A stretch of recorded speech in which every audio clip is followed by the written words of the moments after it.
tomorrow. Together as one. Human creations.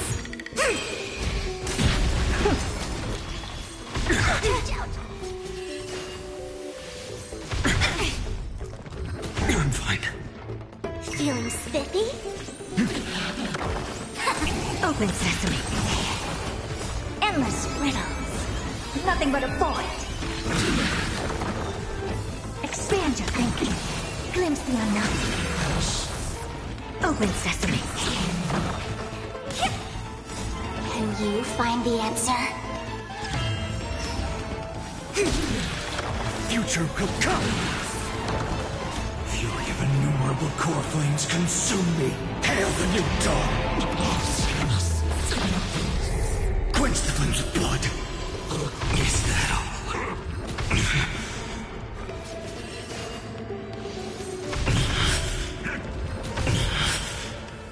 Remember agony.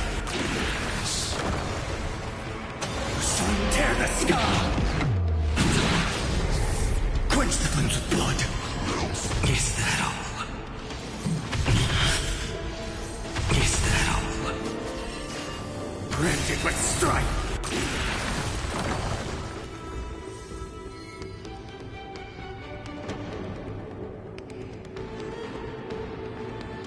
Good numbing. Hello YouTube, hope you're all doing well. We're back with more Honkai Star Rail, and we're not advancing Amphorius. For once, we will come back to Amphorius plots another time. Today is instead focused on the collaboration. Oh, come on, game, please. That, as of this recording, is brand spanking new. It's supposed to last for a pretty long time, like over several versions, but we'll see. But it is the Fate event, or the Fate Stay Night Unlimited Blade Works. I have very little experience and knowledge of Fate. The only thing I really know of Fate is through Saber being a cameo character in Under Night. That's kind of it.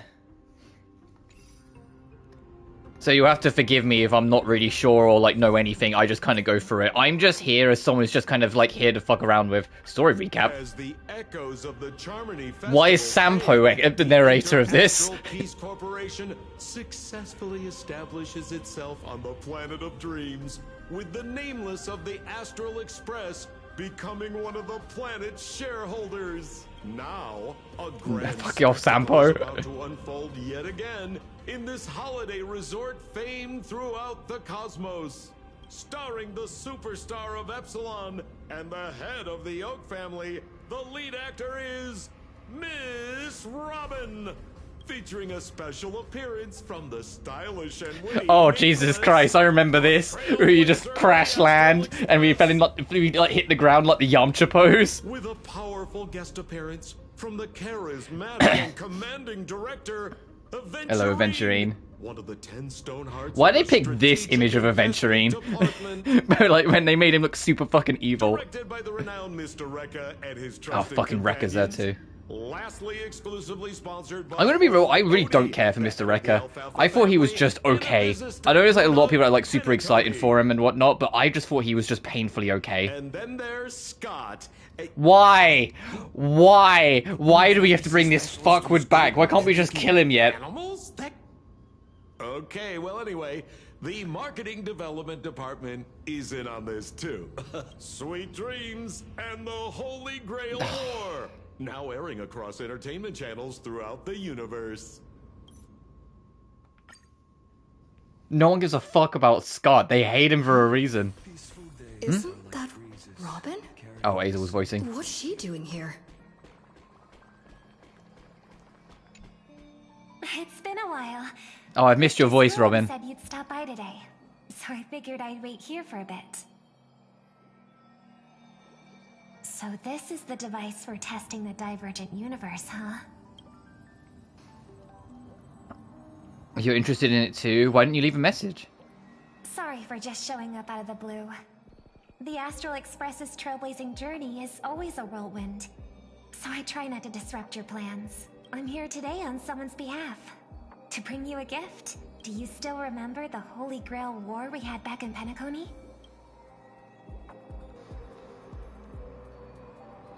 You bet I do. I knew you wouldn't forget. Even in a dreamland like Penacony, that was a once-in-a-lifetime experience. However, every time I think back to our adventure, some details get a bit hazy. That so-called Holy Grail is such a bizarre curio. Old Odie gave me this Holy Grail as a token of gratitude for everyone who participated in the war. I wanted to display it on the Radiant Feldspar. He agreed, wholeheartedly saying, "Ho ho ho ho! What better decoration for the Radiant Feldspar Robin. than a princess to grant any wish? Talk about grandeur!" Mr. Scrollum was entrusted to neutralize the power of the Holy Grail. Now it's just an ordinary dream bubble, stripped of its wish-granting properties. I've always wondered, if the Grail really could grant you a wish, what would yours be? A wish, huh? Feels like someone asked me a similar question during the Holy Grail War. Your thoughts gradually rewind to the beginning of the Holy Grail War as many vague details gain clarity.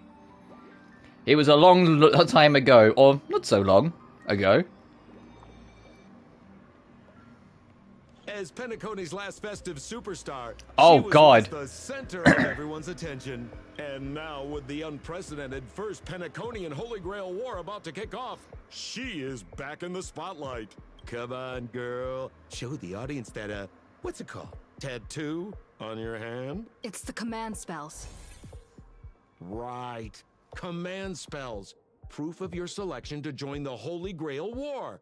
They say its power lets you command legendary figures from Penacony's history to fight for you. And now, let's give up the floor to the star reporter of the Crystal Daily.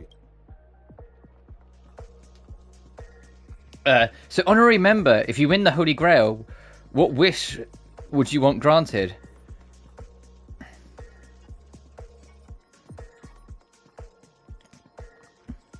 I wish peace across the universe. I'll be civil. Well then, do you think you've got what it takes to win the Holy Grail War?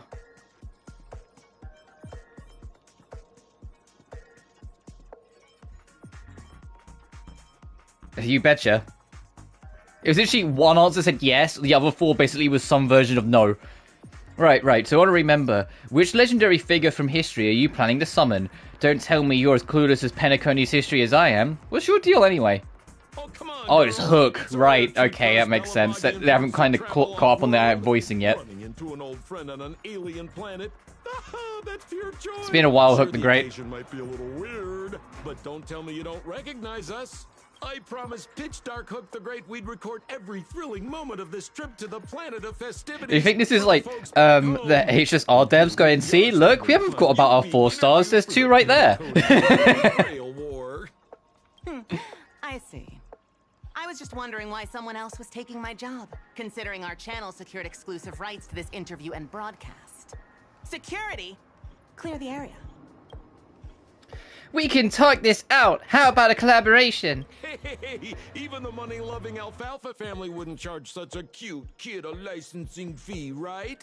Miss, consider it charity. Let this kid finish her social studies project. I mean, what's the harm in that, Assistant!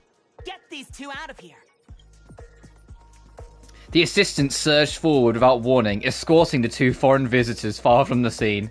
The Alfalfa family proudly presents the first Penaconian Holy Grail War. We'll be following the Masters every step of the way, bringing you the freshest, most exclusive coverage. Before we continue our interview with the Nameless about the Penaconian Holy Grail War, let's cut to a quick commercial break. Ladies and gentlemen, I'm sure you've all heard the legend of the Holy Grail, haven't you? Across the vast cosmos, such tales abound. Seekers embarking on grueling journeys in pursuit of a miracle capable of turning their deepest desires into reality. Yet, only a rare few ever have the privilege of witnessing its existence firsthand. But today, I bring you all that very opportunity. I have brought the omnipotent wish-granting chalice, the Holy Grail, to Penacony. Of course, the right to make a wish is a privilege beyond measure. And like most competitions in life, if you want to claim your reward, you'll have to fight for it. The Holy Grail will summon heroic spirits, legendary figures from Penacony's rich history, and bring them back to life. And you, daring dream chasers, will become masters, commanding these servants in battle until only one survivor remains. Worried it sounds a bit violent? Afraid it might turn into another Tychean Robo-Ball competition with limbs flying and blood spattering everywhere? Fear not. Mark my words. In the sweet dream of Penacony, there is no such thing as death. Any violence you witness is nothing more than harmless spectacle.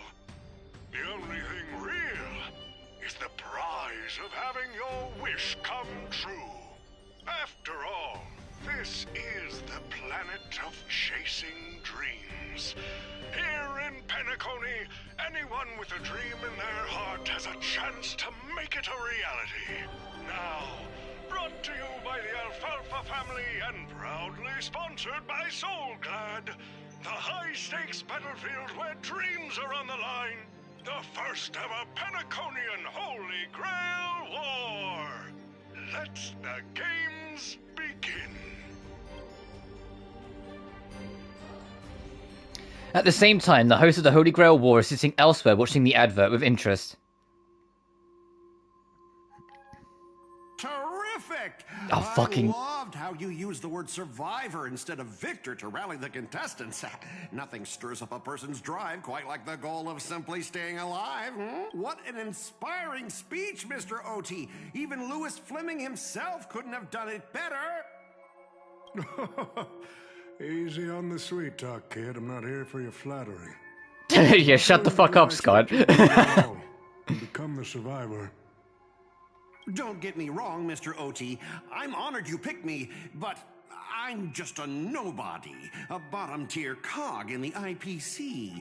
And if the rumors are true, you're not exactly a fan of the IPC, so why me?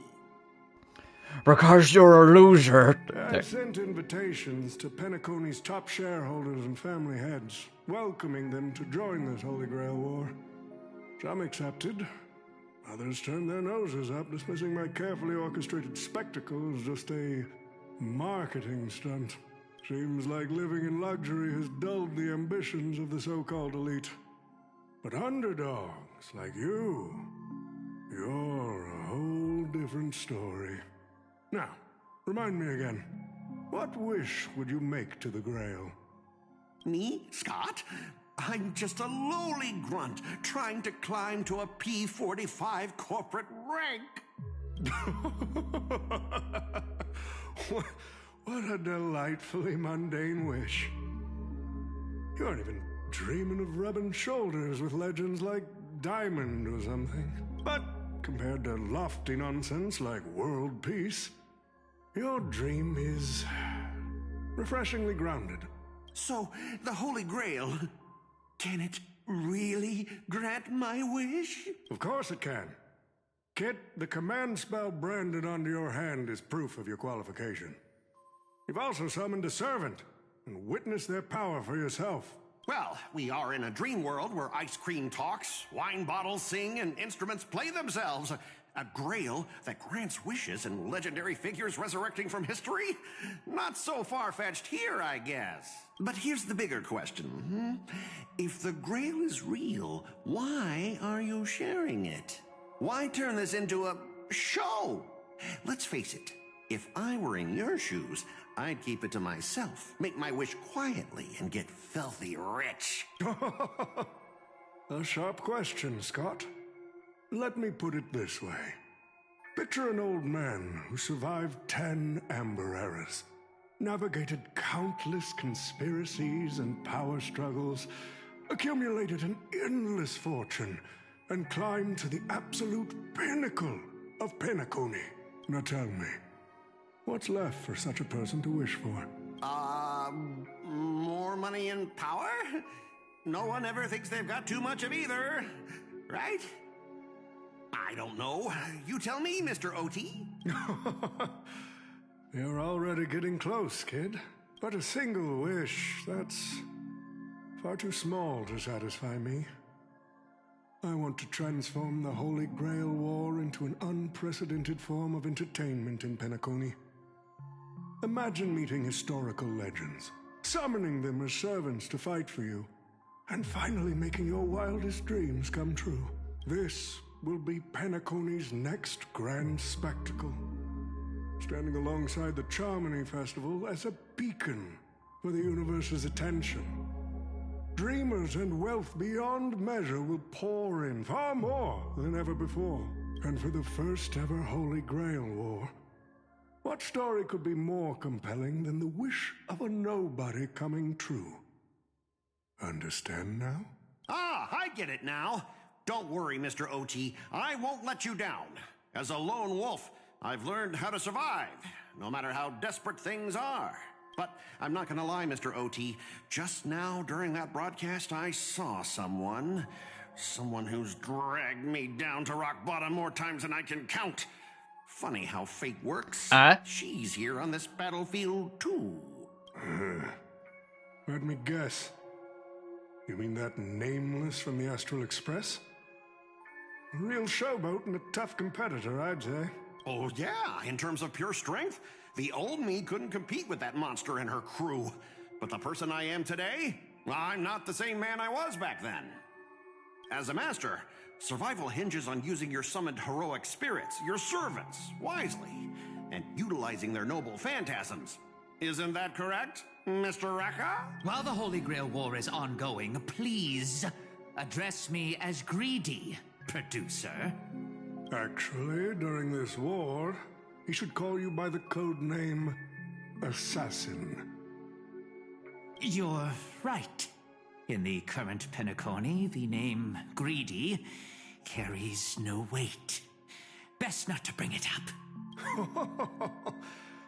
You got a chance at a second life. It's best to let go of fragile pride, old friend. Names tie you to your past. They also expose your weaknesses. A wise competitor hides their true self from the opposition. Listen up. I had to offer him film credits and the chance to experience a heroic spirit's memories just to convince that director to act as your vessel. You've always dreamed of creating a masterpiece that would shake the world and cement your name in history, haven't you? On that point, you and Mr. Rekka share the same goal. Don't waste the opportunity I've created for you. Go record the stories of the participants in this Holy Grail War, and help this ambitious young man by your side fulfill his wish. Following my master's command, my noble phantasm has already been trained on those you invited. I can show their movements to you both in real time. Well done, Assassin. With an ability like this, we're sure to stay ahead of the competition. The participants who have accepted the invitation and plan to join the Holy Grail War are already under my noble phantasm's watch. So, producer, which one do you want to check out first? Producer, time's ticking. Let's hurry and check out the other participants. Are you... Why? I fucking hate Scott. Don't make me play as him. The fucking first playable 3-star character. Fucking...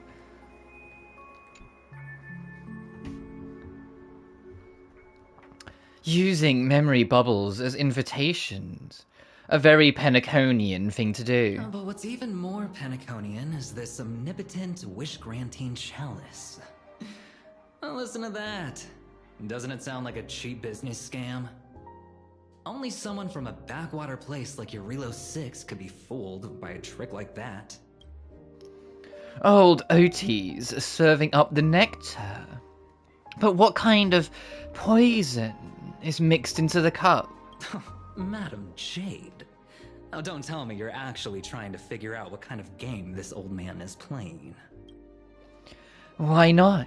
Penacony's biggest tycoon throws away his usual image of polite deal-makings to invite the family heads and shareholders to participate in this dream contest, promising afterward to grant a wish that someone could never fulfill on their own. Isn't that fascinating? Fascinating? Well, people with real power trying my wouldn't best waste here. a second of their time on something like this. I can't do They soft, would sexy lower serpent themselves lady just voice. to entertain him. And if this so-called Holy Grail turns out to be nothing but a marketing gimmick, then things are gonna get really interesting. Old Oti knows that better than anyone. So what kind of return is big enough for him to risk the Alfalfa family's entire reputation? So, you believe this omnipotent wish-granting chalice might actually be real? Across the cosmos, ceremonies that tap into a Pav's power to create miracles aren't uncommon. The credit contracts I make with people, aren't they a form of wish fulfillment too? And even more so are the cornerstones we've received. So does that mean you're interested in accepting the invitation? I am interested in the Holy Grail War, but not in the Grail itself. What intrigues me are the people who join this war for a so-called miracle. Well, placing your hopes and dreams on some unknown Holy Grail. It's like dousing yourself in oil and diving straight through a ring of fire. Doesn't look promising. But it'll be one hell of a show. And more than that, it's the perfect opportunity to watch and make connections. Only one lucky fool will walk away with the Grail. But the Bernajade Exchange? No, the IPC Strategic Investment Department can grant everyone's wishes. Our future strategy calls for more allies. Adventurine, you're going to accept the invitation and join the Holy Grail War, aren't you? I knew it. Panaconi and I just can't seem to stay apart. But I have to say, the way they mark the participants, not exactly pleasant. Speaking of allies, a certain someone, Boothill, has returned to Penacony. Obviously, we can't have any official dealings with him. But since you've exchanged intel before, there's a little trust between you two. I want you to use this Holy Grail War as a chance to strengthen that trust. As you wish. Wait, you're telling me the Strategic Investment Department is joining too? What's wrong, Mr. Scott? As a member of the marketing development... What's wrong, Mr. Scott? Worried you're gonna get showed up by everyone? Yeah, you should. That's right, Mr. O.T. Besides, with you backing me up, even Lewis Fleming... Let's just let Lewis Fleming rest for now.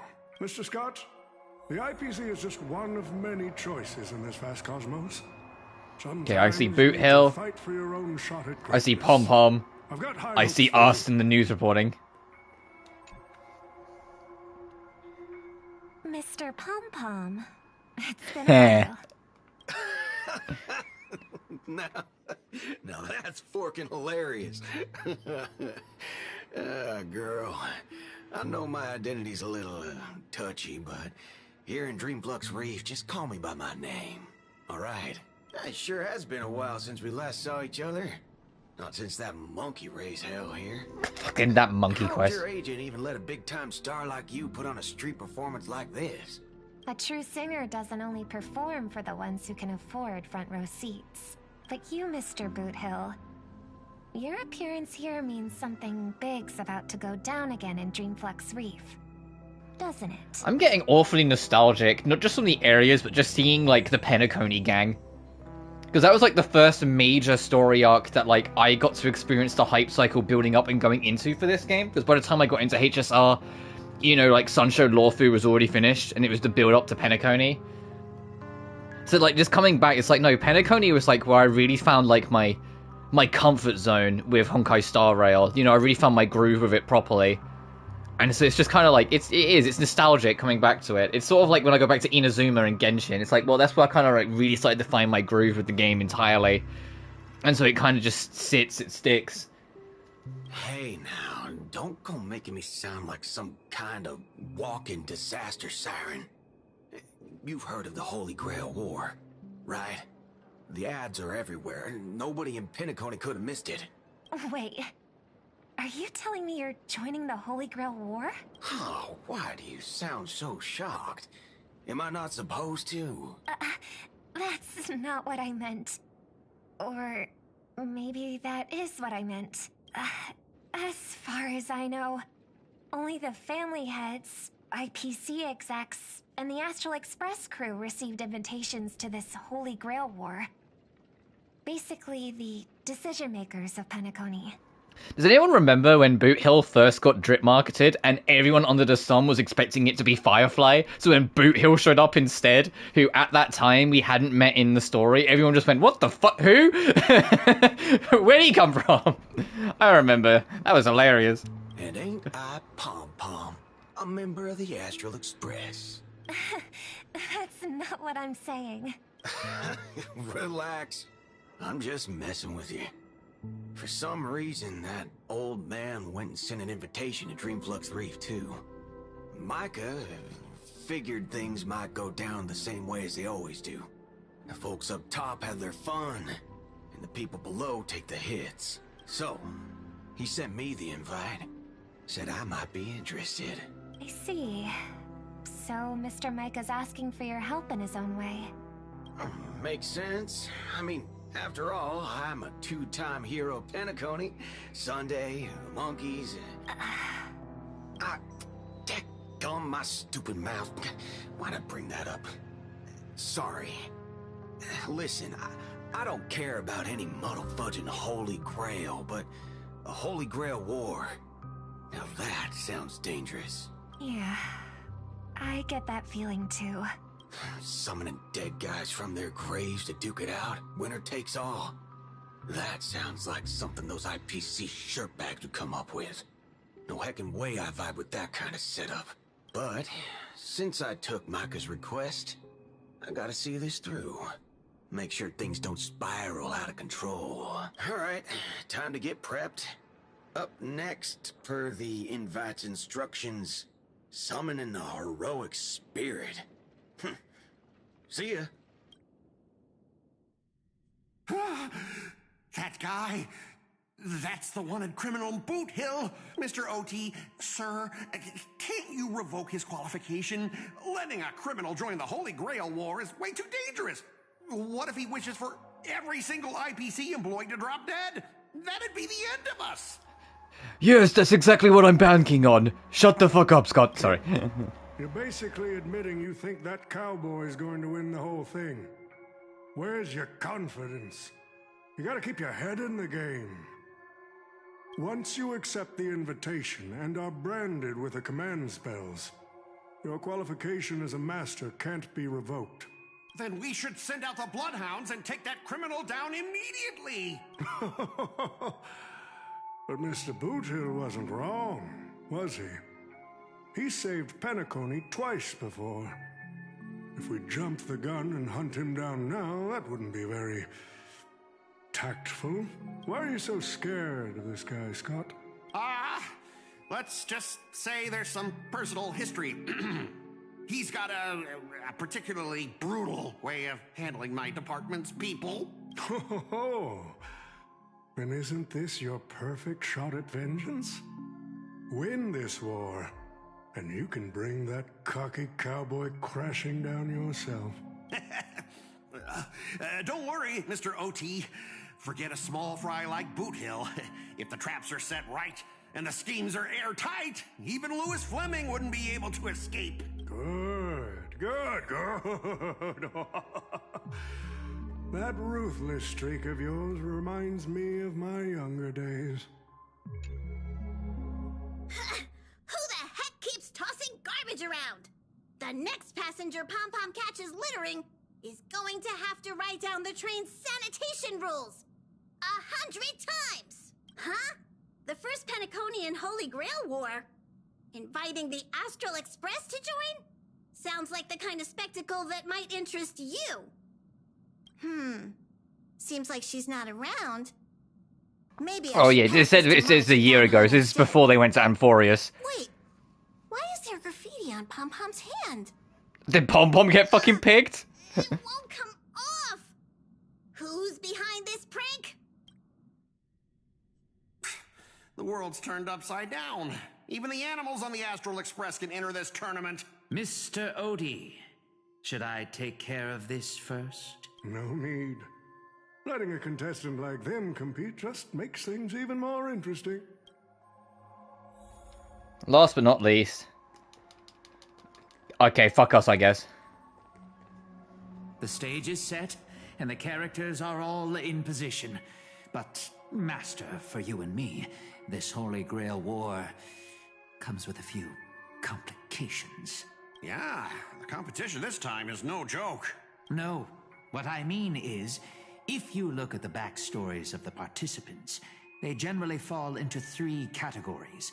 Those who are in direct competition with your department, those who have a personal grudge against your department, and those who see you as their sworn enemy. Me, Smiles. In other words, from a narrative standpoint, every single participant we've identified so far is likely to target you first. It's us. You call that a complication? Like I didn't already know. IPC profanity. With me. You call that a fucking complication? A little personal wisdom. Not everyone is your enemy, kid. Learn to separate conflict of interest from personal vendetta. And the key difference? The first one can be negotiated. The second? Not so much. So, if I were you... You'd deal with the personal vendettas first. Much appreciated, Mr. OT. I'll keep that in mind. What a poetic twist.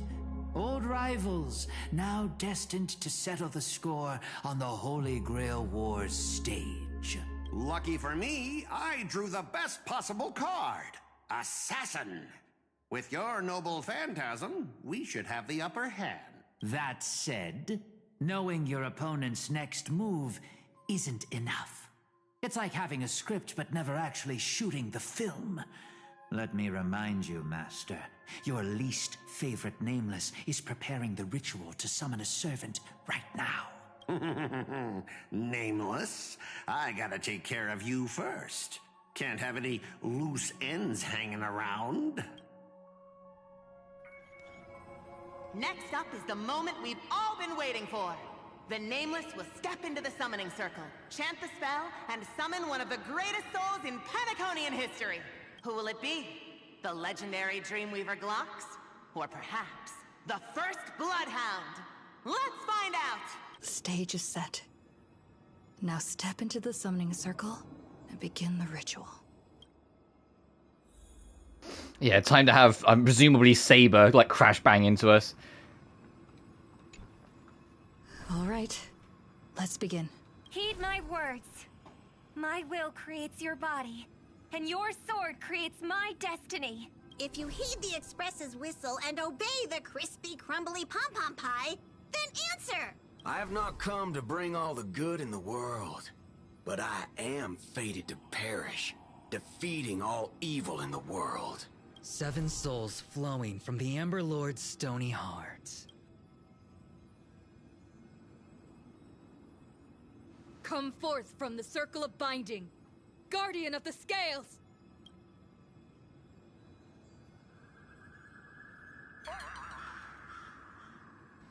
You waited for a while, but nothing happened. So, where's the servant? There was no light pollution, no exciting music, and no soul that came down from the sky. There was only an awkward silence. Where's my servant? Oh, I wish I could capture this pathetic little moment of yours and pass it down as a family heirloom for generations.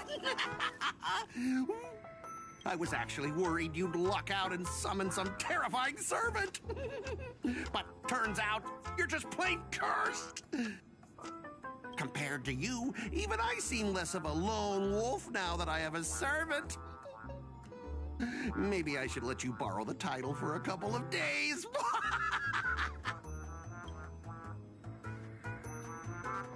Even without a servant, you're no match for me.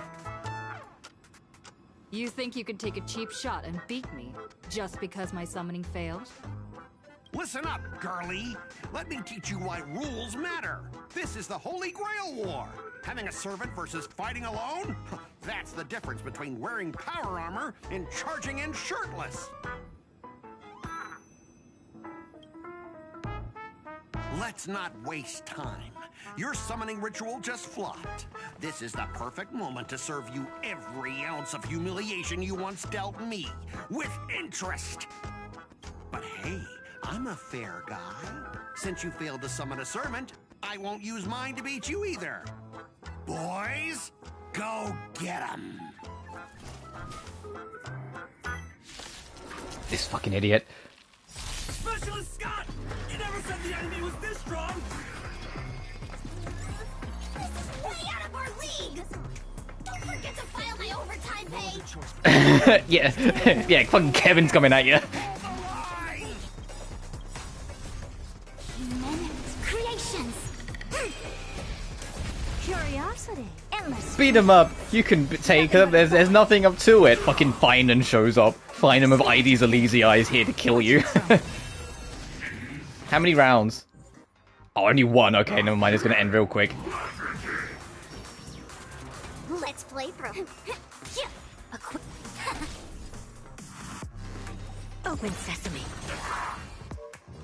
For tomorrow.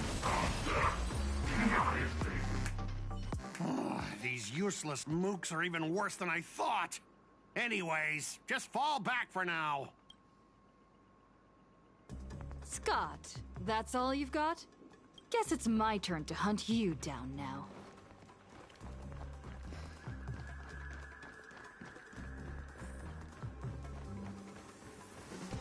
You really had the guts to chase me down, huh? What a shame. Your Holy Grail War ends right here. Target is in position. Ready, assassin? Ready to roll, producer. A blood-splattered interstellar slasher comedy. Action. Alright, if you're glutton for punishment, What are these things? oh fucking hell. Just some disposable extras. Nothing special. Watch your mouth. You're very valuable to me. Yeah, I'm sure they are, Scott. I hate you. I hope this is the last time we ever see you. Together as one. Honkai Star Rail genuinely has a problem of burning its own jokes into the ground. Creations. Because Scott was funny in Aurum Alley. He's just kind of been there and kind of like, oh, for fuck's sake, ever since.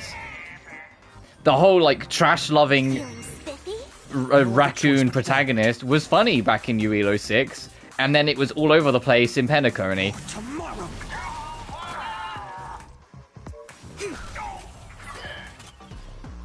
Like, it's been a constant problem. Do I? Do I do it? Do I? Fuck it. Going for it. This bitch dies. Consume me. Hail the new dawn.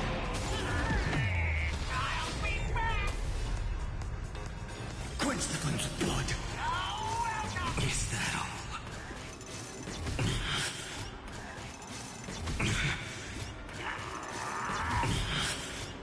Anyway.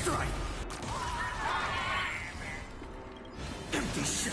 Until I yell cut, these extras will keep performing forever. If I can't kill you, I'll exhaust you! Unbelievable amateurs playing the Holy Grail War. This isn't a future war. Oh, because we're playing in English. Watch and learn, rookie. And at a time like this, you should be doing just this. Tear the sky.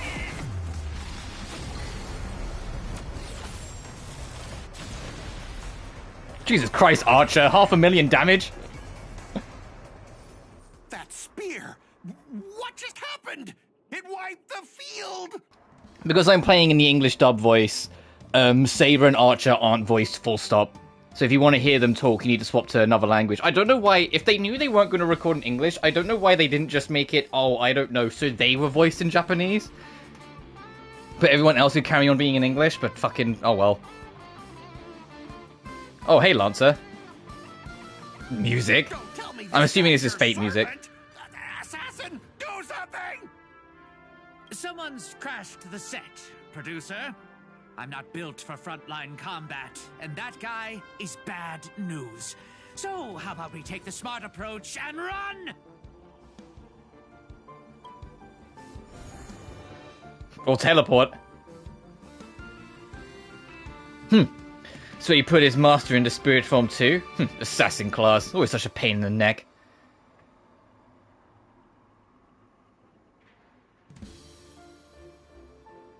You my servant? Do I look like it?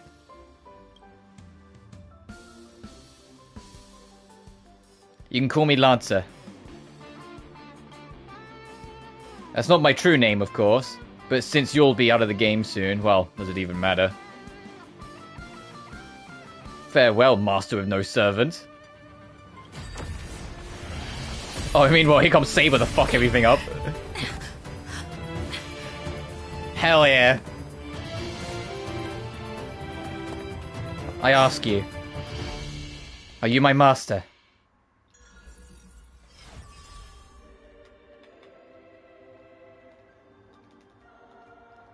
Contract form, servant summoned. Oh, what a terrible reunion. That's what I was thinking too, Lancer. But as long as I stand here, I won't let you lay a hand on my master. Well, kid, you just hit the jackpot. Safe now, master. Are you hurt? Are you my servant? Well, the energy sustaining me does not seem to originate from you. There is, without a doubt, a connection between us. Yes, you are my master, and I am your servant. You don't seem to be from this world. I've noticed that as well. The Holy Grail granted me the knowledge I need to participate in this war. But much of it makes no sense. This world is completely foreign to me. Oh, I forgot to introduce myself. You may call me by my servant class, Saber, or by my true name, Altria Pendragon. I was once the king of knights in Camelot. I assume you know nothing about this place either. We do have a Camelot here, actually. Oh, seems like different worlds have their share of strange parallels. Tell me, does your Camelot still stand? Fortunately, no. It was completely destroyed. But there are still survivors. I have a friend from there, Guinevere. She's got an older brother named Lancelot. Yeah, Gwynyefen and Langshale. That's their real names, but they go by their real names is Guinevere and Lancelot. But when they went to Sancho Lawfu, they changed their name to something more like common with the people there. Wait, what? Guinevere's brother? Lancelot? You mean, like, biologically related? You know what, let's just put a pin in that for now. Clearly our worlds have some serious differences. Help this servant understand the dream world bathing in Memoria. You go on a lecture about interstellar travel and cosmic geography. Only to suddenly hear a thunderous rumble, it seems the lady knight before you is starving. You hungry? Forgive me, I must seem rather undignified. You may not realize it, but this world has almost no magical energy. And as heroic spirits from a completely unknown realm, I can't draw power from fame or mystics, so to maintain my combat strength, I need a lot of energy intake. Master, do you know anywhere around here that serves large portions? Well, if you're not picky about the food. Not at all. I've never been particular about taste. Besides, hunger is the best seasoning. Come on, I'll take you to try the local specialty. Halovian winged burgers. No way your world has that. At the same time, in Golden Hour.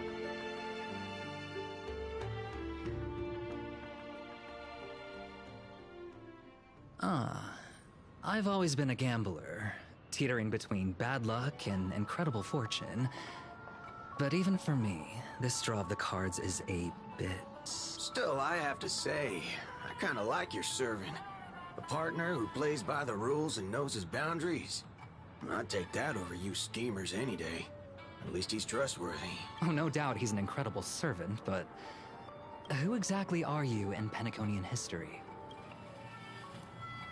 Master, do I look like I have any ties to this bizarre world of yours? Oh, looks like, just like your servant, he's from another world. That's actually a relief. At least this nightmare of indulgence and debauchery isn't my world's future. Oh, forkin' hell.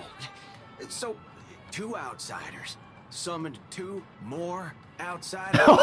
Boot Hill! What kind of xenophobic Holy Grail war is it? Boot Hill! Make that free. There are free servants from another world here. Ah, Kulkaholane. Things didn't go your, didn't go you way, huh? Good typo. Did you just say my true name out loud? Ever heard attacked? What's the big deal? No one here knows it. No one's ever heard of Island or the Hound of Kulane. But it also means we're at a huge disadvantage. We're fighting against heroic spirits who get buffed by this world's power. Man, all I asked you to do was a little recon. How'd you end up looking this beat? Don't even start. I almost got 2 masters in one sweep. But an assassin covered his master's escape, and the other one, the grey-haired kid, summoned. For gray hair? That's one of ours. Why the heck were you fighting her? You're the one who told me to go after the most annoying target. Guess we'll have to clear up that little misunderstanding when we meet. Huh? You said her heroic spirit is like you guys. That's right, Master. Their servant is a saber we are very familiar with. Her. Well, that is an unexpected reunion. Are you guys often summoned into worlds that aren't your own? Aren't our own? Most of the time we're in situations that are foreign to us. Someone else's era, nation, war. But I've never seen a world so completely alien before. That said, as a counter-guardian, you don't need to know what that means. My job is to show up when a Holy Grail war goes wrong. Maybe the other 2 were pulled here for the same reason. Oh, I see. So it's your fault we're all stuck here. Okay, what do you mean by a wrong Holy Grail war? Do you mean that in your world, the Holy Grail War is a common ritual, but in our world, old Odie completely botched the process? It's not exactly normal in our world either, but you guys definitely screwed it up. First off, the Grail is not a toy, and it surely isn't something amateur mages like you should be messing with. And this time, our physical bodies weren't even constructed from magical energy. If I had to guess, the so-called Grail must have tapped into something similar to magecraft to create this pseudo-Holy Grail war. A corrupted ritual. A Holy Grail in the hands of someone who is the host of this war. Lancer, do you want me to spell it out? Might as well slap Mastermind on their forehead. Well, at least my master this time doesn't seem like the kind of idiot who'd abuse their command spells. Well, that makes things simple. We just find the modal fudger behind this Holy Grail war and drag them out into the open. But what if they're waiting for us to come knocking, so they can wipe us all out in one go? Oh, it's annoying but unavoidable. I believe I'm the only one here with formal training in magecraft. I'll try and analyze their enemy's setup, see if I can figure out their real goal. As for you guys, whether you hide or attack head-on, you should be safe for now. A breeze blows past and the blue-haired man disappears. She's texting me now. What the fork? These lines. Did she just get possessed by the Night of Beauty? Whatever. Not the first time she's acted like this. What? Already hitting you up for revenge? Nah, she wants us to meet at Clock Studios theme park. Says she wants to talk about an alliance.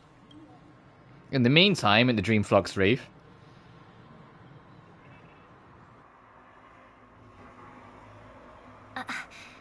I thought a heroic spirit would look... I don't know... more special? This isn't quite my true form. But I'm afraid this is the only way I can appear before you. Summon at your request. I am... Castor. I would of course prefer to be honest with you. But every time I try to say my own true name, it turns into this. Dissonance? But that's your name. It was. But it's been... trademarked. Copyrighted. Owned by someone else.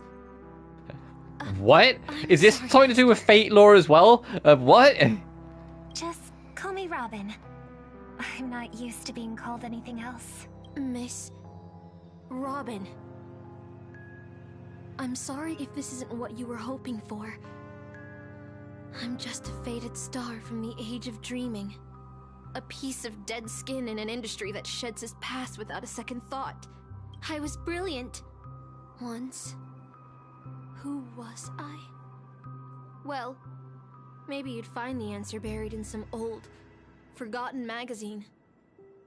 They used to call me the Eternal Silver Screen Beauty. The Golden Note of Shipei's legacy. I've had even more names. But ever since I first stepped into the limelight, I've never had my own. Not even in death. Not even now. When I've been dragged from the grave to perform on this new world's old stage. Every time I even try to speak my name, it gets drowned out by that cursed dissonance. But it's my name. My name. Mine.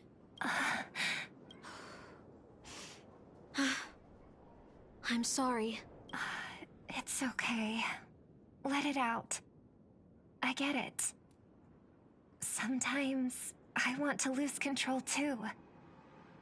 When we're on stage, under the spotlight, performers like us have to keep our composure. Since you can't use your real name, what should I call you? Castor. That's the title the Grail assigned me. No, I don't like that. I want a name you chose, not a name that was chosen for you. Thank you, Miss Robin. Then, call me Miss Note. For now. Funny. I don't remember being this emotional when I was alive. Maybe my fractured spirit origin is affecting my personality. No true name. No noble phantasm. Just this ridiculous talent for theatrics.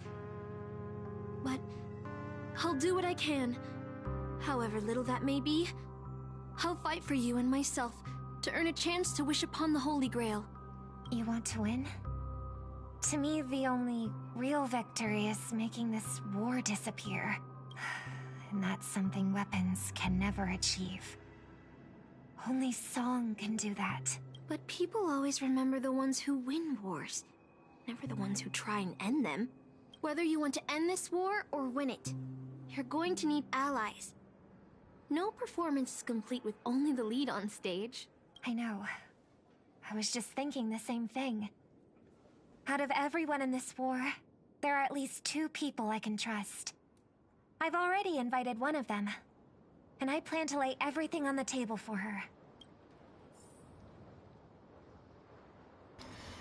Penacony. Cityscapes floating in the sky like clouds, where ice cream and cotton candy just chirp and jump straight into your mouth. This is incredible. Just like you said, Master, This world is steeped in dreams. But it wasn't until we arrived at this place, Dreamflux Reef, that I truly understood why the Holy Grail chose this world. Why? Because every shining palace has its forgotten corners, gathering dust ignored. And in those places, there are people with countless unfulfilled wishes. That's why the Grail would come here. This land proves Penacony isn't a dream kingdom, but an exaggerated reflection of reality. Alright, enough about that. Let's find something to eat. Listening to your stomach rumble is making me hungry too. Servants don't bring money when they materialize in the world. Is your wallet good to go? I'm sweaty, I got plenty. Good. I'll make sure to repay you with a glorious victory. Almost there, Saber. Up ahead is the dream. The moment where fate stays the night. That's kind of cute, actually. A restaurant in an unknown world. I wonder what kind of delicious surprises await. Yeah, the Garden of the Scales arrived from beyond time. Successfully summon your servant. That's cute as heck, actually. What are all these I haven't done? Because I was playing with his old friends. Swarms devour bills and greed corrupts miracles. Stride forth, take the simple step that anoints you as a hero. An error flows with a broken heart of the king of bad films. Oh, okay, so this is probably all things tied to it then. At least some of these are.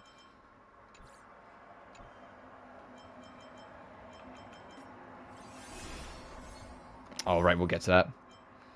But yeah, the new warps are up as well, and it has a unique actual, like, banner for it. So Excalibur, Excelsior, I am the bone of my sword, Birth of the King, and Red Radiance in Fuyuki. Which you get for free if you've done 200 warps, which considering this is the same banner as Finan, yeah, I've done that, so I got that for free. And you're guaranteed Archer for free as well. Also, yeah. Collaboration characters, English voice actor special note. The collaboration characters have no English voiceovers. You may switch to another voiceover language if preferred. And then the Japanese, Chinese, and Korean artists for both Saber and Archer. I said I have no like nostalgia or knowledge of Fate, so I don't really have any like real care for it. I only know Saber through like I said, like other things that there's been collaborations with. But it is cool that it's there, and I'm sure people who are like Fate fans are like having a great time with it.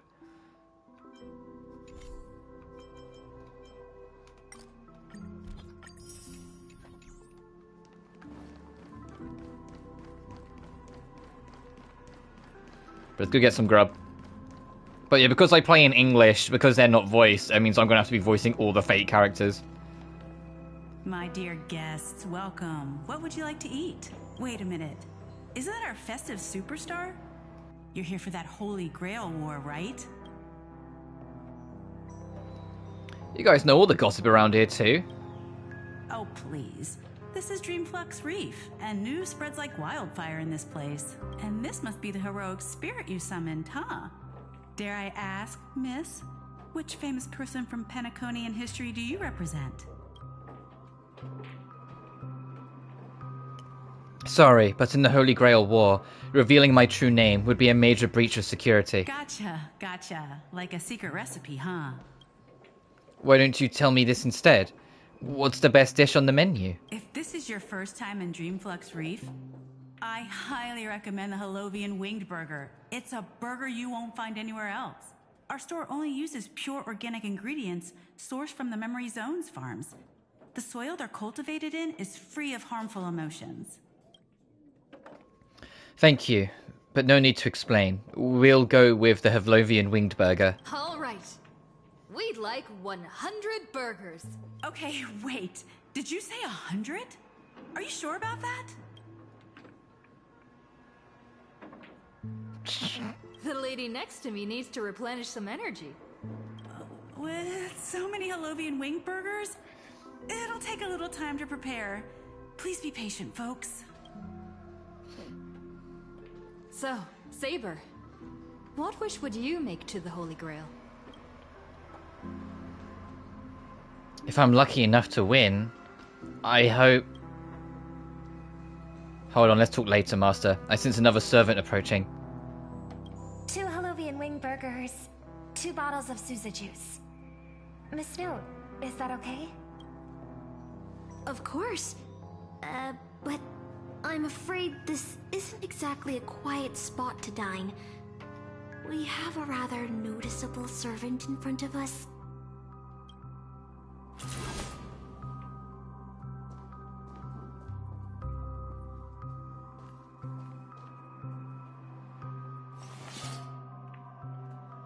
It's been a while. Miss Note, this is the trustworthy friend I mentioned to you earlier.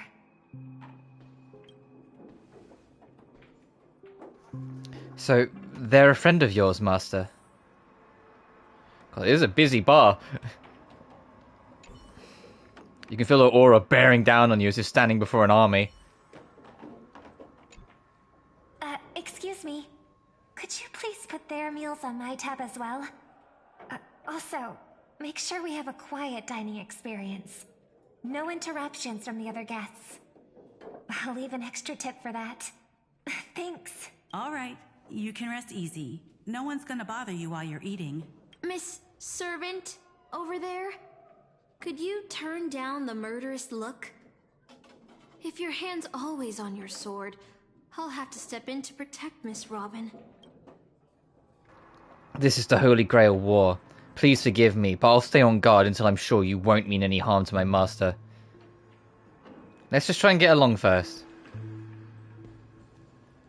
Sorry to interrupt, dear guest, but if you're gonna fight, maybe you should eat first. Your Harlovian wing burgers are ready. So, let's eat first? Agreed.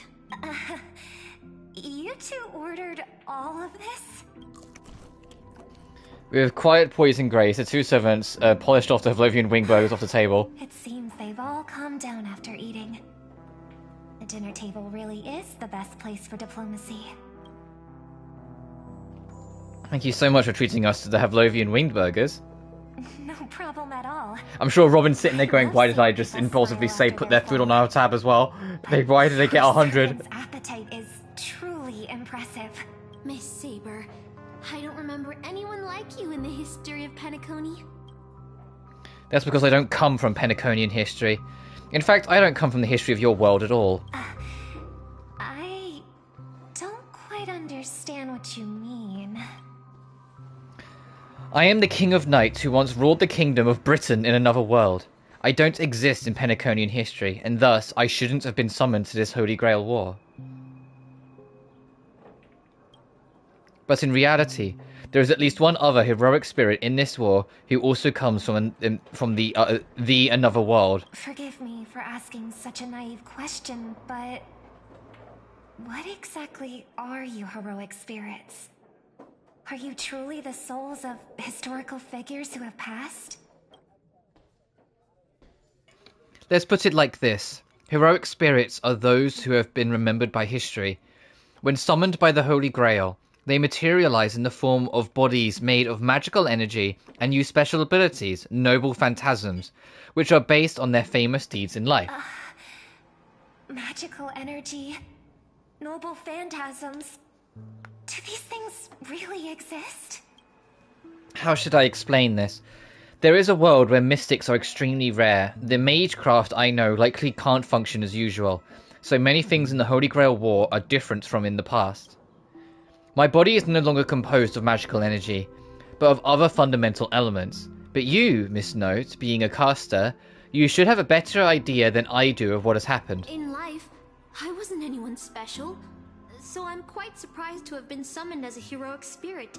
I don't have the sense of security that Miss Saber has, nor have I even retained my true name. I honestly don't know what a servant as weak as I am can do for my master. Miss Note.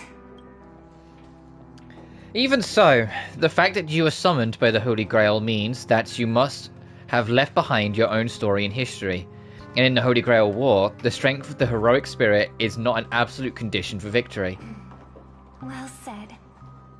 My brother once told me that Penacony is a land of empty legends, and no true heroes. To him, the historical figures of Penacony, the legendary heroes, are all just half-truths. Images created by later generations. Like products in a store window.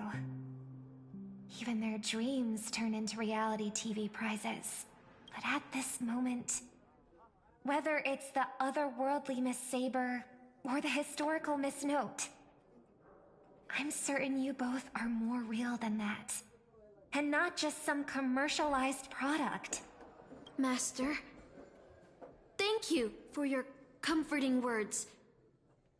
But in my current state, with my true name sealed, and not to mention being an enemy of that saber, I fear it would be difficult to protect you in front of other opponents, let alone help you achieve your dreams. I'm the last remaining head of the Oak family, a Chord Master of Harmony. I'm not as fragile as you think. And as of now, I no longer have a wish to entrust to the Holy Grail. Master, what exactly are you saying? If you no longer have a wish to entrust to the Holy Grail, why did you accept the command spell, step into the summoning circle, and call me here? I joined this game, held by old Odie, with mixed feelings. Because at first, I did have a vague idea in mind. My brother once summoned a higher power to intervene here for his own wishes. Hoping to turn Penacony into a utopia in dormancy. He failed. And now must walk the road of atonement. But the impact of his actions still lingers in the hearts of the people of Penacony. I wanted to use the Holy Grail to erase and heal those scars. To make up for my brother's mistakes. But now I realize I was wrong. Summoning Miss Note to the present world showed me that the Holy Grail does possess some sort of power. And entrusting my vague, unclear wish to an unknown entity would lead us down a very dangerous path. Regardless of my intentions, my wish is still selfish. It's no different from my brother's wish. I'm sorry, Miss Note. But the moment I summoned you, I realized my true feelings. The people of Penacony are not so weak that they need Enna's dream to save them. I shouldn't ask the Holy Grail for anything. What concerns me more is... what exactly does old Odie want to use the Holy Grail for? This Holy Grail War is indeed suspicious. You may not know, but in my world, the Holy Grail War was originally a ritual of mages, one that needed to preserve its mysticism in order to obtain the power to create miracles. But this old Oti, the host, is openly displaying the ritual to the public. This should have tainted it, making it impossible to carry out. I have experienced many Holy Grail wars, and seen many different ritual forms, but this one is unlike anything before. In my view, it's best to proceed with caution, Master. What do you think? Let's unite, everyone. That's right. Exactly. From what I know of old Odie, he won't stop this game no matter what. So I want to form an alliance with as many participants as possible. Until we clearly understand the true nature of this Holy Grail War and the power of the Grail, we shouldn't make any wishes too hastily. You're a worthy successor of the Oak family, Master. But I think your plan for alliances is a bit idealistic. Each participant and their servant have their own desires, and until the final winner is decided, no one can guarantee that your trusted friend and her saber won't turn their blades on us. That's a bit harsh. But, for now, I'll follow your lead. However, if the situation changes when trying to form alliances with other servants, I'll make my own decisions. Huh? Boothill just sent me a really long text message. I got one too. Was it a mass text? Oh boy.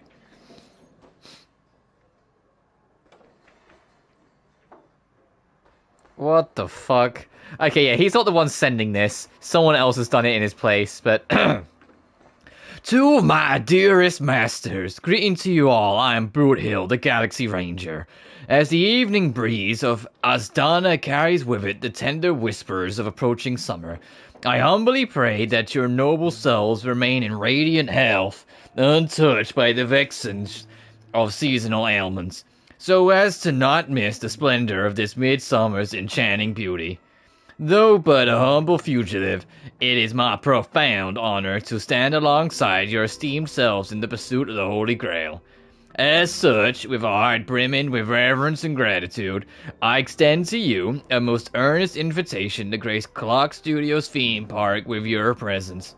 There I shall humbly offer a modest feast of wine and fare in your esteemed company. In this season of summer's retreat, Clock Studios theme park is transformed into a realm of poetic wonder, a paradise on earth that promises to etch unforgettable memories upon your hearts. Should you deign to accept my invitation, I would be overjoyed beyond measure. I shall eagerly await your reply. May this humble gathering serve as a cherished testament to the bond we share, and may it bestow upon you a moment of delight and respite amidst your noblest endeavors.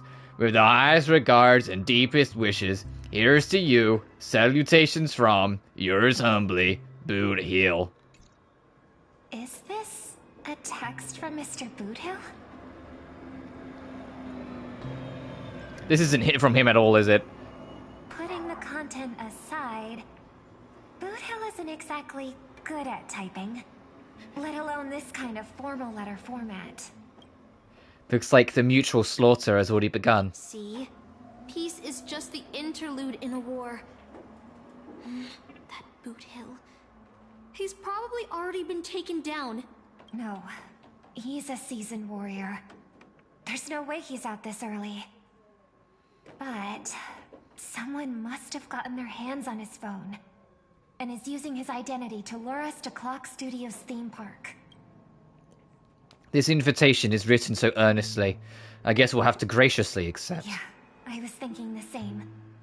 If we rush over now, there's still a chance to save Mr. Boothill. What do you all think? I like diving right into a trap. Count me in too. The enemy has set up a trap. If we pull back now, we avoid the risk. But losing 2 allies would put us at an even greater disadvantage in later attacks. Then let's head out.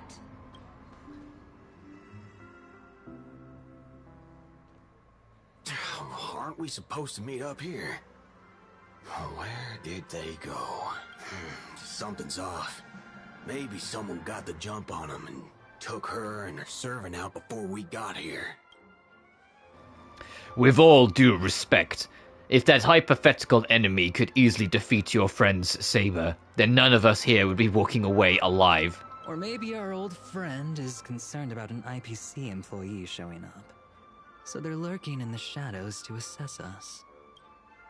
Oh, were you enemies once? Oh, past enemies can still become present-day allies. Am I right, cowboy? Even with the IPC, she should at least trust me after we went through so much together. Hey! Come on out! Let's chat about joining forces as a team. You ain't gonna get hurt. Oh, they aren't coming.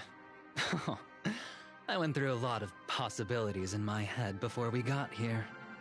But I never expected to face the most ridiculous of them all. A shirtbag pulled off a scam on a Galaxy Ranger. Listen up, fork and shirtbags! Ain't no matter who you are and what you want to do. I've got you surrounded. Pop out now. Don't say I didn't warn you when you stub your toe on the way to the underworld. Did you hear that? Oh, he's gonna kill us if we don't give ourselves up. Oh, he's every inch a serious criminal with a huge bounty on his head. I'm positively shaking in my boots with how he talks. Oh, wait, isn't that Mr. Aventurine of the 10 Stonehearts?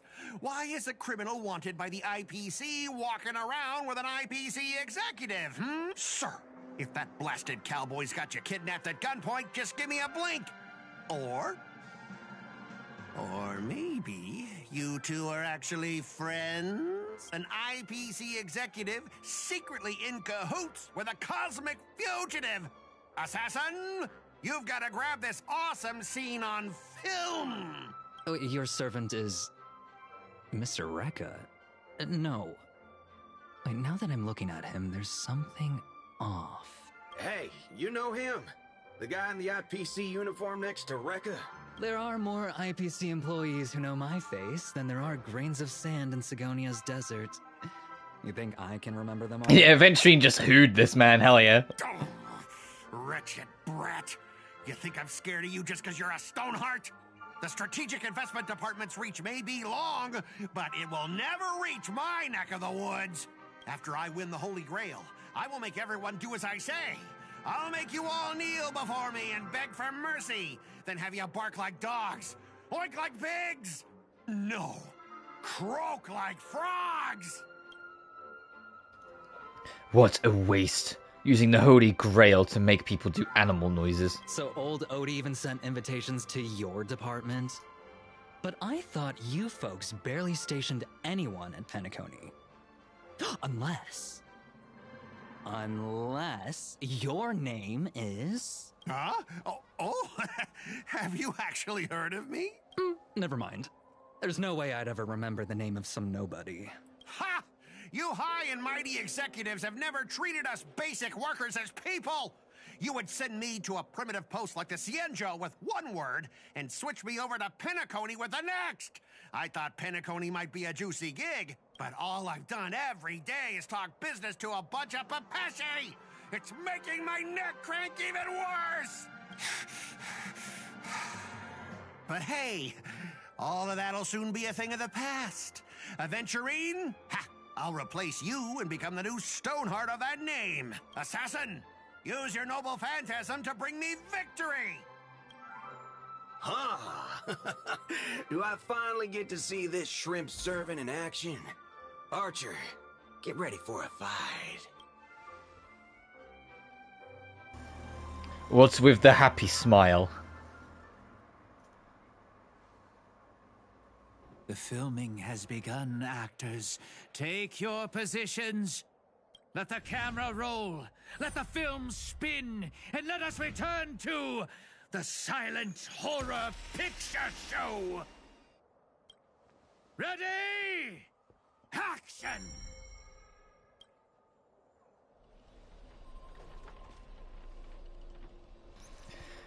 Wait. This isn't spirit form. He just vanished right before our eyes. This servant's presence concealment is more disturbing than I imagined. Wait. Where's your voice?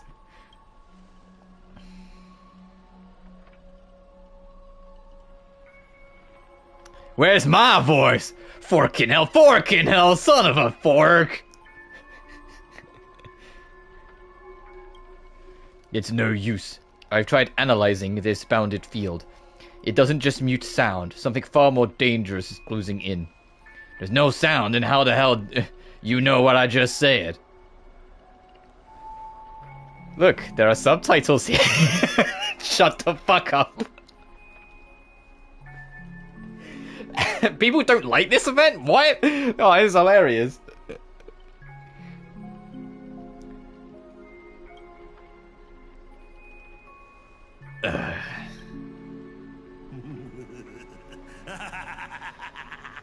I've always wanted to see you people like this. A bunch of idiots subjected to my every whim. That's not fair. Why do you get to have a voice? And why have you been reduced to this, may you ask? Because now I am the protagonist. You extras will never be treated in the same way as me. I can't wait to hear what kind of petrified screams you'd be making in this horror show. Oh, wait. Oops, I forgot. No one can hear their own screams in Assassin's noble phantasm. Later, the cowboy's friends arrived, equally clueless. Robbie's like, what the fuck's going on here? It's unusually quiet. No sign of Mr. Boothill or the enemy who lured us here.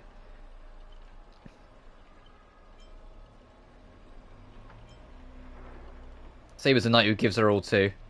I'll protect everyone to the best of my ability. Please don't stray too far from me. But with the enemy in the shadows and ourselves in the open, even the greatest caution can't guarantee our safety. In a wide open area like this, if the enemy sends Archer to attack from range, we will lose the initiative and be at a serious disadvantage.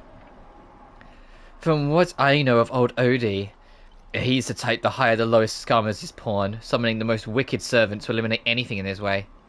Haven't you noticed? Since earlier our voice vanished when we speak. That's true. Could this be our enemy's so-called noble phantasm? More importantly, everyone, I have a question. In this world's history, is it possible for a non-primitive to become a heroic spirit, say a billboard or maybe a TV? If it were an Intellitron, that's at least plausible, but a billboard? A TV? Then what's that thing up ahead? A TV appearing out of nowhere turns its polished rear to the crowd. Creak, creak, creak. It's obviously a trap. Scan the surroundings, look for anything unusual. If this is a decoy, the real enemy's probably lurking nearby, waiting for us to take the bait. We should steer clear of this trap. Yeah, just walk away from the fucking thing.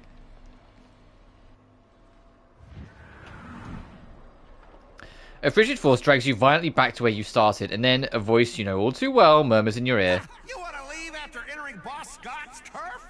In your dreams! Why does it sound like a dog barking? Scott, the IPC specialist who does those bionic voice impressions? Unbelievable. Scott's really made a name for himself. Even the acclaimed Robin knows who he is. Alright, I'm the one who told her. Can't a gal share a few wild trivia and travel stories of her friends every now and then? The brief silence that lingers between you is enough to convey every ounce of fury and exasperation from this old acquaintance. See? Always so hasty. The battered TV warbles, buzzing with static noise, but alas, this is a silent film. You can't hear a single crackle in the snowflakes. You're on TV, bro! Seriously, it's not the time for this. Watch out for his servant. That guy turned his whole place into... Supporting characters with no voice dubbing shouldn't waste the audience's time with your lines. Ready? Action! Oh dear.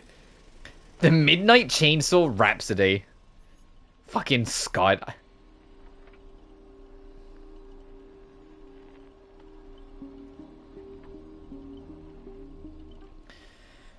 Director's cut OST.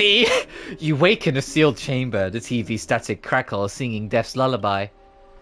Separated from your servants, you run into another pair of familiar enemies. As for your cowboy and songstress companions, vanished without a trace. Why are you here? Scott sent a scam text to Mr. Boothill in your name. And you know how that goes.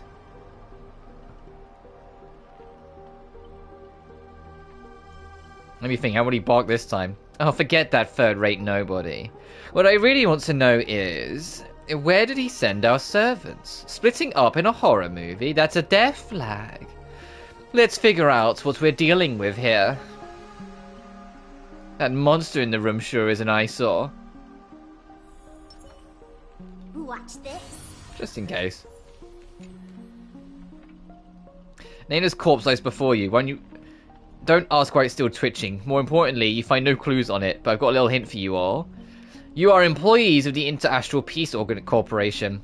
To reward your outstanding performance this year, the IPC has organized a special vacation at the hotel. But when you arrive, the hotel is completely empty. As midnight strikes, its true nature is revealed. This place. This is already the 5th room. Hey, can you hear me? What a bunch of troublesome fools. Can't believe that even you fell for it, Archer. Just so that we're clear, I was against this from the start. But those two blockheads insisted on investigating. Now it's 3 blockheads, masters of an otherworldly Holy Grail war, and there's a hint of caution among them. That's how I ended up with these frown lines. Isn't it a little late to say all that? Listen carefully. This Holy Grail war is strange indeed. It's my fault. I have failed as a servant. I should have kept my master away from this trap. You two, over here. Master, I saw your subtitles.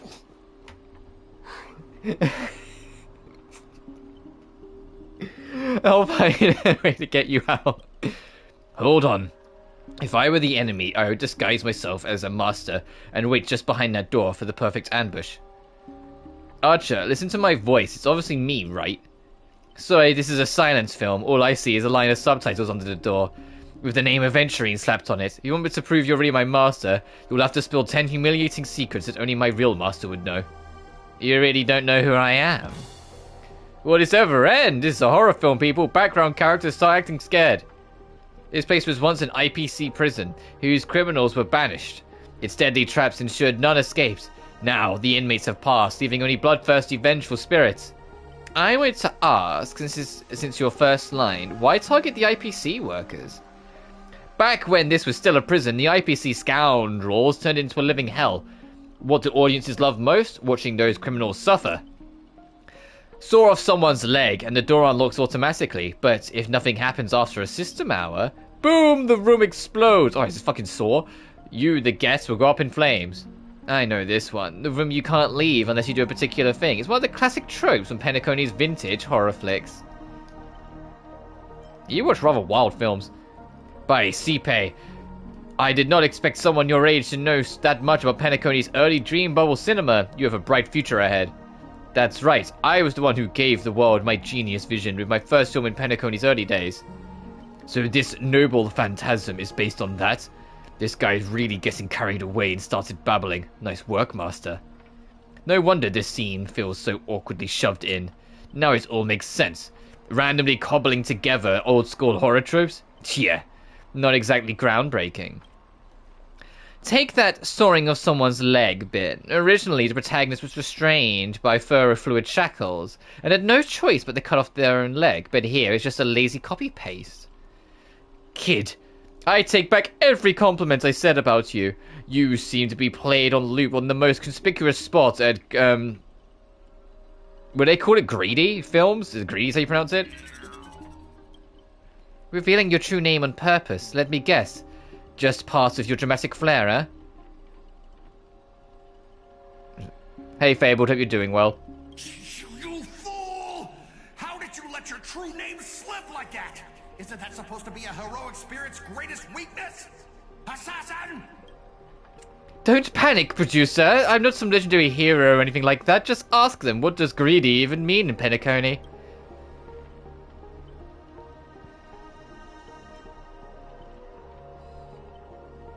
Cook Studios and Hiramina Films. So I just watched Ballerina, his related pun. Yeah, fairs, dude. As expected, soon you will see Penacony's greatest director is, for now, I'll slip behind the scenes. So, what will it be? Self-sacrifice, or you turn your blade to each other right before my eyes? Take what little time you have left to talk it over, but keep stalling, and well, tick-tock, boom!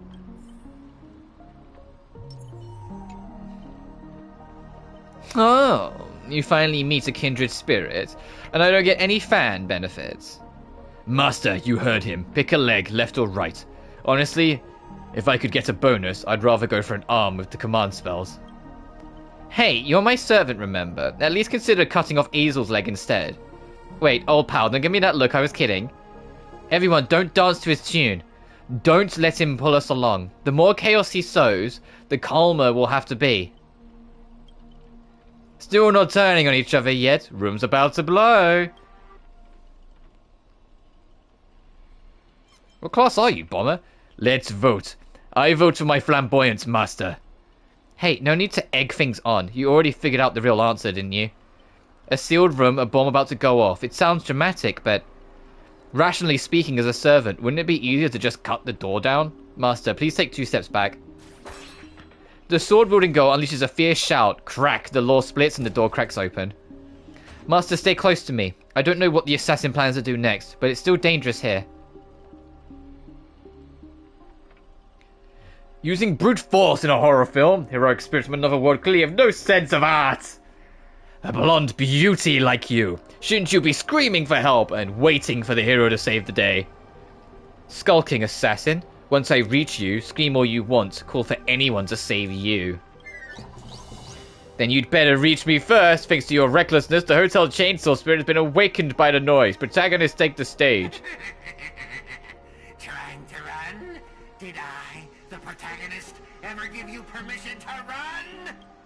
What are you, a piece of gum stuck to my shoe? As the star of this film, I'll be the one to personally tear you all apart limb by limb. You see these chainsaws in my hand? With assassin's power, these 2 poison saws can cut 3 times the blink of an eye. That's 6 cuts in one go. Sure, dude.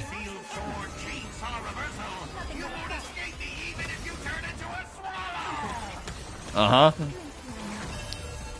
Existence is a port. I will say, like, the only, like, real problem that I've had so far with this Fate collab is Scott being in it.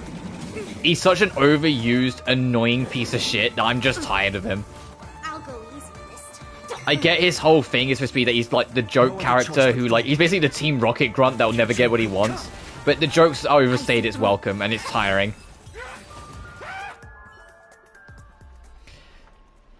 What kind of evil spirit gets beaten to pulp by its victims? Oh, forget it, producer. Take 5. We'll be needing you again later. This is the power of heroic spirits from another world. Figures. Penacony's just a backwater speck with 10 amber arrows. With no real legend or history. Of course, we pale in comparison to true heroes.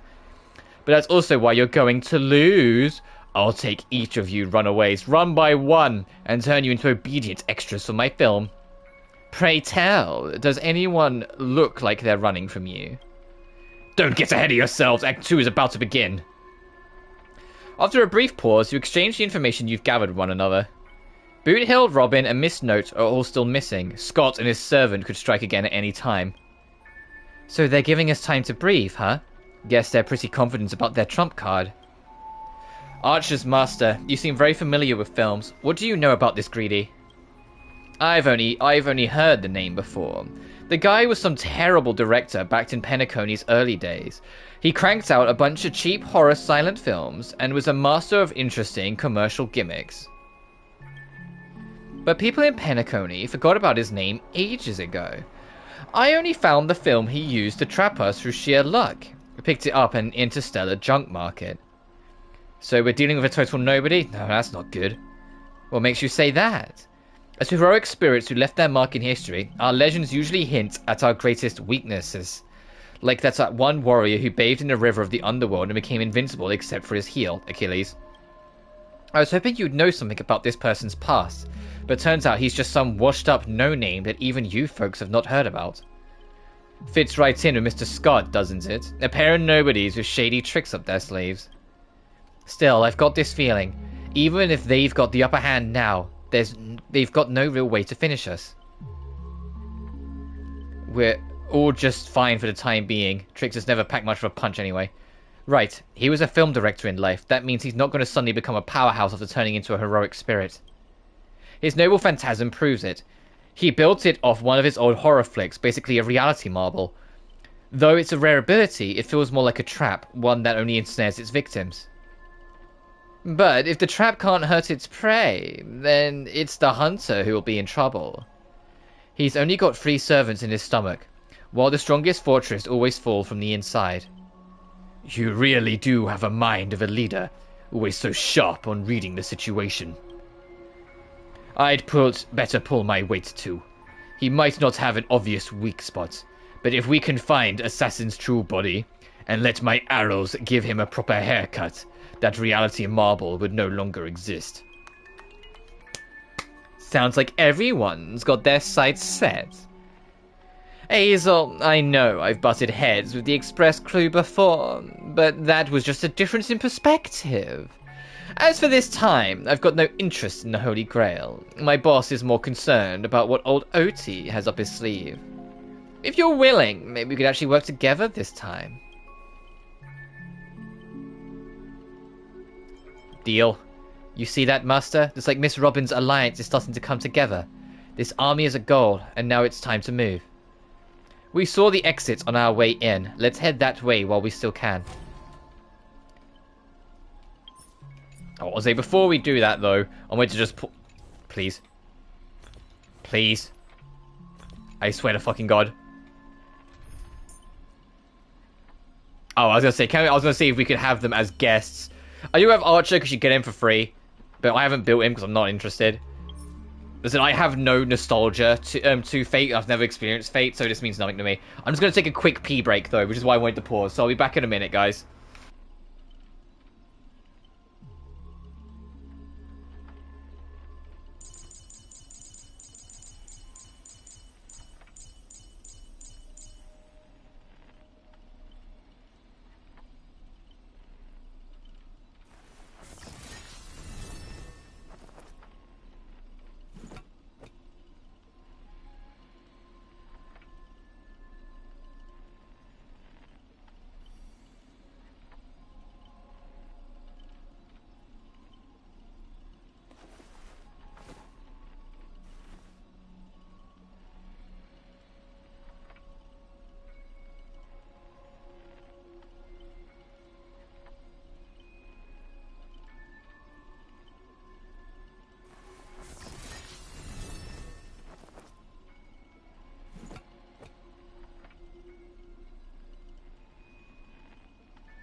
Alright, I'm back. I got a drink while I was at it. Let's proceed.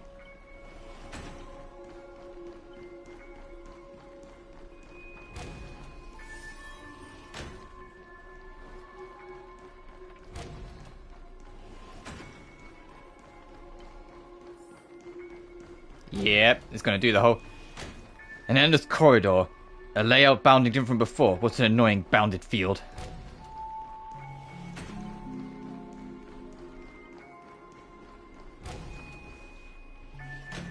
Feels like we just looped back to where it started. If we don't find some kind of countermeasure, we could be stuck running in circles forever. Master, why not leave some of your chips and dice behind as markers? You don't need to remind me of that. I already tried it. I didn't expect Greedy to be such a greedy money grubber. Hey, don't go throwing shade, extra boy. I was just cleaning up the set as usual. Gotta make sure random props don't ruin the scene. The next scene is all about IPC employees trapped in a haunted hallway and cursed to suffer forever. Nowhere to escape and no one will ever come to help. In here, any struggle is just a wasted effort. Is that Miss Robin singing? Oh, Greedy, it looks like you forgot that you didn't only trap us in your noble phantasm. That's what you get for cutting the budget, Greedy. While you were busy writing, directing, and starring as yourself, Miss Robin already found the way out on the other side of the set. Everyone, follow the music. Producer uses piece of junk to ambush two low-level characters. How do you still mess that up?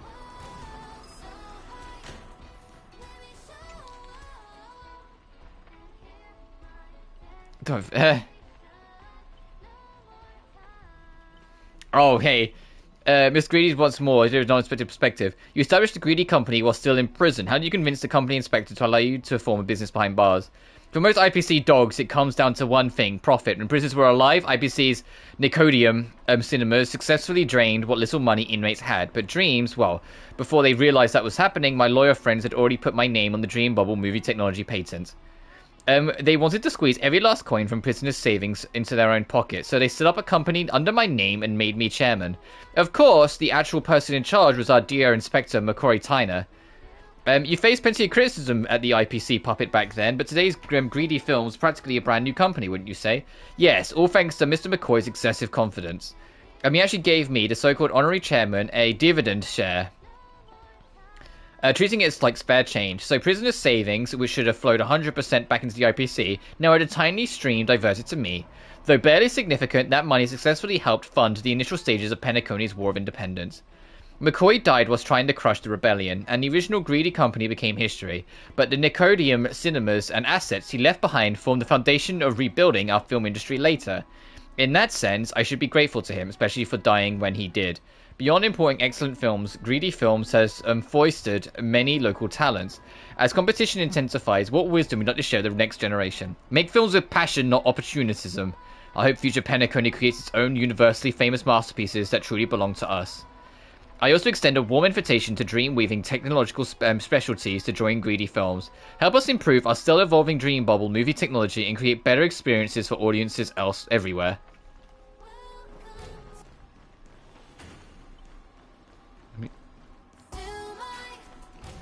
There we go, we caught up. A gentle force of harmony floats through the tight space, and its heart, two singers light the way for the lost. But at the same time, an evil spirit approaches them, determined to shred and consume these visitors from beyond the sky. Miss Robin, watch out!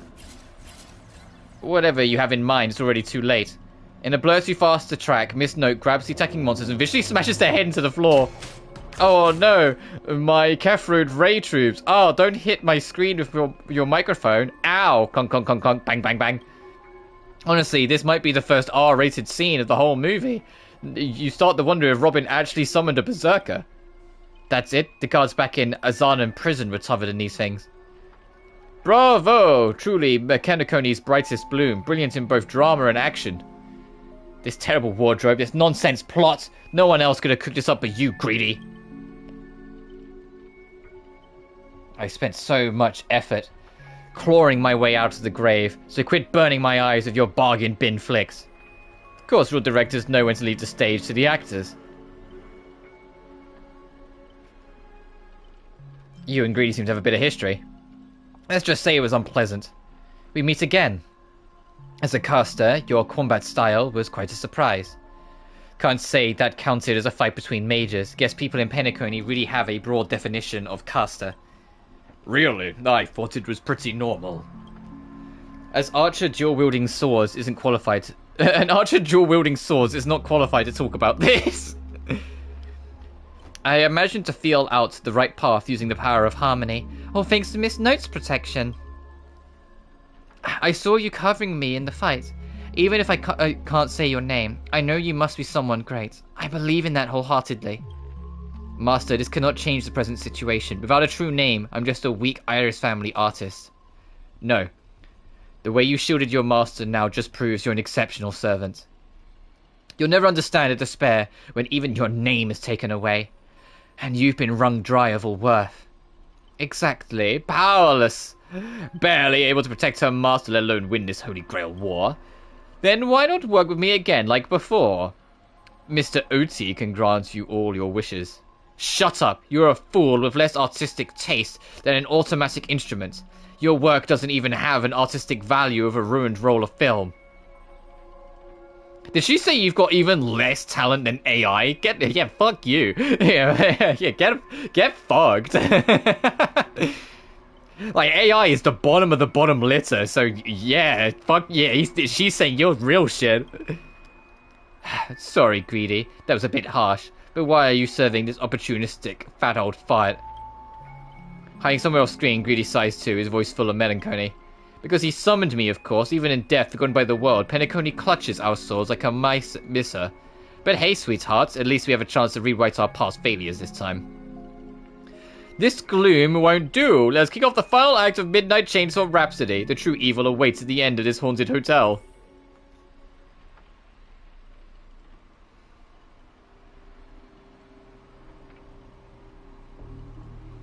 Whoa, the director really went all in this time. Is this what you meant by giving me more power? The surviving protagonist finally reaches the heart of the hotel. An evil spirit appears through the screen then. I gather all the lights and effects on you, shaping you into an invincible monster. Lyndon Scott! You will become a legion of evil spirits. A horror icon etched in movie history. I'm all fired up! Now, I will take back everything you took from me. You shall pay tenfold, no, 1,000-fold! Honestly, the way this guy keeps coming for you, even the wildest British hounds would call it obsessive. Master, what did you do to him?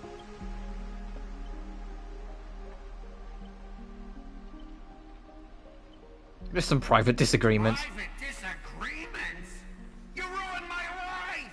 You made me bark and oink and face at emotion, moving from one puny post to another in the cosmos, in despair and misery. And this is what you call it? Private disagreements? You tried to just abduct over an entire street, dude. You got what you deserved. You and your little entourage of extras. You won't get to be cocky for much longer. The power inside me is breaking out, trying to be free. 1 Scott, 2 Scots, 3 Scots. My scalp is scratchy. 2 got stuck in there. Master, your line, say your entrance line. Fear me, mortals, for I am everywhere. In your dreams, in your shadows, right behind your back. Now I, the Lord of the Wolf Pack, the 1,000-faced Scott, will devour all! I've got 7 ways to end your life. 7! All things in humans. Let me show you the overwhelming strength in numbers! Oh, okay, so he can still force them to go angry mode, but it's just these enemies again. The game is on. Feeling spiffy? For tomorrow.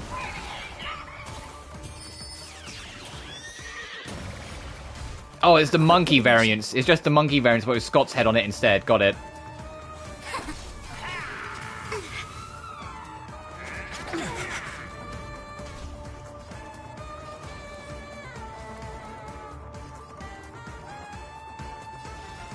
Expand your thinking. Curious, endless riddles. Nothing but a void. Can you find the answer?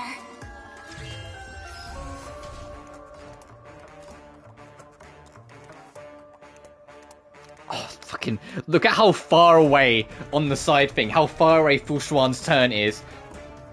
Because that would save the Herta's neck here. The Herta might fall.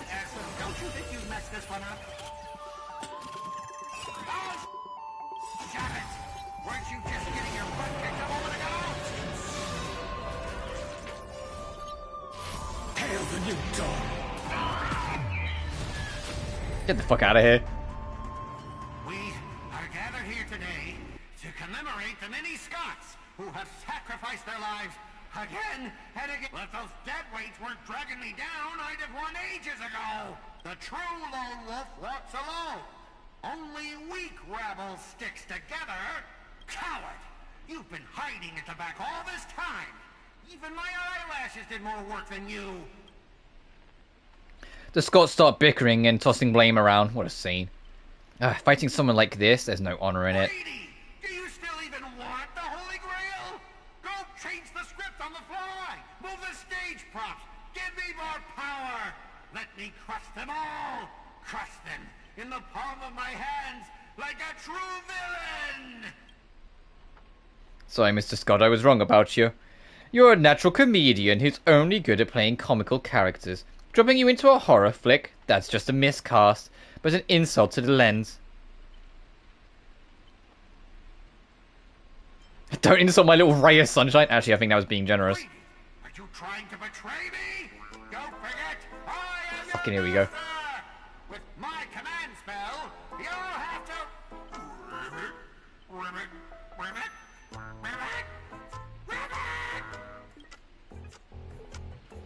Trying to dominate me in my set with just 3 command spells, Mr. Scott. Consider yourself fired. Apologies, cast and crew. You had to witness a little meltdown between director and actor. Underestimating the power of harmony was on me. I shouldn't have brought you all together. So I'll be more thoughtful with your stage entrances next time. I look forward to hearing your piercing screams all over again in our next film. Act 2. A Haunting of Clocks. Did we just leave his reality marble? Something's off. Each night, the Clockland will reveal its unknown side. As the protagonist, you open your eyes and find yourself trapped in a nightmare with no exit, and now a terrifying enemy is standing right beside you. Knowing we're allies, you'd still go out of your way to stir up trouble and sow discord. Mr. Archer, you don't strike me as someone married to a contract. Wouldn't it be smart to take this split-up operation and eliminate a rival for your master? I might give it a thought. like Stella's eyes just widened for a second. She went, hang on.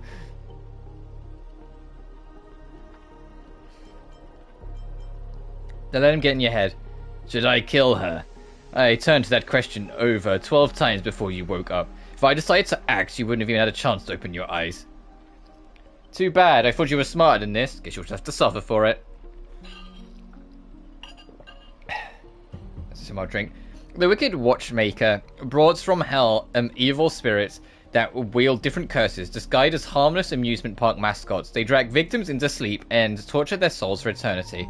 Excuse me, I'm the director at Clock Studios. Do you own the rights to our clocky?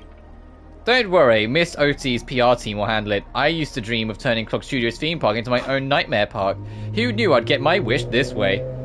It's even more satisfying than biting into a triple stuffed Stargazer pie. Soak it in, dear character, until you become toys for the evil spirits.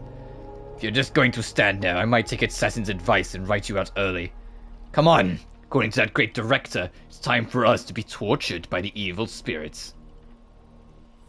Fucking heard her. Hang on, baby girl.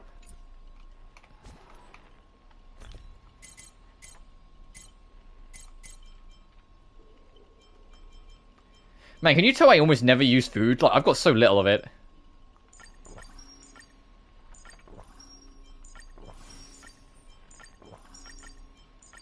Oh. Wow, that takes a while, huh? It's crazy, like, the contrast. Like, Genshin, you always have food items ready to go. In this, like, you kind of never have food items. Like, you never need to worry about it, really. Person up ahead. Is that Miss Note? Oh, fighting one of the Sunday's, like, specialized minions. Oh, my bad, sweetheart. Almost forgot. Your voice is already my personal property. First it was the copyright of your songs, then your image, and finally your name. They found a younger, prettier girl, slapped the name on her, and put her on stage, and you'll die in the despair in the desert of Dreamscape. I'll devour your body piece by piece, and even that fake name, Miss Note, will be mine.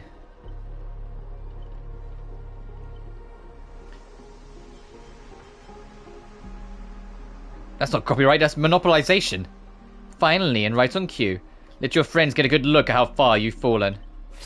Don't be so quick to charge in, Red Handsome. I might look frail, but I could still drag Miss Note down with me before you land a hit. And why would I spare an enemy servant? 2 birds with 1 stone sounds perfect to me. You seemed like just another hollow loudmouth like Greedy. Figures, you foolish outworlders don't realize how powerful this nameless servant can be, like in Penacony. Call it a charitable performance. Let me give you a taste of what the caster can really do. The voice of harmony will compel all life to dance to the tune and become my familiars, and you'll drown in syrupy oblivion. We'll see about that. Anyone who fights with a stolen weapon is bound to get hurt by it. If I were you, I would think twice before singing something you ripped off from Miss Note. Is this supposed to be Fate music playing again? Master, are you alright?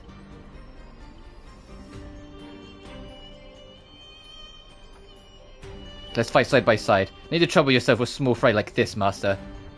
Trying to steal the spotlight from the star. Get them! Whoever takes them down gets a lifetime supply of Soulglad from our investors. For Soulglad! For free meals! Seriously, Soulglad and 2 bottles of syrup?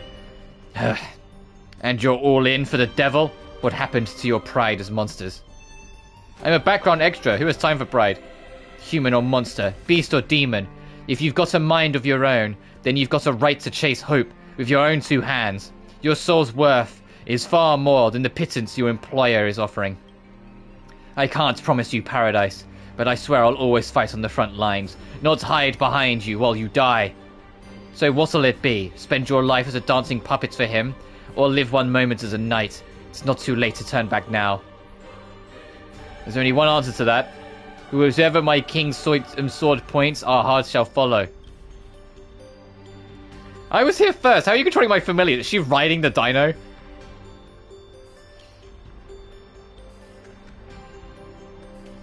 Call it leader charisma, my friend. You traitors want pep talks and you're switching sides? You're just extras. Don't you want your paycheck? Also, they couldn't be bothered to animate this, no? Look at you, acting all high and mighty. What else can you even do besides throwing money around to strong-arm us? I am the king of knights mounts now, not some familiar you can boss around like a dog. I bestow upon you the name of my beloved steed. Lamray III. Now come at me, let's vanquish this evil before us. In the name of the king! Wait, if you kill me, you'll all vanish too. You're still my familiars. Ah! I failed to protect my master. I was forced to separate from her. And now to make matters worse, it's the enemy who came to save me. I am... Ma'am. This is where you will say thank you instead of sorry.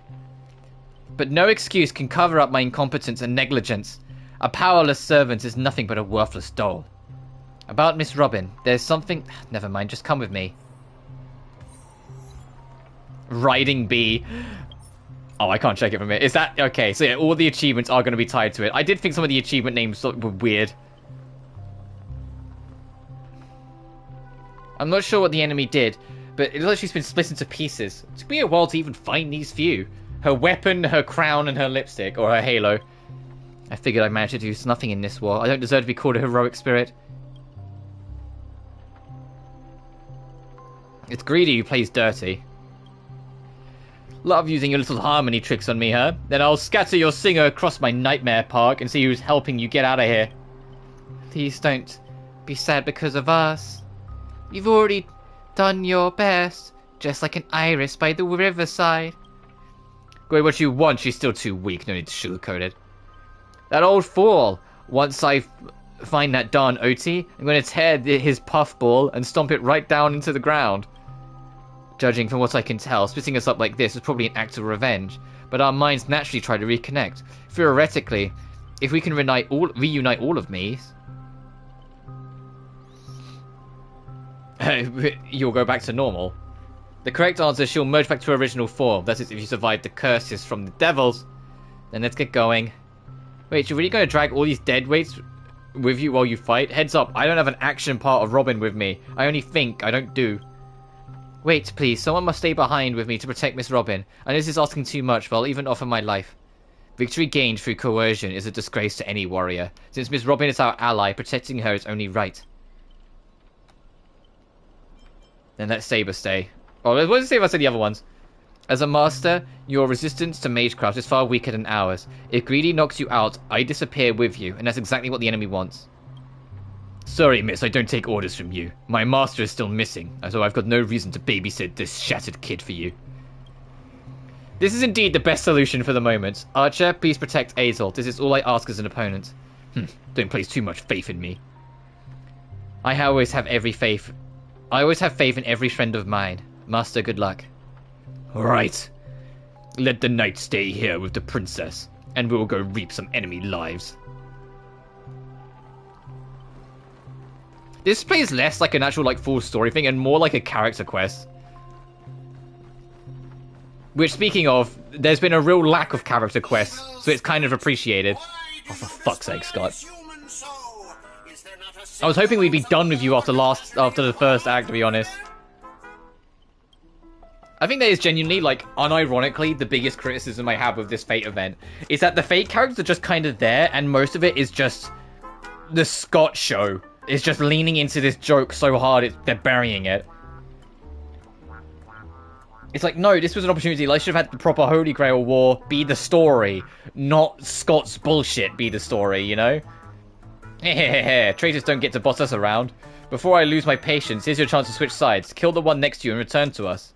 Despite its rough design, the dog-shaped monster's name suggests it's molded after a classic figure from the Clocky cartoon, likely a derivative of the werewolf brother Hanu. Stop pushing yourself, Mr. Scott. Its target is me. You don't have to throw your life away for nothing. And I think it sucks as well. It's the whole silent film, but he's in control, so he's the only voice you hear. It's obvious why they did this, for the record. It's very likely there was a bunch of rules and restrictions in place about having this collaboration. And either that, or even though this company makes a shit ton of money and probably could have afforded it, there was a lot of extreme costs about having this collab carry on. And so the idea of only having the voice cast for the fake characters in for little bits, and then making the whole event justified as a silent film so they never speak again. Yeah, okay. And also that's ignoring the fact that, you know, there's no English voice cast for this event whatsoever. Like, come on. It's obvious, like, there was either rule restrictions or they just didn't want to spend too much money on this, but we're reusing areas, we've muted all the characters, and we've made the story have very little to do with, like, the actual, like, fake characters. Come on, it's very, like, I can see why people were disappointed in it. I don't mind it because it's at least funny enough and at least comedic enough, but I can see why, especially if you're a Fate fan, this is extremely underwhelming.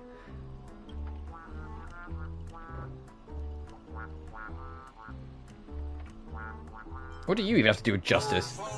You've arrived just in time. Help me. Together we can crush this blasted evil spirit. Doesn't matter if you want to punish me later or demand an explanation.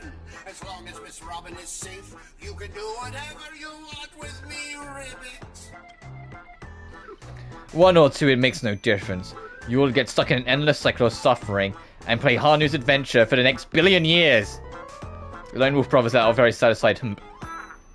Enough chit-chat. Time for the most terrifying torment in all Penacony. With a blinding flash, your body shrinks and you're forced into the outline of Brother Hanu. Now you'll know the horrors of being trapped in Hanu's adventure for life. Oh, do we have to play this minigame again? Oh, they turned people into cartoon animals. Is this some magecraft from the age of the ancient Greek gods? No, the mechanics feel entirely different. Where's my rocket launcher?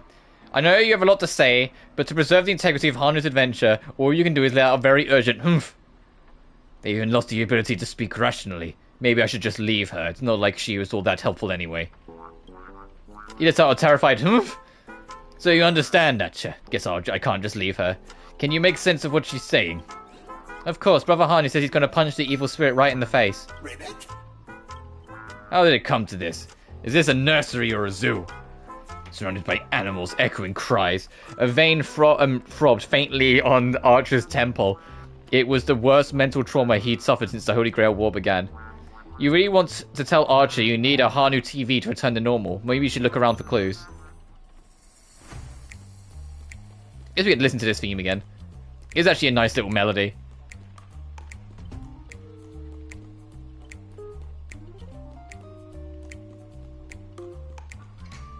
The like noir-esque tracks that we got in Penacony were some of my favorite tracks, so it's nice to hear them again.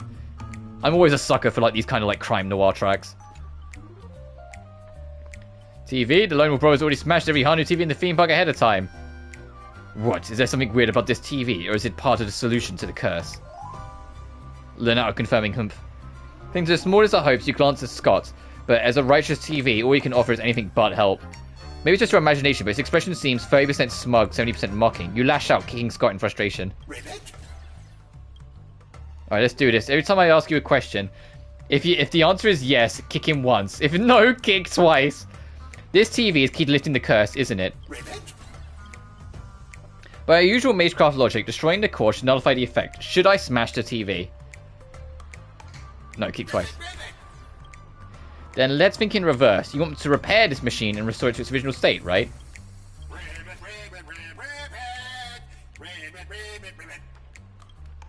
Time to end this. Trace on.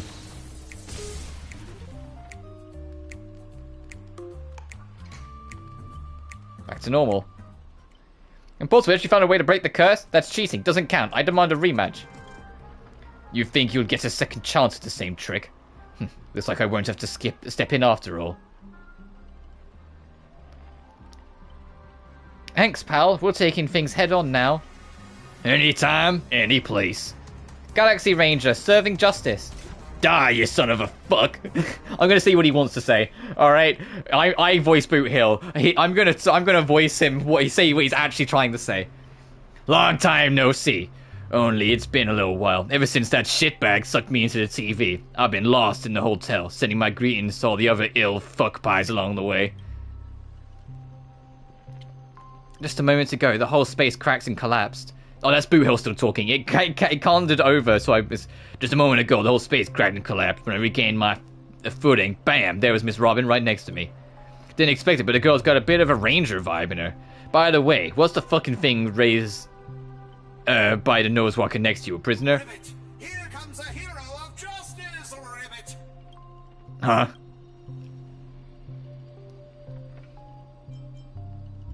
Let's find out how this goes. I'll decide how hard to beat you up. 3D split my consciousness into countless fragments in the previous battle, just like what happened to Miss Robin. I'm honestly as shocked as you are. Who'd have thought there's justice in that man called Scott? And yet, my chest burns with righteous fire. Scott of Justice is not like the evil ones. He threw himself in to protect me, Tweet. You trust this son of a nosewalker? Might as well believe I'm the general of the Sun's show. No offense, but making someone like him turn over a new leaf is like asking the Anti-Magic Legion to plant trees in the kingdom of banditry. I completely agree. We cannot afford the risk. If the enemy cursed him and turned him into some kind of special familiar, then... I thought, what if this is all part of Scott's plan? What if the evil side of him is lying in wait within me, ready to spring to action at any moment?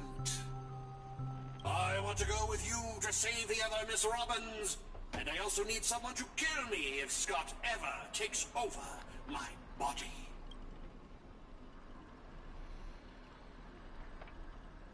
I'll keep my eye on you at all times.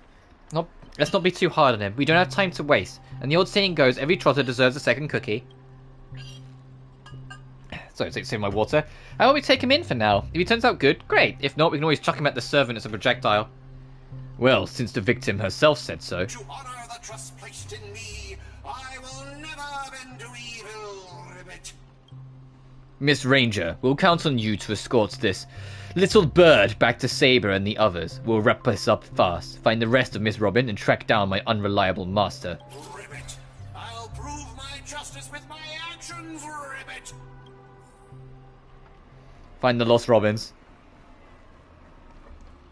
What is the objective mark of, like, the objective for this read? Does it just say find them, or does it have, like, bullshit? So Gary companions along the way to face off against the Demon King. Isn't that a textbook setting for a heroic journey? Wait, isn't it supposed to be a horror film?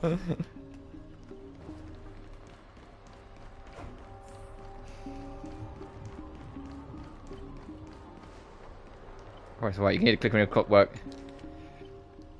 Oh, God. If historical turning points are like knots in a record-keeping rope, Greedy undoubtedly created two significant ones. First came his invention of dream bubbling filming technology. Second was his shocking decision to tear up the patented copyright. Why abandon rights as such astronomically profitable technology? Greedy never offered an explanation. Contemporary audiences praised Greedy's selflessness, but these accolades gradually morphed into criticism as his terrible films flooded the market. Here's an interview from that period. It's truly remarkable. What thought process led you to abandon such a valuable patent? The Dream Bubbles patent has long restricted Penacony's film industry, forcing talented creators to abandon their dreams. While copyright awareness grew, so did copyright trolls, corrupting our creative environment. As a horror director, I would rather hear audiences laughing about being scared than witness endless copyright tragedies. Many believe death directly influenced your decision to tear up the patent, serving both as a memorial to her and a gift to a newly formed Himamiya Films. What's your comment on this? Death was a complete tragedy. When almost everyone turned their backs on her, she still sang for those most vulnerable, ultimately losing her life during a charity performance. We all bear responsibility for what happened. Are you suggesting that the Alfalfa family and Mr. Alfalfa played a role in this? No, absolutely not. The Alfalfa family has always been an angel investor in entertainment, helping countless Iris family artists rise to fame. Mr. Alfalfa remains an invaluably Greedy Films partner. I'm certain we'll collaborate even more closely in the future.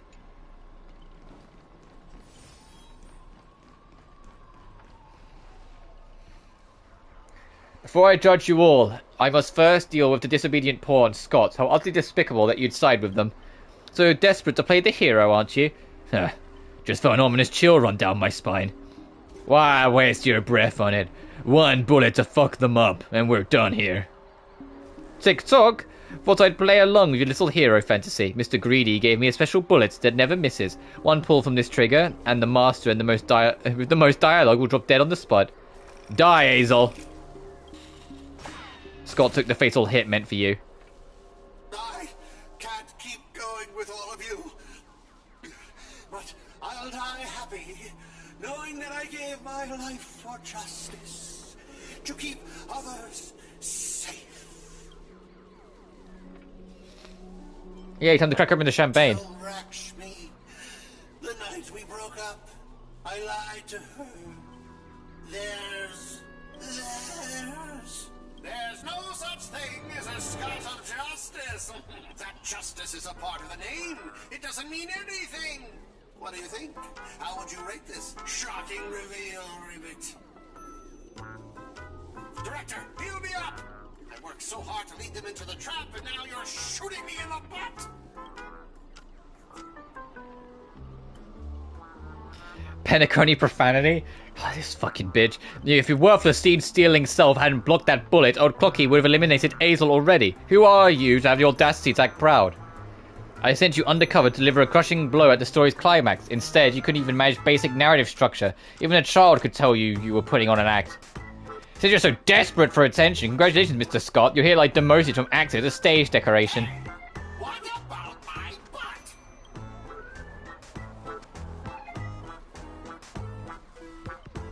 Just one more bullet and no more pain. Old Clocky, quit playing dead. No completed scene, no paycheck for you.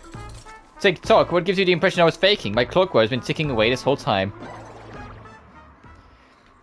You know, for a demon manipulating human, emotions of playing an instrument, it's like touch, things like this. Sometimes a knockoff may outshine the original. Ha! That was so fucking satisfying. Time to break out the hell door and smoke malt juice to celebrate. Uncontainable joy surges through the man's heart, sending him into a euphoria, and yet there is nothing more than a common mental attack. Watchmaker, witness this. Your most prized trick now belongs to me. Darn it. Damn it. For some bizarre reason, I have a sudden urge to dance with this jerk. Tick-tock, behind the clockwork invented by the Watchmaker, the devil who once ruled Penacony, in its presence. Even the strongest minds become nothing but blank pages, easily rewritten at will. How is your power range so ridiculously broad? How dare you use my powers against me, greedy? What are you so proud of, you cheap imitation? Messing with your bro, Brute Hill? Big mistake. Come on, Hazel, let's show this knockoff what actual clockwork can do. Please reset Brute Hill's emotional state back to normal.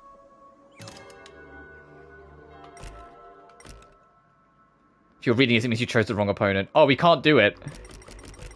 Tick-tock, I am the chief physician of your soul. Remember when they did this in the main story, and like it came at you like a bullet? Well, they're kind of funny talking about it.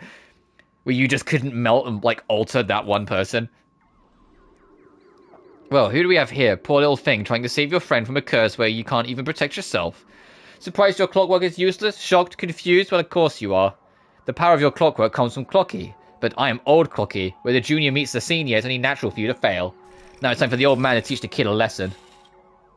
A feeling beyond words clutched at your mind. Not one of Clockwork's 4 different emotions. This is darker, heavier, like a silent quagmire. Departed loved ones, betrayed by those you trusted most. The shadow of approaching death. These manufactured emotions burst from your heart, leaving just a black void that watches you with empty eyes of a corpse. You finished with your little show yet? I don't have time to play pretend with you. Impossible, I use Clockwork to turn everyone's emotions into pure despair. How trite. Your dialogue is straight from Villains 101. These pathetic attempts at manipulation are less effective than vultures squawking over a corpse. What took you so long? Was that whole silent badass act really necessary? Have you figured out the enemy's weak spot? Yep. Besides his emotional manipulating powers, this guy's nothing but walking weak points. I wanted to see how deep... I'm guessing this is Archer's theme playing. A monster's hell could go into straight universe of yours, but it seems your world still has hope and a future after all. Despair? Please. I've witnessed enough scenes of despair to submerge this entire playground of nightmare. I've seen corpses hanging from gallows that stretch like endless forests. I've witnessed the charred remains after doomsday battles, where people become nothing more than ravenous beasts devouring each other. Just who in the world are you? A hand-working guardian. Though admittedly somewhat of a workaholic, I've seen too many forms of despair, but to break me, your fake illusions don't even come close. Take talk. Cranking power to the maximum, I refuse to accept that anyone could resist my clockwork now. Even your body's mangled under war chariots. Trace on.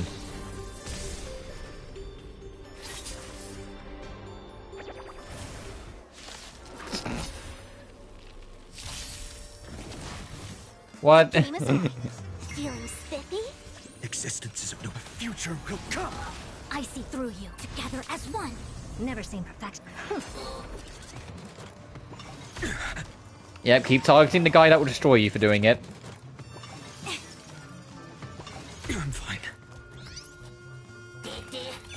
Dead.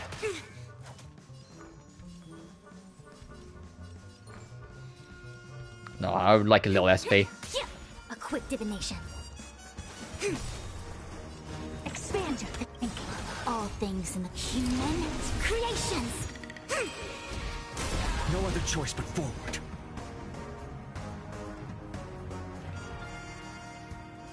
For tomorrow. So I was just checking something quick.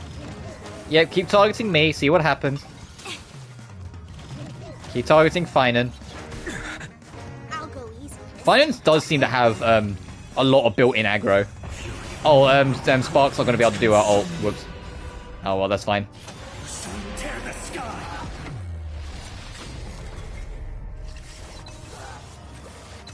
I'll never yield to fate. So without substance. Don't get smug, the director will avenge me. Extra lines won't earn you extra pay. Oh, in that case, I'm dead. Good, now let's regroup the others. Oh, looks like you just crawled out of a tough fight. Fucking Void Song Whale. Now you decided to pay after we did all the work? Well, I did do something alright. Some evil spirit called a Revolver Governor got all clinky with me. Insisted we play a game, ended up losing 10 years worth of savings to me. Look, I even brought an old friend back with me.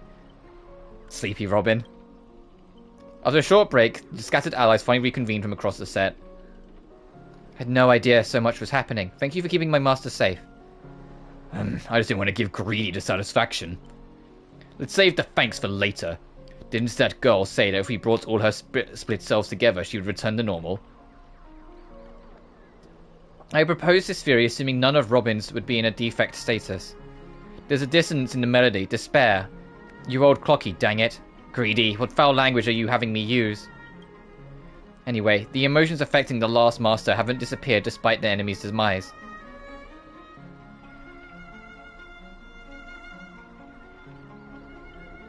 Sunday would absolutely kill me dead. My resonance isn't nearly as powerful as Miss Robin's, but it's enough to clear this minor dissonance. Master, please stay quiet and don't disturb my melody. Ignore whatever you see. These are just my internal doubts and won't hurt anyone else.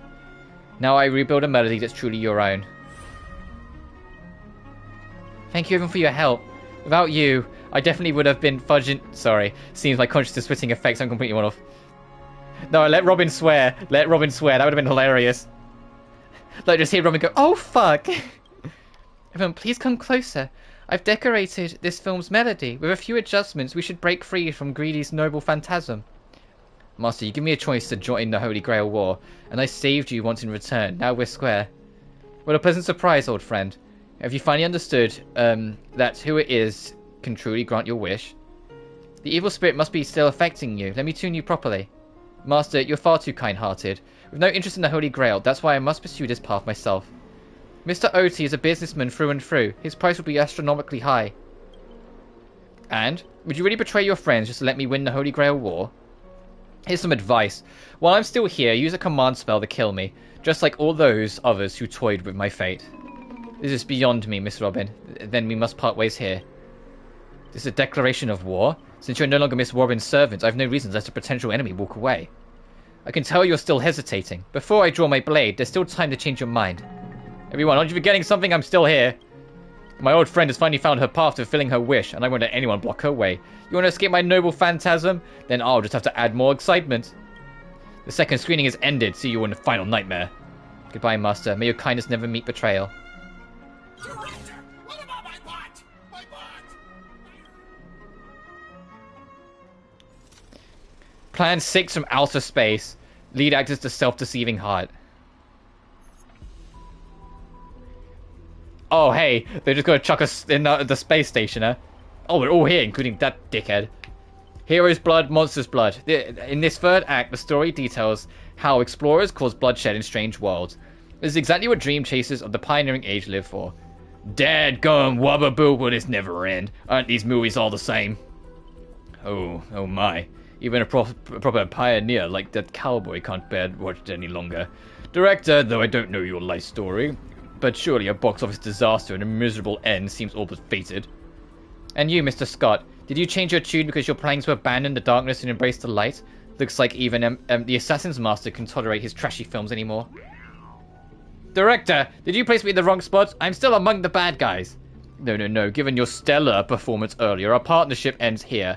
As for old Oti, I'll file a claim for accidental casualty compensation on your behalf. It'll be issued to your family. Because the ending of the Plan 6 from outer space is no survivors.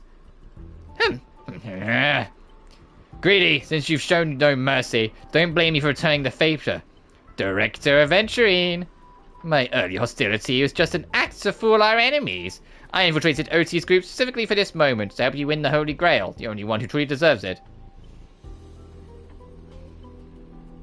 There it is. I may vomit. Got a special baking technique. Oh, Mr. Scott, I know things haven't been going smoothly for you and your department, but if you can show enough commitment, the Strategic Investment Department might have a better spot for you. How do you accept things so easily? Greedy, you don't think I was really going to let you play me like a fool, right? As an actor, I'm part of your noble phantasm too. As such, being a former protagonist, I can naturally see your second noble phantasm's power. How dare you? Director Aventurine, this is my sure commitment to you. Deploying staff access, one-click noble phantasm skip. Progress bar proceeding to rapid prodigies. Listen up, everyone, please stop acting.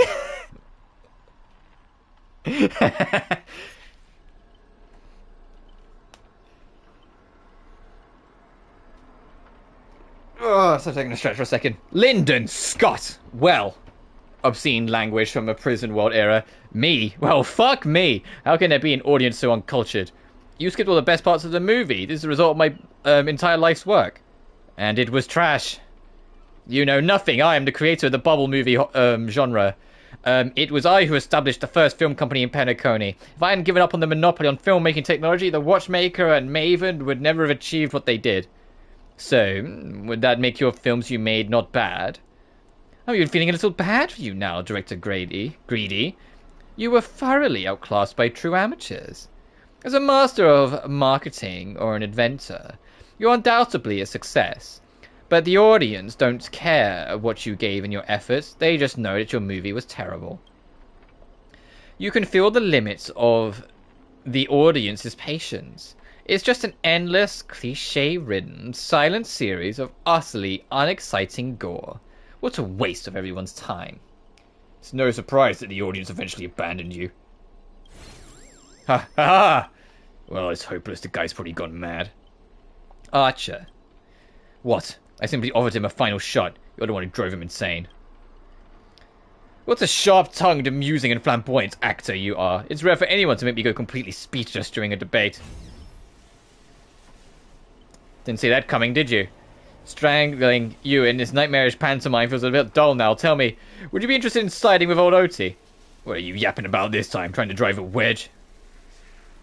If we join forces, we could sweep the rest of the opponents off the board in an instant. Surely a senior executive in the Strategic Investment Department who understands investments better than anyone would make the right choice. Wouldn't you agree, Mr. Aventurine? You seem particularly obsessed with me, Director. Is it because I, as an amateur film critic, repeatedly tore apart your masterpiece? Of course, it's because you're the cleverest one here, most aware of the fact that despite your arrogant apparent power, none of you have actually escaped my bounded field. For someone like you, betrayal is always an option to consider, not a moral absolute. Someone like me? Oh, you may be a terrible filmmaker, but you're not that bad at reading people. Fuck me, you're not seriously. A good businessman always evaluates the situation and adjusts their stance for better investments. I'm tired of this endless farce. Eliminating this many competitors at once is quite profitable. Oh, you didn't care about the Holy Grail. Apologies, Azel, I wasn't being honest. Great, I love flexible actors like you. Let me show you my goodwill and let's move to the next scene. Your caliber. Is this just so we can fight the Adventurine mini-boss, isn't it? Bigger stage. Is it going to move us? The Golden Gatekeeper, lead actor is Adventurine. Archer? Yeah, now he gets the voice. Me, right?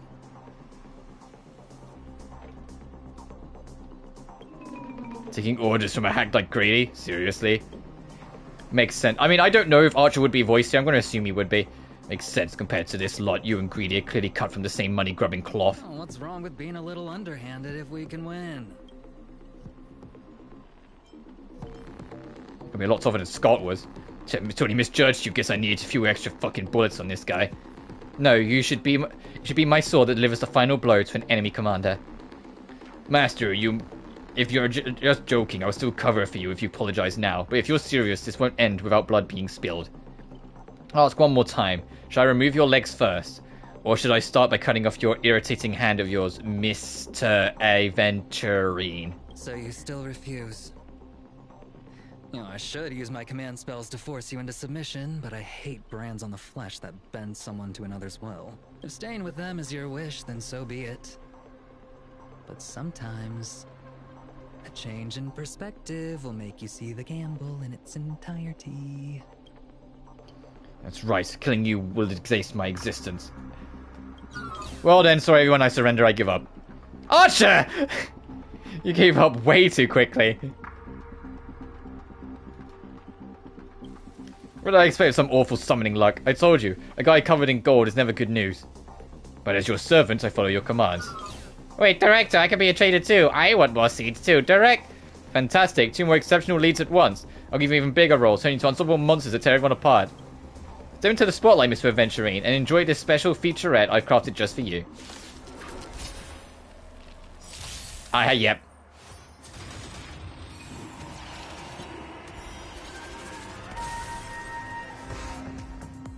Well, at least we get to listen to this theme again. And awaken.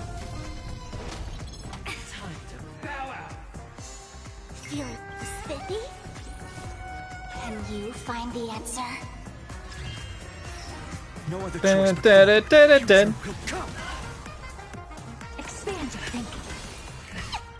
Curious? Endless riddles. Nothing but a void. Down from above. Open sesame. Oh, we got to do the whole 2 phases, huh? It's not the 3 phases with like the extra one from the challenge mode. For tomorrow. Yin and yang. Take everything on the Quick divination.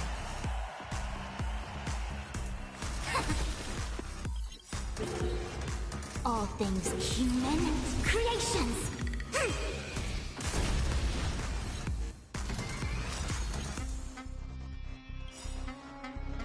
All things in this human creations. Never seen perfection before. Expand your thinking. This is gonna be funny. Hey, Aventurine! sun tear the sky.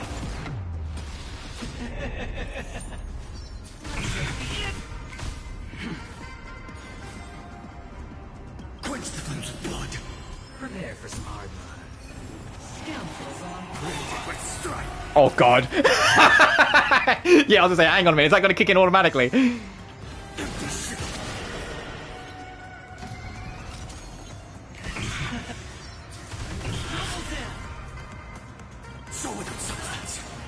Jesus Christ. This will probably kill him, actually. Yep!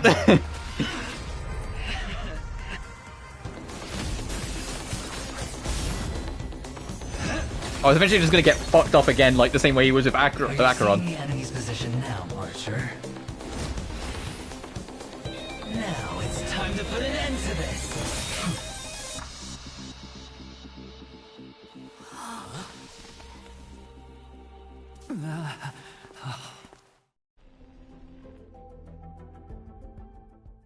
Why do actors in horror films never see where the monsters come from? Why do monsters keep popping into the frame as long as the film is rolling? It's because the true monster is born beyond the set. The director's lens is the real cradle of terrors. Your presence concealment skill is simply a manifestation of the theatrical rule that characters in the story cannot see the cinematographer filming behind the lens. But monsters are different. They are the soul of horror films, the focus of the lens. Their line of sight is always fixed on the camera's position. That's why only Scott, the man playing the monster, can see you. You win. I concede. Having the devil lurking behind the lens and getting real monsters to step into the theater. That was my finest offline marketing campaign ever. Who'd have thought that someone could still see through my tricks hundreds of years in the future? How did you do it, friend? Did I never mention it to you? Well, I am your fan, Mr. Greedy. I reserve judgment on your film taste. Wait, when you want to roast him so hard before? Director of flops from centuries ago, catching the eye of a big shot from the strategic investment department. Thanks for the compliment, but that was a pretty bad lie from you. Oh, have more confidence in yourself, Mr. Greedy. After I stumbled upon your first movie, curiosity led me to dig through the archives of Greedy films. Now, you had each moviegoer sign a death and liability release waiver before entering the theater. And you released memory zone memes into the theater at intermission. Oh, these interactive marketing tactics were way ahead of their time. You could smell out exact market demands and deliver maximum impact with minimal resources. Oh, had we met back then, I would have made sure to secure a spot for you in the marketing department. I'd rather not be recognized for those achievements. You could have been rolling in riches. But you poured everything into filmmaking to create something you loved. You're a director worthy of respect for that alone. But what you've done is unforgivable. The watchmaker said almost the same thing to me back then. But like I said, I concede. I have no talent and can't create true art. I've come to terms with that after dying. Then could you tell us old Odie's plan?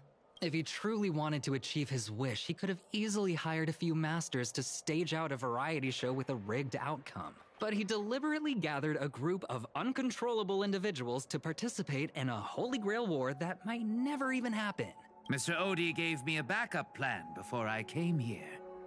When I lose, I'm to humbly admit defeat and invite everyone to the Grand Theater. Mr. Odie and the Holy Grail will be waiting for you there. You'll hear all the answers from him. And you, my fan, this little behind the scenes is just for you. I believe the reason Mr. Odie reached out to you all is simple. You'll bring in higher ratings for this show. Do you trust what Greedy said? There's nowhere in Penacony more fitting for a grand finale than the Grand Theater. Oh, Mr. Boothill, why are you looking at me like that? Didn't expect someone like you to be that Fudger's fan. You could say my master's taste is as tacky as his outfit. Well, instead of calling me master, a word that brings back dead class structures, I prefer you address me as Mr. Aventurine. See, Red Guy, those business crooks are all the same. They take everything you throw at them, and insulting them's like punching a cotton fluff ball. Ain't no fun at all. Then I'll graciously comply, Mr. Aventurine. As for the final showdown at the theatre, I'm sure that Mr. Oti has already prepared the battleground for us. With the Holy Grail in his possession, he'll be far more difficult opponent than Greedy. A siege and warriors assembled to storm the walls. Now is it starting to feel like a real war. I'm going with you. It doesn't matter whether Miss Node is now friend or foe. I will bring her back.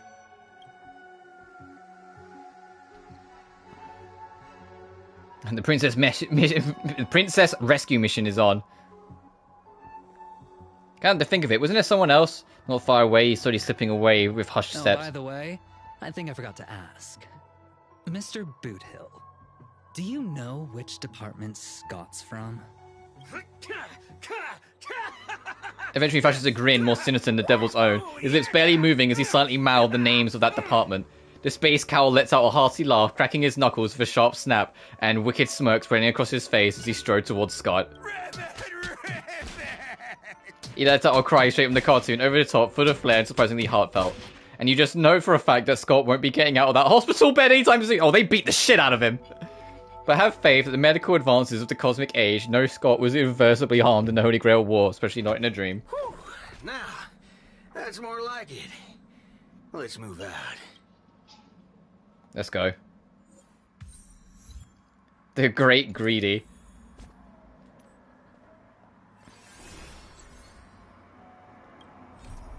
Okay, that's that.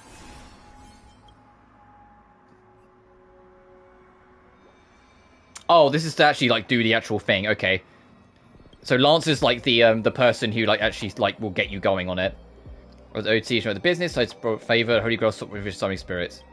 Isn't that just like you're seeing jewels in the treasure chest or seeing out an empty broken box? Who are you again? Lancer, sure, we've had lots of great memories. We fought together, does that count? Oh, okay, they expected... Why haven't you disappeared? Oh, so this is like now. Like the actual story stuff is still in the... A year ago during the war, whilst this is still the now in the event. Holy Grail useless now. Theoretically, yes, from memories, yada yada. Yeah, so this is just setting up the event, but that's Screw'em. I'm not sure what tricks he pulled. We somehow extracted part of the ritual and turned it into a special simulation. I have to admit, incredible mages. Mechanical rituals, cyber, magecraft, same thing. Anyway, the modified Holy Grail still carries the original competition's logic, along with the lingering data of the Penaconian 12 hours. As long as you connect, it's still hard to get used to the one technology. Anyway, as long as you connect to the Holy Grail, you can relive the Penaconian Holy Grail War in this dream bubble. According to him, it will fill with the simulated data of the past shows using the memories of the medium. Holy Grail, but we're not dead yet. Okay, I get it. This is part of the event. I will check it later. Go check it out for yourself. Thanks, I'm going.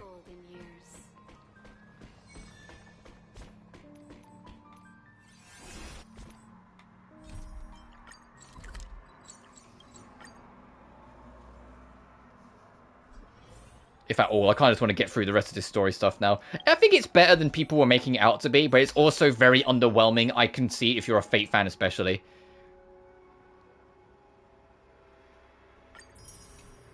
Fate gods have their benefits, we'll do us at their advantage.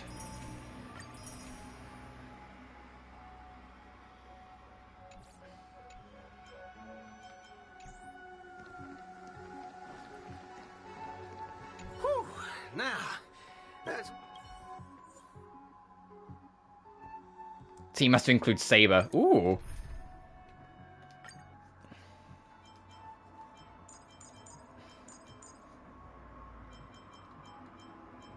You know what? No, I always use the A team. Let me like get the, or have been using. Let me bring out the old reliables. So it'd be Robin, Cass, and Huahua. I had to like check for a second. Oh, it does say physical recommended though, but nah, we'll do this. We'll be fine.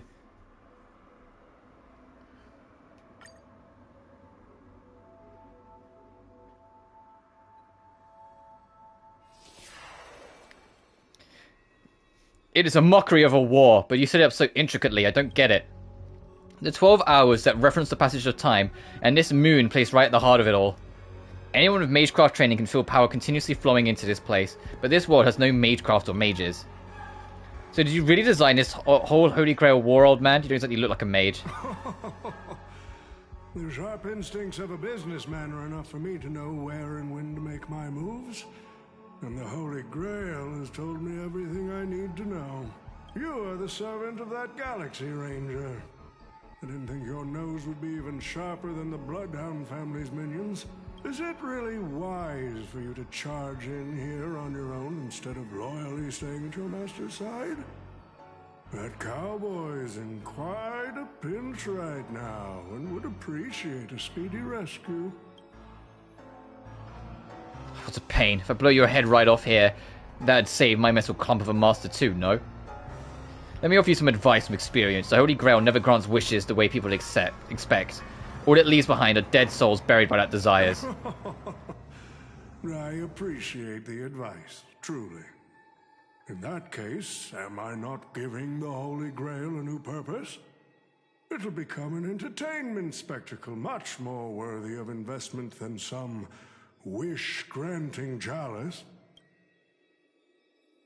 Huh. Entertainment spectacle, I get it now. That clicks pretty well with the essence of the Holy Grail. No wonder it managed to power this Holy Grail war. I mean, wondering what you could possibly put into the Holy Grail apart from wine, given this is a barren world where mystics have completely degraded. But if something could replace magical energy and manage to infuse the Holy Grail with enough power to create miracles, well, that changes things entirely. Instead of something that must be maintained the concealment of mystics, the Holy Grail war will become a public entertainment spectacle instead. Then the people on this dream-soaked planet will come to believe in the miracle of the Holy Grail through learning its rituals and witnessing the summoning of heroic spirits. And so, little by little, their wishes will turn into fuel, coating the Holy Grail into a fabricated miracle, and the farce you orchestrated will end up stomping all over those wishes. Quite the impressive insight, servant from another world. Your presence here was certainly a surprise to me, but you and your friends are needed.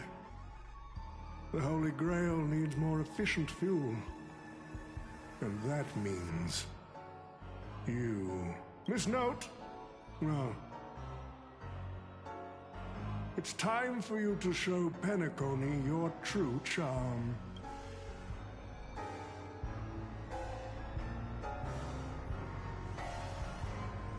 I did what you wanted me to do. Well done, my old friend. So many years have passed, but I still remember every performance you gave, every dance you danced, every melody you sang. You were like a blooming iris. But I prefer how you are now compared to your heydays on the stage, stripped of all the external pretenses. So simple. So ordinary. Enough, OT. Outdated metaphors are as revolting as last night's leftovers. I've kept my promise. Now, it's your turn. There's no rush, my old friend. Everything you desire can be obtained without magecraft or miracles. Money is all it takes. The so-called Holy Grail is nothing more than a vessel crafted from gold, and the real stars of this show are about to make their entrance. Your job is to hold them off until the last step of the ritual is complete. Once that is done, I will honor my end of the deal.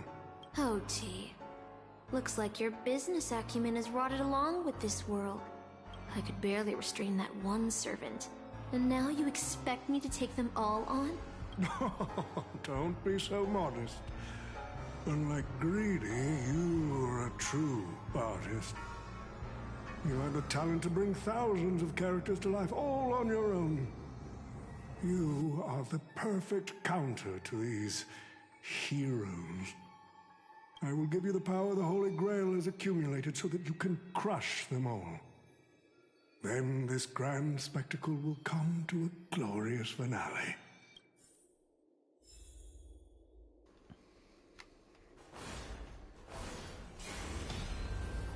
Behold the King of Kings, that's cool.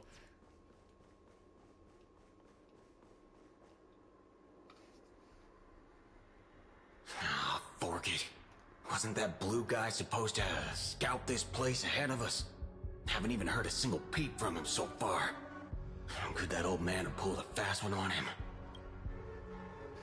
No signs of battle. Doesn't quite seem like something Lancer would do.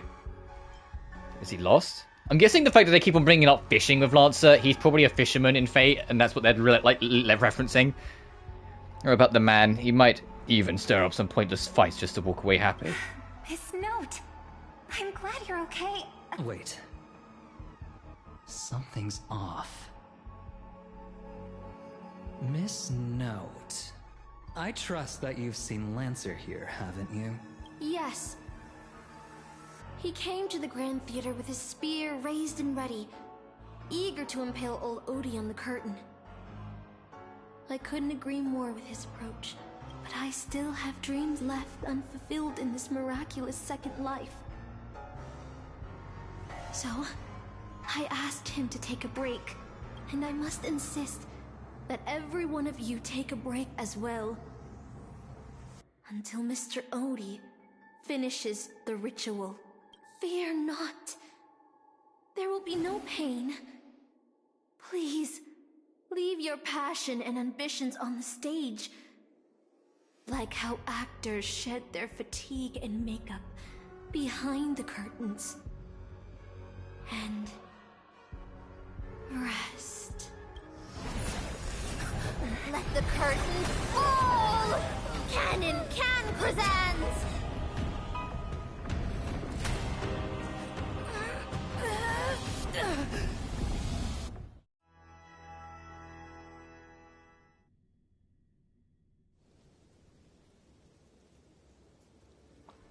Ares Elysiae? Where's this? How is this possible? Why am I in Britain? Hey, Finan did not go through 33,550,336 cycles trying to save all his friends just to be called British. I know what they're doing here, though. This is the whole, hey, we're just going to reuse this because it's a good old wheat field with some trees and forests, and just not have the camera focus on the fact it's Ares Elysiae. And then we just got to play pretend. They're just reusing the area. Where did she send us? Yes, I remember it all. Every tree, every blade of grass, the fields, the wind's scent, and this town. Does Castor think she can trap me with these memories? This town is nothing less than where my life as a knight began. Oh, Artorias. Here to draw the sword, aren't you? You're calling me Artorias. Is it Aiden? I knew it! That mage Merlin spun such a tall tale, something about whosoe'er pulleth out this sword of this stone is rightwise king of all England. Even an apprentice knight wouldn't be able to resist that. That being said, a little fellow like you drawing the sword and becoming king, I really can't picture that. Right, I agree. I hope the sword and the stone manages to pick the right king. Master, let's go. What did he just call you? Artorias. That is the male name I used. After all, a female king would have been a very difficult time ruling Britain back in the days. We returned to the moment right before I drew the sword from the stone. I thought Castor would use monsters, foreign armies, or even dragons to trap us. How I missed all this. I never returned here after I left as a knight. What we see before us is the childish dream I had when I was still just a nameless nobody.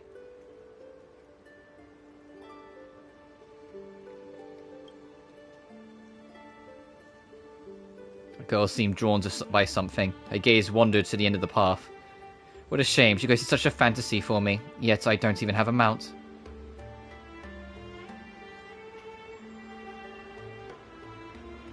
Is there somewhere you want to go?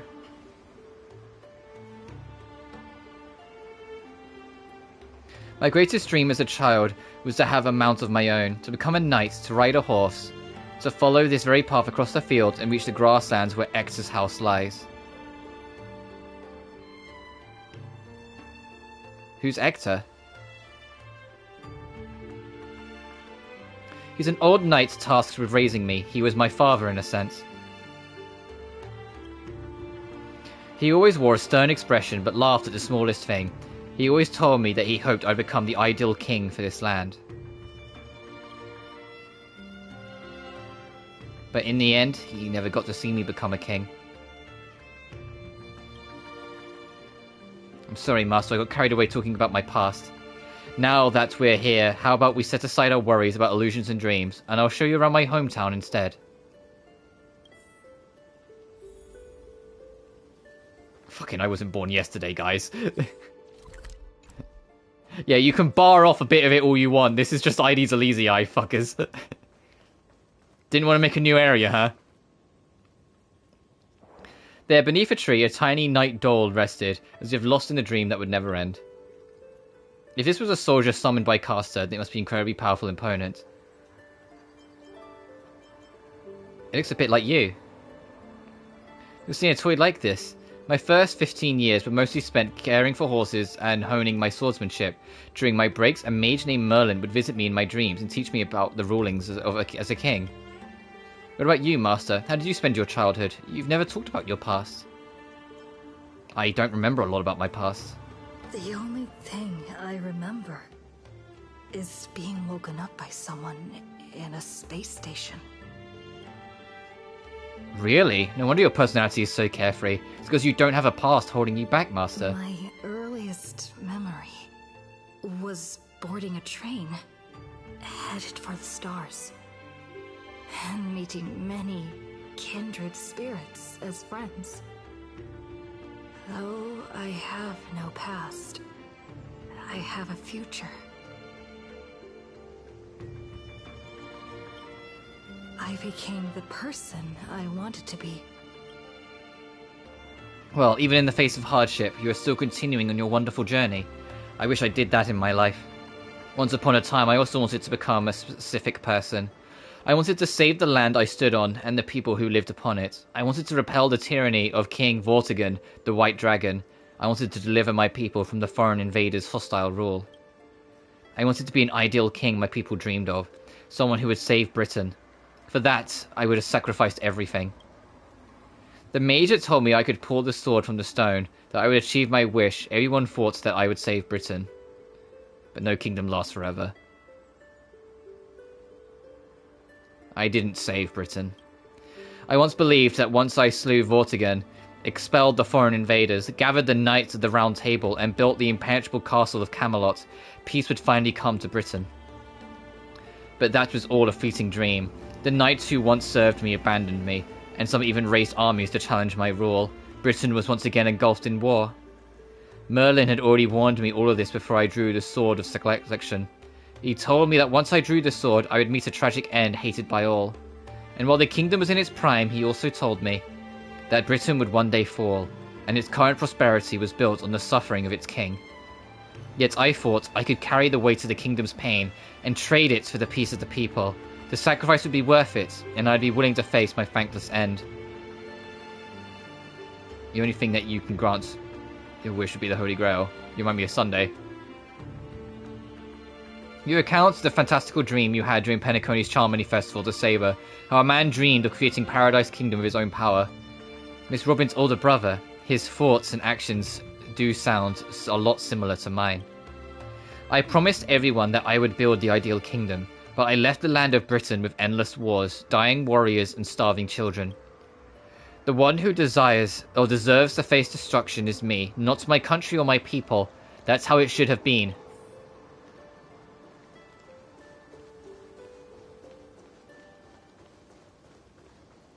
So this is the sword in the stone? I've wondered countless times, had I not drawn this sword, or had there been someone more suited to be king? Would Britain have truly become the utopia I dreamed of, and what kind of life would I have lived? To pull out the sword and become king, or to give up and stay in my homeland to quietly live out my days? She's brought me back to the moment I made my choice. Saber, do you? I didn't get to read that. Do you wish to stay? Master, I'm so tired. I wish I had a horse to ride across these fields before the sun sets. Saber! You called out, your voice echoing, but the drawn-out words never reached the servant. In a moment she hesitated. Fate had already been sealed.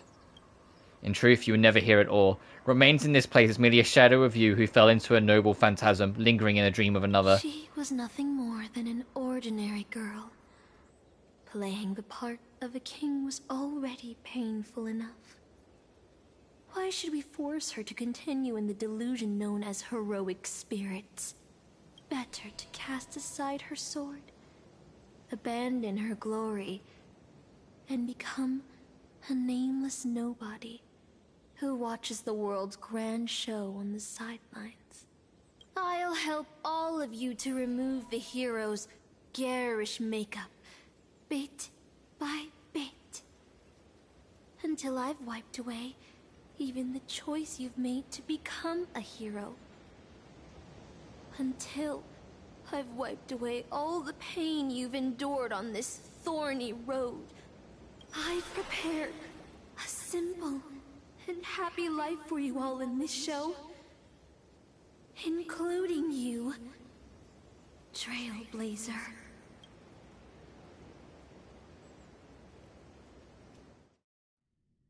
So, newcomer, are you staying? Someone like you has probably already burned through all your luck just trying to get into the Herta space station.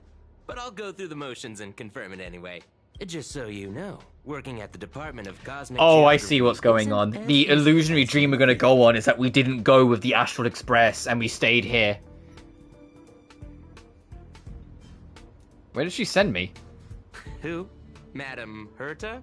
Well, this is her space station. Look, I thought I was pretty impressive too when I first arrived. But you'll be beaten into shape in no time. You're just a regular researcher on this station. Yeah, so this is if we said no and stayed here instead of going with the Astral Express. This is the alternative they're going to show us. But I'm a nameless, I don't belong here. Are you dreaming or something? Maybe you should take a sick day and get a checkup at the medical department. I'm a bit of a fan of the Astral Express, and I know that every nameless who boards it has been through some incredible adventures. So, tell me, what great deeds have you done? I face tanked the Doomsday Beast's ultimate. Oh, I've heard of that. Apparently, a valuable relic was stolen from the space station. It was swallowed by a mysterious intruder, which then led to an attack from the Antimatter Legion. If it weren't for Madam Herta stepping in to handle the crisis, we'd all be burnt to a crisp by now. Any idea who that mysterious intruder was? Yep, you guessed it. It was you, lass. The only reason you got a job here is that lead researcher Asta took pity on you. I defeated Fantilia on the Sun Show. Oh, you mean the Lord Ravager who recently appeared on the Xianzhou and caused a huge ruckus? From what I've heard, her plan was foiled by the general of the Luofu, but the Xianzhou people paid a heavy price for it. Listen, don't use someone else's tragedy as your bragging material. I woke Penacony from its eternal slumber. Let me guess. Next, you'll say you were invited to the Charmony Festival and became the festive superstar. I even became a shareholder. The man looks at you with an expiration written over his face, visibly biting back a smarky remark. I don't know what to say. Oh, I know what's happening now. The Department of Implement Arts imported a batch of dream bubbles. Loads of young, naive researchers have been wasting entire days in them, ignoring even their paid work. You probably ate too much of that Memoria too and thought those illusions were real. Why else would you believe you're a nameless aboard the Express? Well, I can't say I blame you. I heard the Express did invite you to join them, but you turned them down. Are you regretting that choice now? But I did board the Express. You try to yell at the researcher before you, but your wavering voice gives a different response. I don't know. I don't know. But was that answer truly what you thought? Or was it some sort of elusive manipulation? You try to piece together what happened, but your memories feel more distant with every passing second. But the Astral Express and the Nameless, like sand under the waves, your memories crumble and fade, and suddenly you understand why Saber chose to stay, even for just a moment. Why didn't you step aboard the Astral Express back then, on that split-second impulse? It no longer matters. The researcher at the Department of Cosmic Geography standing before you watches you closely, perhaps searching for words of comfort, or maybe looking for the right joke to shatter the heavy silence. Eventually he speaks.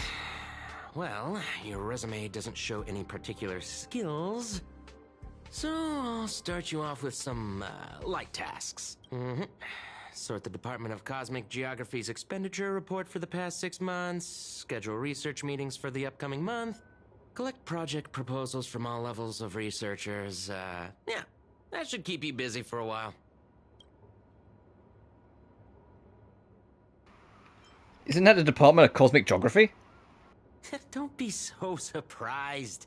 Our department is at the bottom of the food chain on the station. This work happens all the time. I'm off. Be sure to do your job well. He turns to leave, but he could not help himself from looking back at you. Yeah. Sometimes I regret picking the Geography of the Universe course when I was 14 and walking away from quantum history. I felt math was just too tough for me back then. But now I ask myself, would I still be stuck in this dead-end job if I made a different choice? No, come on. Don't worry about the what-ifs. Why waste time regretting a choice you've already made? Look at me. Things aren't so bad here, are they? This is all wrong. You scream internally, but the fury is fleeting.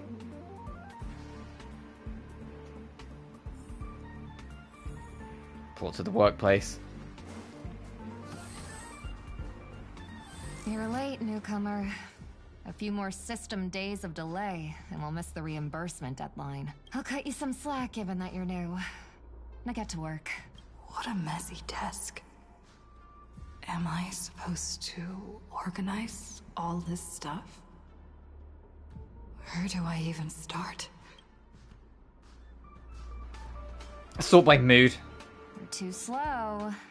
Keep going like this, and you'll still be here when the Amber Lord makes our next hammer swing.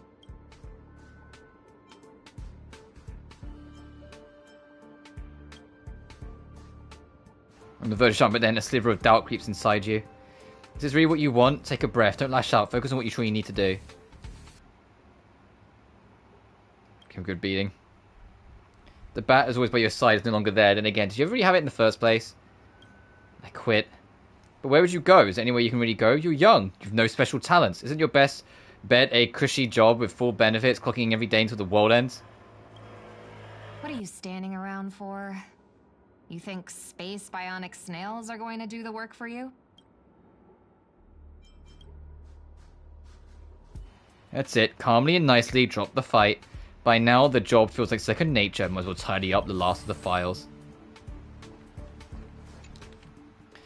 Did you know human memory cannot simulate non-existent things? Never having taken this path, you cannot possibly imagine the Department of Cosmic Geography's research content. Do you understand what I'm telling you? I am you, at least a fragment of your subconscious, the final cry before. You don't belong here. Quick, hurry, she's become aware. Now you must, on your own. These reports are endless. And the stuff written in there is really weird. 3 slices of purchased by Bellabog. The following the brief description of the environment in which the was discovered, alongside a detailed analysis of its components. The primary resolves around trailblazing can be roughly categorized into the heroic spirit, adventurous experiences, companions, and with unique properties purchased from the Loa Fu. The analysis of its nature is as follows. For detailed experimental procedures, please refer to the project report. The gaze of an Aeon has no significant impact on the fundamental nature of the... There is a potential for escaping, but no one can truly break free from. Do not step into the stage. Do not aspire to become a hero. There, you'll only find... And do not go down that sorrowful path. Hold on. I think I've seen that. If you're going to ask me have we met before, my answer is going to be no. See, you definitely know me. You glance at his work tag. Oh, on it, just a single letter. A. Department, Domestic Services. Wait, since when does the space station have a Domestic Services Department? Come on, Uncle A. Don't you ever feel like you don't belong here?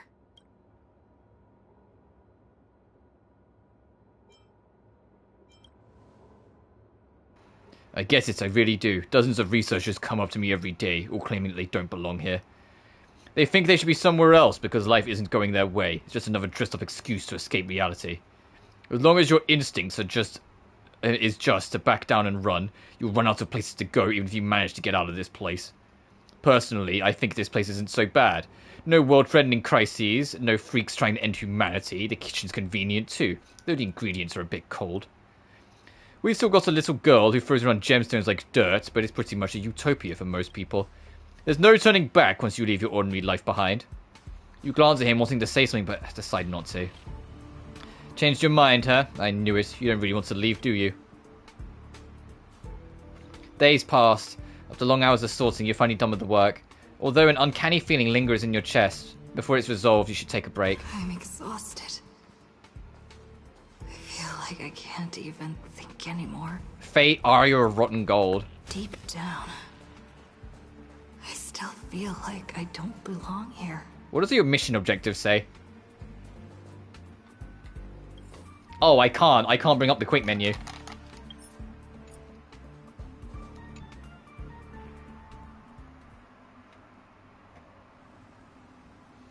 Quite a sort of dream. Spend it in a moment before you sink. Let me tell you a story about a king named Uther. He ruled the people of Britain before I showed up, and after my appearance, he launched an attack against the White Dragon to protect his people, a battle that ended in defeat. Even so, people still called him the greatest king. What do you think made him a hero? The courage he exhibited as a human. He raised his sword to challenge a dragon he knew he could never defeat. The sword shattered, the bow snapped, and he was beheaded. As a human, everything about him was destined to fail. But the way he raised his sword to bring deliverance left a shining star in Britain's darkest nights. The stars we see may not be their original forms, but their light isn't a lie. It will shine for ages, lighting the way for the next hero. That heroic spirit that lost her name referred to our lives as a stage, and she used her noble phantasm to erase the star's radiance. But Master, if you still have courage, if you're still willing to become that star, then all the spectators who have seen you will also step onto the stage, becoming heroes themselves. Look at me, talking big all of a sudden and doing a bad imitation of Merlin. Who are you? Where are you? I'm waiting for someone who's about to take the stage. I'm also riding through the wilderness. My dream is nearing its end, Master, for me and you. What a strange dream. I should get to work. Hey, Lancer. Hey, lass. If you had to slack off, you're a bit too late. This place is already at full capacity. I'm reporting you. The chief's too busy chasing those Ron May creations that ran away. We won't have time to read your report. Well, no worries. You work here, and I'll slack off. We each get what we need.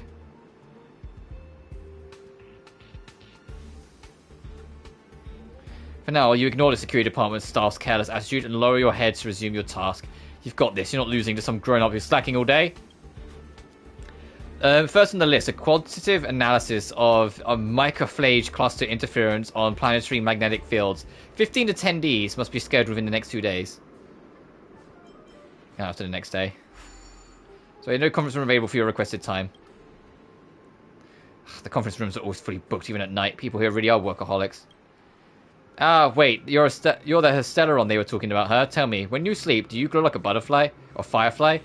Young ones like you should really find a mentor, learn some skills and carve your own path. Live like a true hero, no strings attached. Ignore the distractions around you. Let's look at the next meeting's details.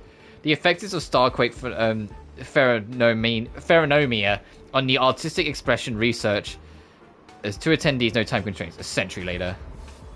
Something stirs in your memory, sparks from an engine streaking past the space station. The faint weightlessness before the Express conducts a warp jump. Wait, no, none of that is real, researcher. You should focus on your task at hand. You've still got 899 more meetings to schedule. You better hurry up and finish before things spiral out of control.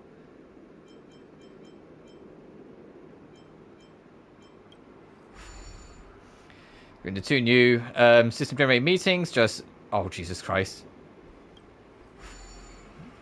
Exactly. You're in the zone now, handling the work before you practice with ease. From the Express. But fishing, lass, of course. Don't even be fooled by the vacuum outside. There's still plenty to catch. There's the migrating invisible carp, the silicon-based soft-bone fish that put up a fight. Even caught a trawler last time. Although you are exhausted beyond measure, the man's expression moves you. Your entertainment during the momentarily respite from work, a fishing rod, life at the space station isn't as bleak as you thought. Maybe this is your utopia.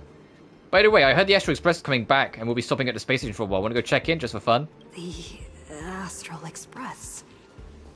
I turned down their invitation back then. Did I really make the right choice? I feel like the Astral Express is going to all go wrong, and there'll only be like 1 or 2 people left.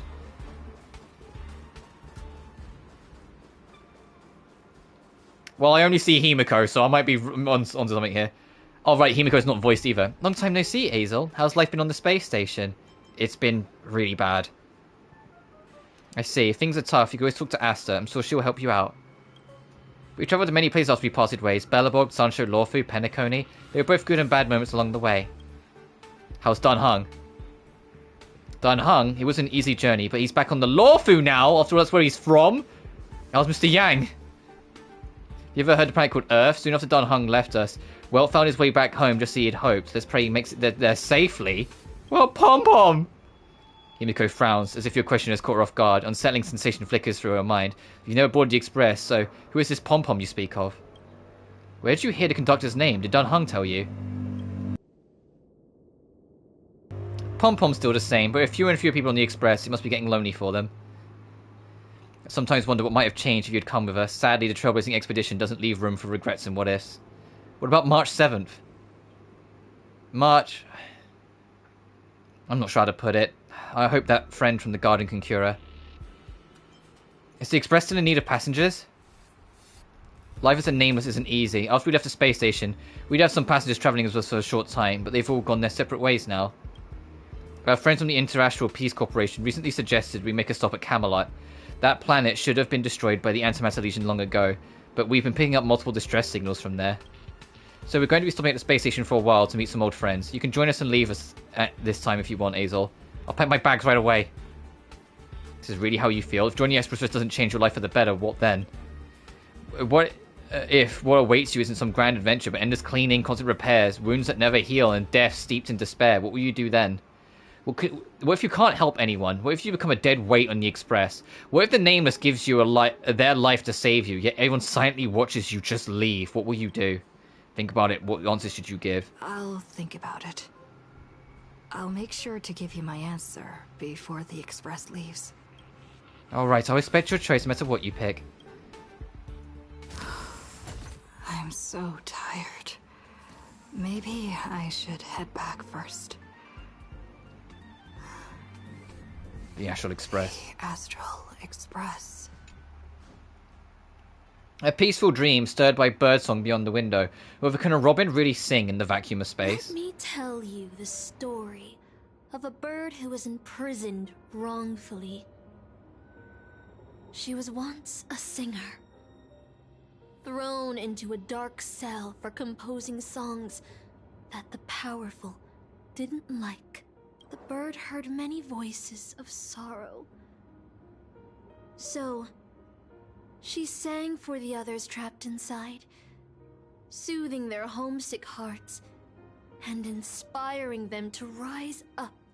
In the end, the bird broke free with a pocket watch, a wolf, and countless companions by her side. The bird believed that she would begin a new life after gaining freedom.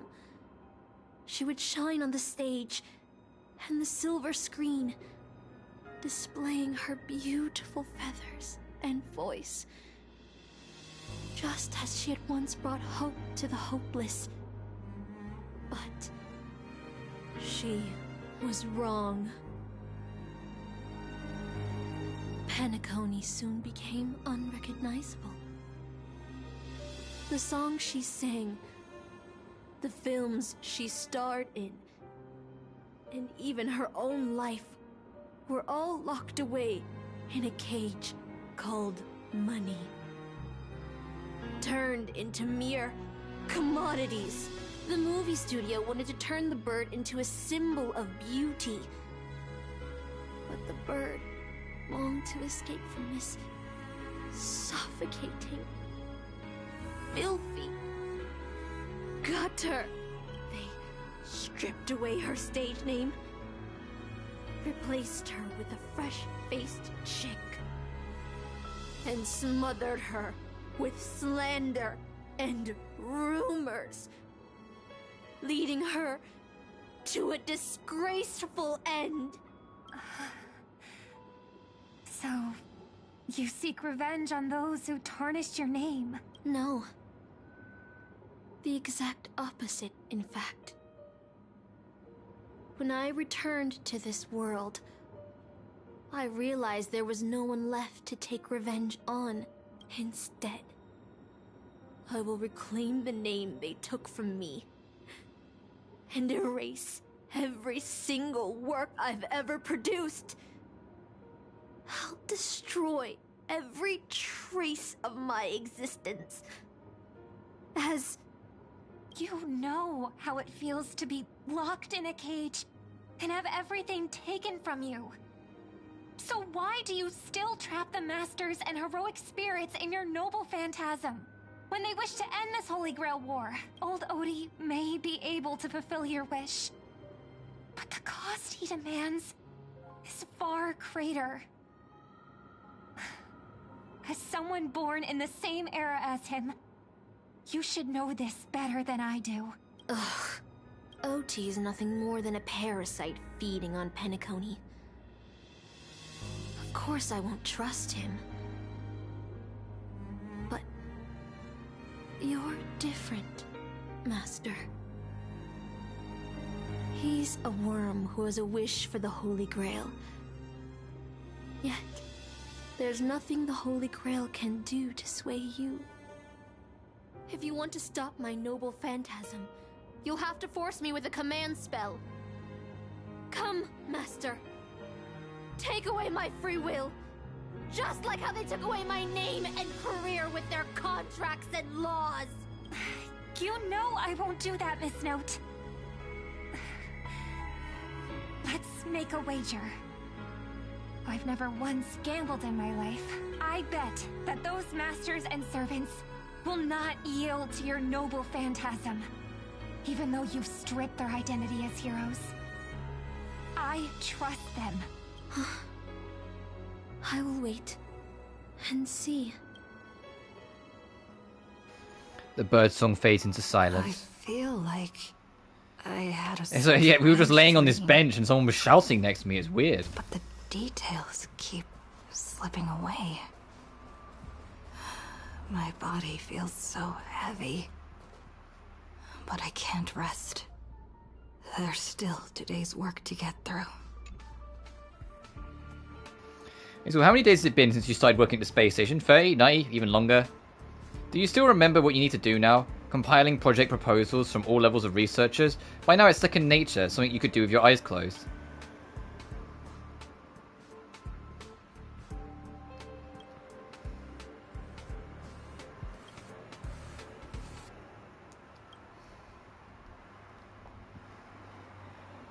About the Astral Express, you've been wrestling with that choice for ages and you still haven't made up your mind. They'll be departing soon. You wish them a journey full of wondrous encounters. I want to stay. If you board the Express, what awaits you may be nothing but danger and a terrifying unknown. Your deeds will be forgotten in time, and your journey will eventually come to an end. Let me go. I long for a quiet, ordinary life. So you glad you stayed? No ticket, no bat, no danger. Just a quiet, peaceful, and undisturbed life. The work you'd piled up took far too much of your time. 1 day, 2 days, 10 days. Maybe you'll never catch up to the Astral Express again. Find a room and take a break.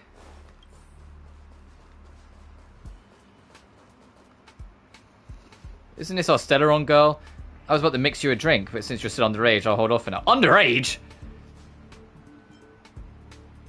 Where's the Trailblazer on the Express? Funny, isn't it? Sometimes I think I shouldn't be working the space station security guard either. So you want to board the Express? That's right.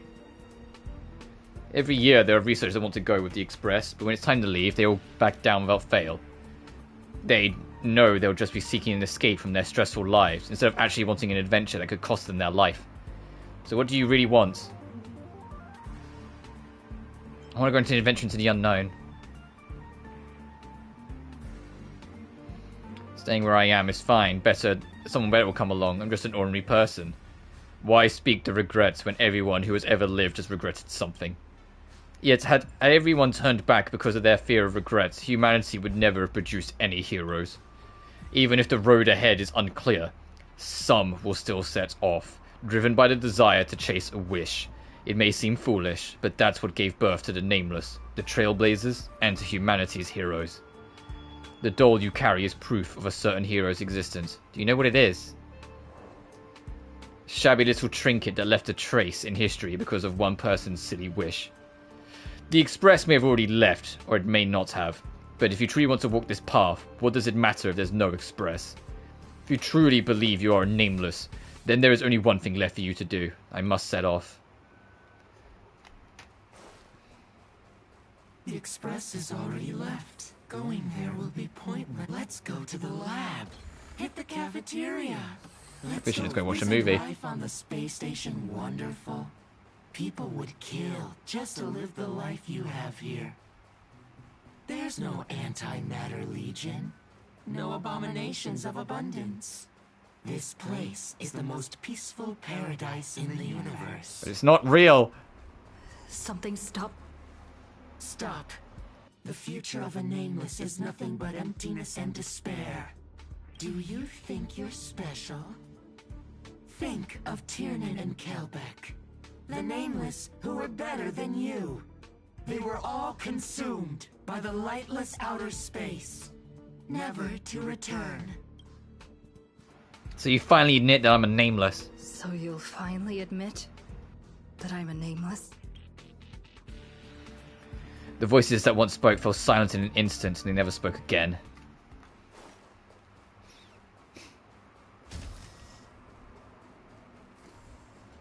Oh, we're gonna get our bat.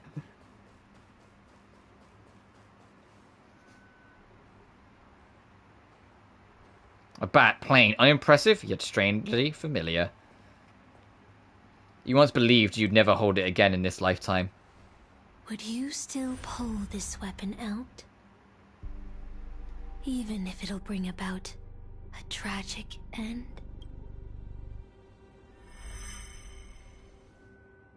That's what Merlin told me too. Which is why I've crafted such gentle dreams for you all. Isn't that what you've been looking for all this time?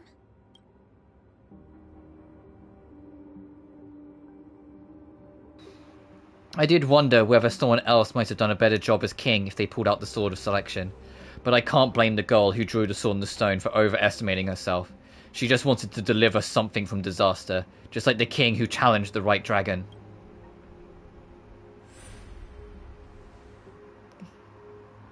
I miss them.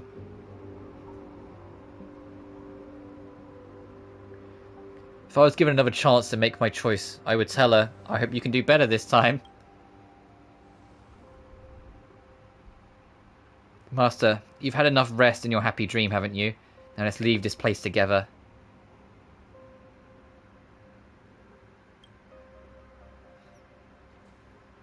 You'll regret this! I'll never regret.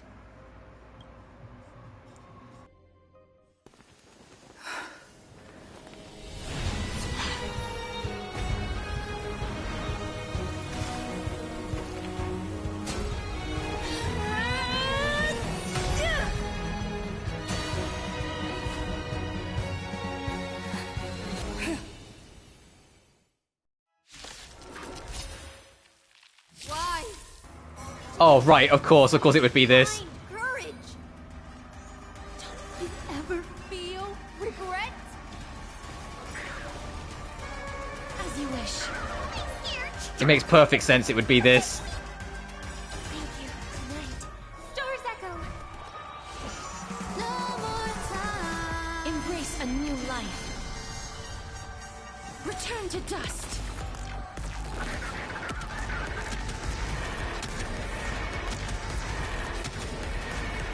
May death protect us. Oh! Holy shit! What happened to the health bar? Like, it was doing like reasonable damage, and then the last hit came in. I guess that tracks, but still, holy shit! Let's just get rid of that 1%. I'm gonna slow it down because I want to see the full animation for Saber's ult.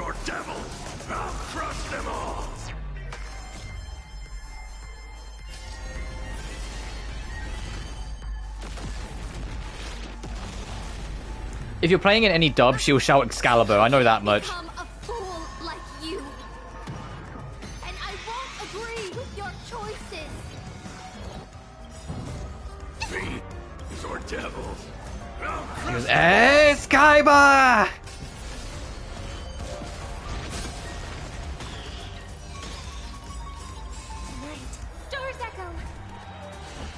No more time. Embrace a new life. Darkness with me. Oh, this is over. Yep. I failed. Just like how I failed in life. This is a fitting end for a traitor. The performing arts had given you so much pain, Miss Note. Why did you choose to remain on Penacony's stage after leaving your prison?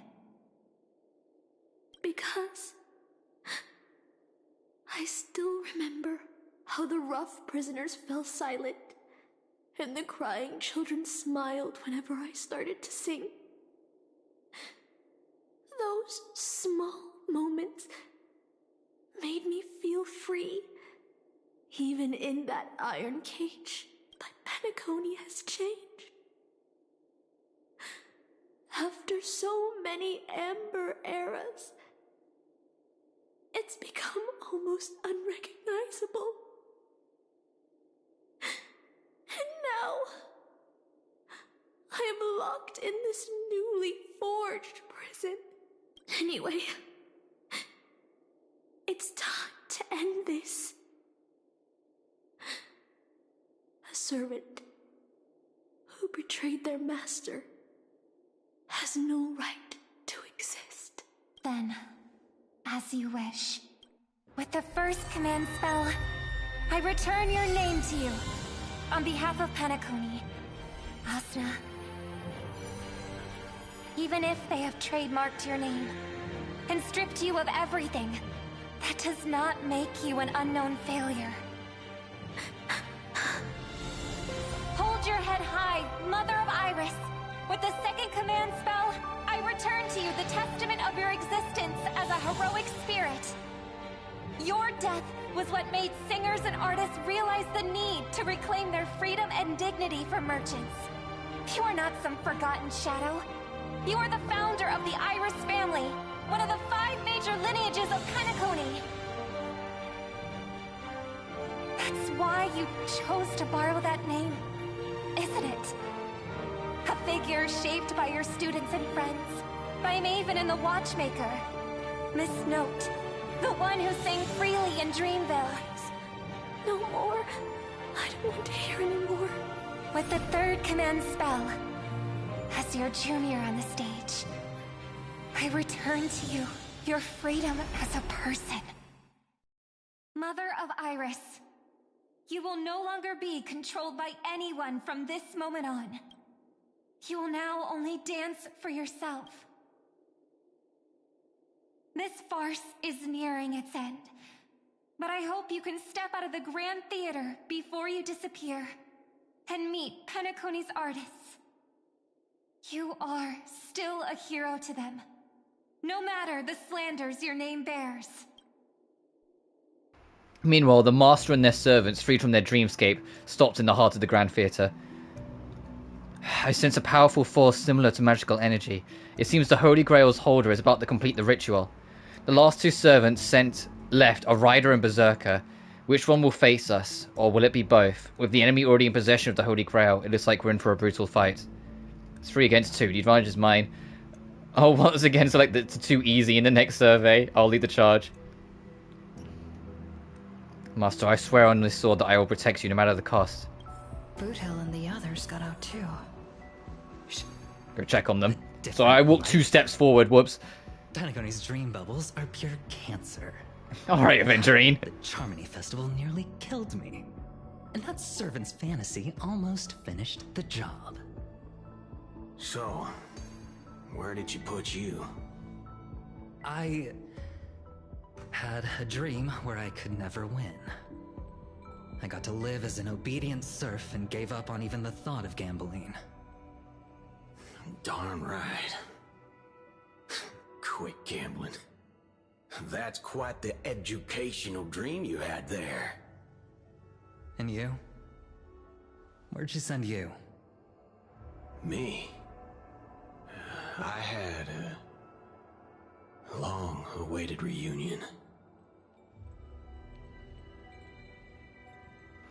As they talked, Boot Hill had already loaded his gun. Next up, the final battle with the Mastermind. Meanwhile, what about you two? Yo, if it isn't the first heroic spirit to get trapped in her reality marble. Didn't you see those long legs of yours well enough? It was the first thing I hear after I get out. Darn it, my head's killing me. Feels like I've been through a long and thrilling adventure. Not sure why, but I think my enemies all had fish heads on their necks.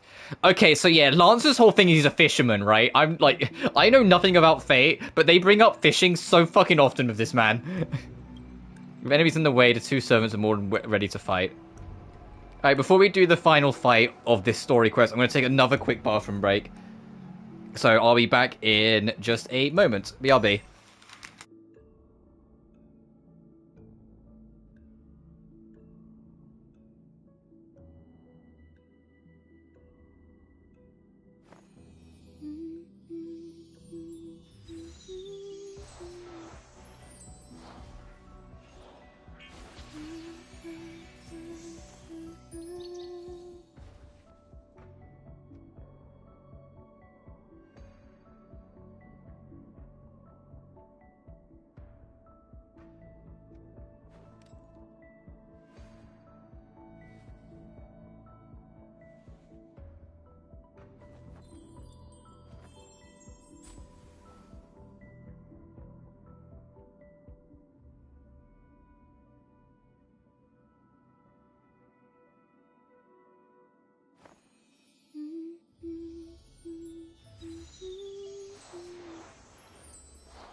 Alright, I'm back. Let's see this through.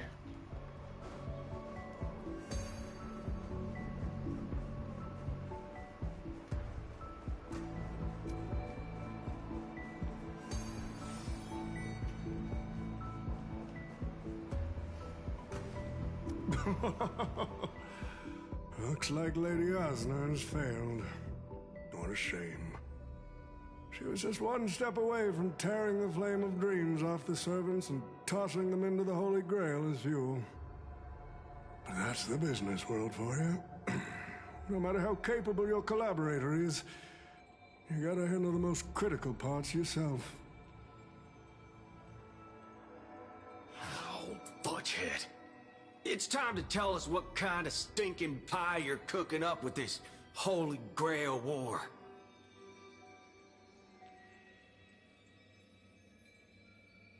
Oh, you practically have one foot in the grave. Don't tell me you're going to wish for immortality. I'm trying to respond to a text at the same time quickly, and I realized, oh yeah, right. There's characters that won't talk. Oh, I've lived for 10 Ember Eras already. As long as I give the word, my medical team can squeeze a few more years out of these old bones.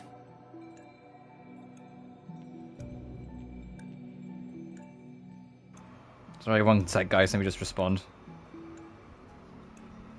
It's the only trouble. It always gets to this sort of time. People actually like message and like want to talk and see how I'm doing. So I'm like, ah.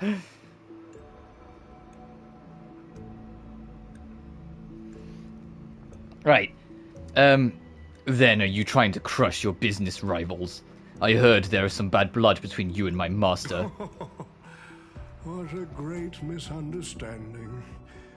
There are no enemies that can't be made into friends in the world of business. Good point. But I'm still very curious about your little scheme. Mr. Oti, surely you wouldn't be like the mages I know, willing to forsake both life and humanity just to reach the root of all things. Miss, what you're talking about is something only the Genius Society would obsessively chase after. Then what's the real reason? I've been very clear about this from the start. The Charmony Festival met a hasty wrap. And Penacony needs a fresh economic boost. We need to create a business venture that will grab everyone's attention. A holy grail that grants wishes is just the golden goose we need.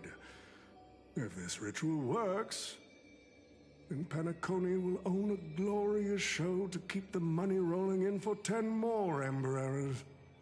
A carnival that even the Charmony Festival can't compete with.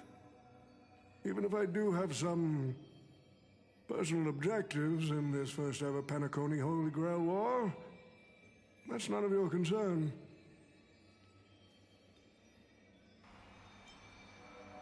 What a crude wish. What I like is watching people swarm into Penacony, spending their entire fortunes just to buy a chance to enter the Holy Grail War. I like having alfalfa credits pour out of the Gilded Hour, entering the Cosmic Exchange. I like seeing my business rivals being crushed and manipulated, and then lose everything in the end. I like to acquire companies that I've never heard of, fusing them into my empire with a mere wave of my pen. The Golden Hour will set the prices for goods based on my desires, and the Blue Hour will craft Penaconian fashion based on my whims. Do you honestly believe Penacony was built on empty ideas like dreams and wishes? No. What truly underpins and supports this city is what you deem crude. It's the unending flow of money. On this rock called Jesus money, Christ, what's your name? Phil Spencer? the planet of Yeah, he's Vestavia. just buying companies you've never heard of and all of it just to make sure you get more money in your pocket. Alright. No matter what your plans may be, there can only be one victor in the Holy Grail War. Your actions in this farce has already placed every servant squarely against you. Now we stand together before you, shrewd merchant. I want to finish what I didn't get to do a few hours ago. I'm sick and tired of fish heads. The head of this old desperate fogey with broken dreams is what I'd call a real trophy. You see this evil man's old head as a trophy? I thought you had better taste than that, Lancer. It seems you're all eager to prepare for my demise. But since there can only be one winner in this game, how do you plan to decide the victor after I bow out? Why don't we discuss a collaboration instead? Whoever can eliminate the others shall have the chance to make their wish to the Holy Grail. I will give you that right. We can even formalize it with a contract, using precise logical language to word our wishes, ensuring the Holy Grail fulfills everyone's desires. After all, isn't this the very moment you've all been fighting for? Masters and servants? This far into the show, you're trying to make me laugh. Whoops. A Holy Grail that sullies everyone's wishes is just a counterfeit for us to smash to pieces. Isn't that right, Master? Nah, we need to whip this fella's hind end, then smash it to pieces. Our opinions rarely align, but I'm fond of this idea.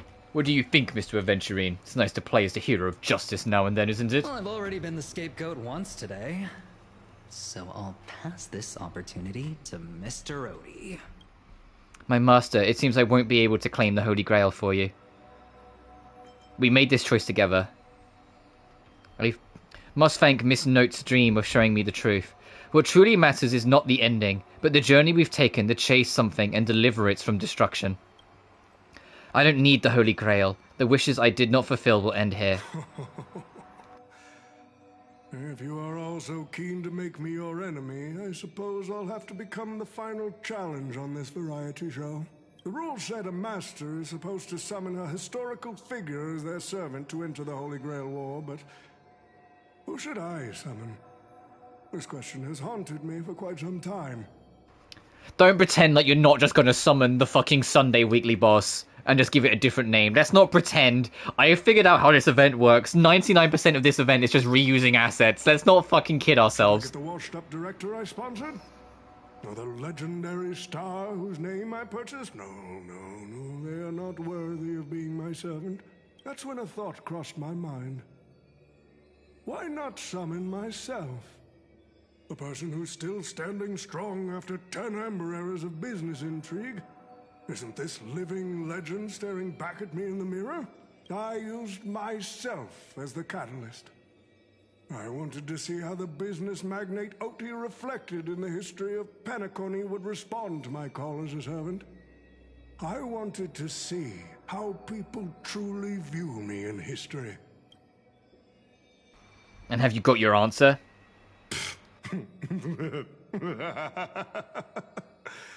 The answer really hurts. To them, I'm nothing but a parasite, sucking out the sap of Penacony's oak from the top. A bug, madly devouring wealth. Oh no, we're gonna fight the giant fucking bug weekly boss. Aren't we? That's how they're gonna do this. Yeah, so the swarm, I kind of theorized a little bit because the swarm showed up earlier, but yeah, no, we're gonna fight the fucking... Yep. Yep. This little piece of shit from the 1.6.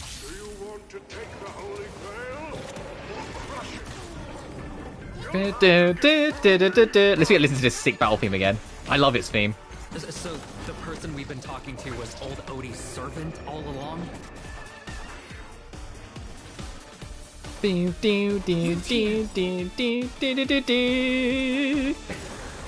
What's this do? That's my order you Saber. Destroy. Destroy all that is evil! Bring out Excalibur!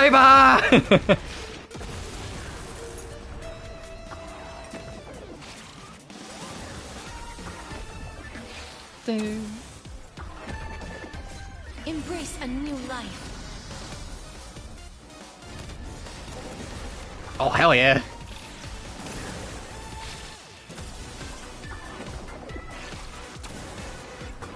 I will admit, it's kind of satisfying kind of bullying this boss again after how much trouble it gave everyone back in 1.6. I know it was kind of like, in retrospect, kind of built for you to have Ruan Mei because she came in that patch, but I was saving for other characters at the time, so it just didn't happen. And we got Ruan Mei for free in the end, so it doesn't matter. Protect us. Speaking of, I still need to build her. I still need to fucking do that. Uh-oh. I got some time, Nick, this week. For those who don't know, tomorrow and Tuesday, I'm actually taking, for the first time this year, a small break. Throat is feeling much better. So the Metaphor Monday stream won't be on Monday. It will be later in the week when I get back, because I'm going to be out of town. But when I'm back in town, I'm going to have some time to myself, so I might actually focus on building up Ruan Mei a little bit, look her up what a build looks like.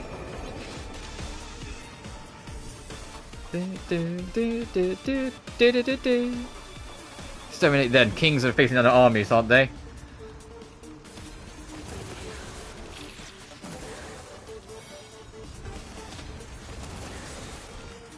Oh, it gets more powerful the more charges she gets. Got it. What's this look like sped up? Okay, about what I expected.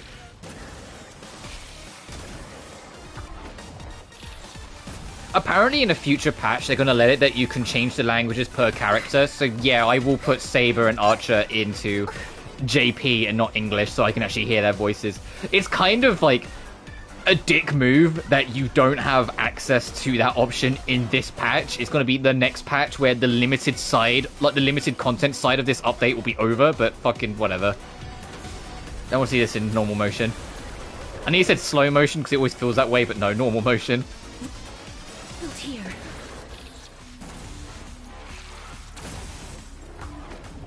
Tonight.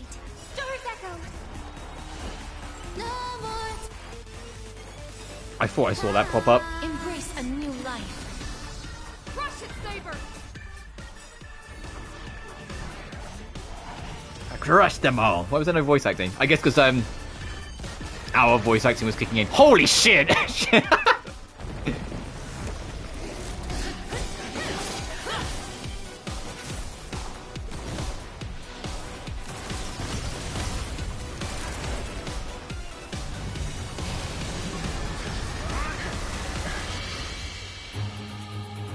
With the command spell, I command you to unleash your noble phantasm! Shatter the Holy Grail!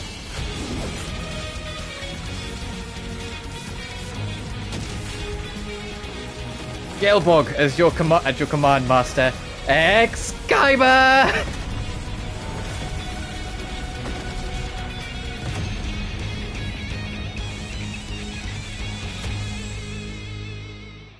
Sweet.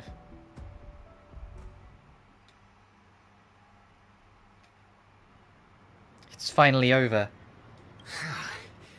Is this grand theater ever gonna see a day of peace? Well said, Boo Hill. Well said. Bloodhounds and the Dreamweavers.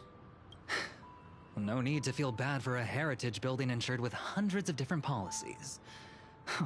Old Odie would never allow himself to lose a single coin over that. So he dragged everyone into his Holy Grail war while hiding in the shadows, and none of you are going to make him pay for it. Make him pay for our emotional damage. Unfortunately, no master was harmed in the making of this show. Even if we tried to hold him accountable, he'd probably just brush it off with his usual tricks. The best legal team money can buy, and sky-high compensation. And I fear the Holy Grail War has already given him returns far beyond what he's put into it.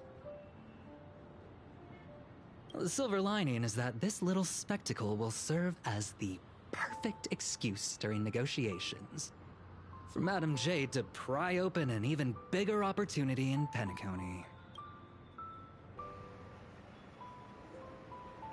So the IPC is still the final winner of it all. Oh, don't say it like that. This is a good thing for Penacony shareholders. These Penaconian rules, stinking of money won't keep me down. Lancer, let's go take care of that old fudger. Master, while I'm in on that suggestion, time's running out. Without the Holy Grail holding us up, our servants need to go back to where we belong. Who are you again? No, are you leaving already? Such a shame, brother.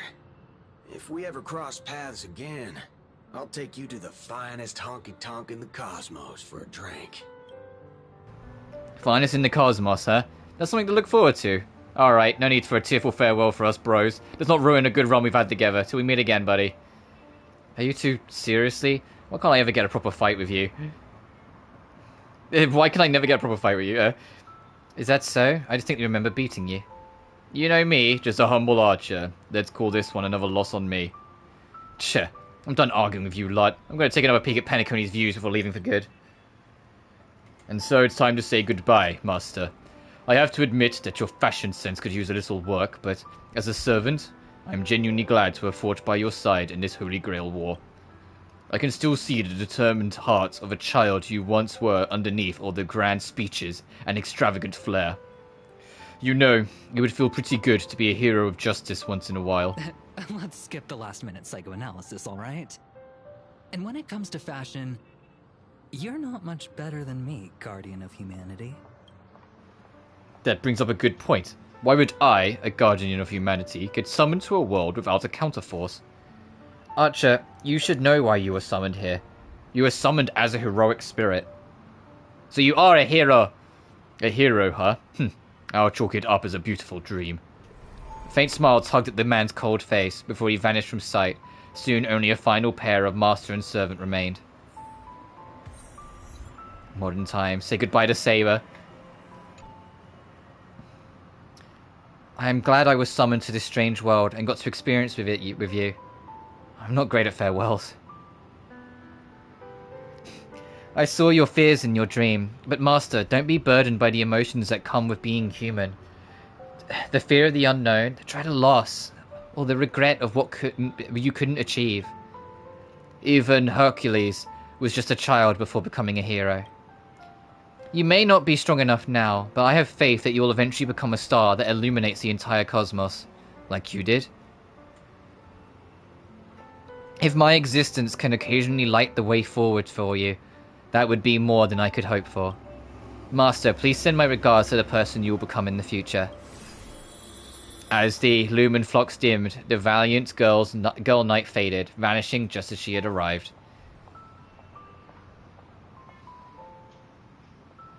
At the same time, in the Dreamflux Reef, the host of the Holy Grail War is sitting elsewhere watching the scenery with interest. The Holy Grail broke. What a shame.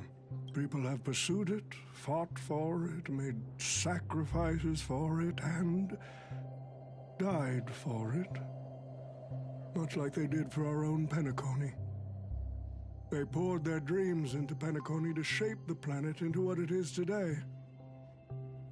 But the question is, has Penacony ever answered their dreams? Look at this Memoria singularity. 10 Amber Heirs have passed. And out of those who once came here to build Penacony from the ground up, only one despicable old man is left. His friends, his enemies, they're all gone. I must confess to both of you, my wish has been granted. No matter how you see me, no matter how deeply we hated each other in the past, the Holy Grail has recognized your achievements and brought you forth as heroic spirits. Don't you think this is a rather unique reunion of old friends? It's unfortunate that Mikhail, that old rascal, couldn't be here to join us. Mr. Odie, your wish truly moves me. If I didn't know you better, I'd almost be swayed by your sweet words. A reunion of old friends. No, it's just another part of your business deal. Greedy. Or perhaps I should now... I do like that they treated this event as an opportunity to kind of tie up a couple loose ends and explore some of the other aspects of the background of Penacony. Like, as an event, related to the participants' privacy and kept only the most thrilling parts as of the Holy Grail as like a story quest within Honkai Star Rail and a story quest for Penacony, it's good.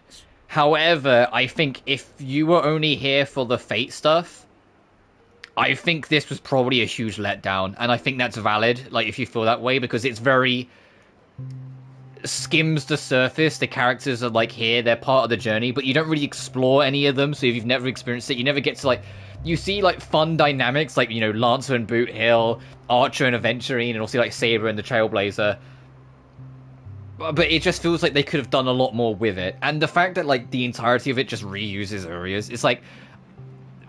They had a year to work on this and hype this up, and this is what they came up with.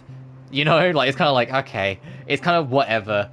And the reason why I'm critical on it is because my comparison point is Genshin, where Genshin, I know we're about to not do that for the first time in its lifespan, but Genshin historically has had time-limited temporary areas become available for one patch, have its own mini-adventure that is an entirely new area that then's gone after that patch.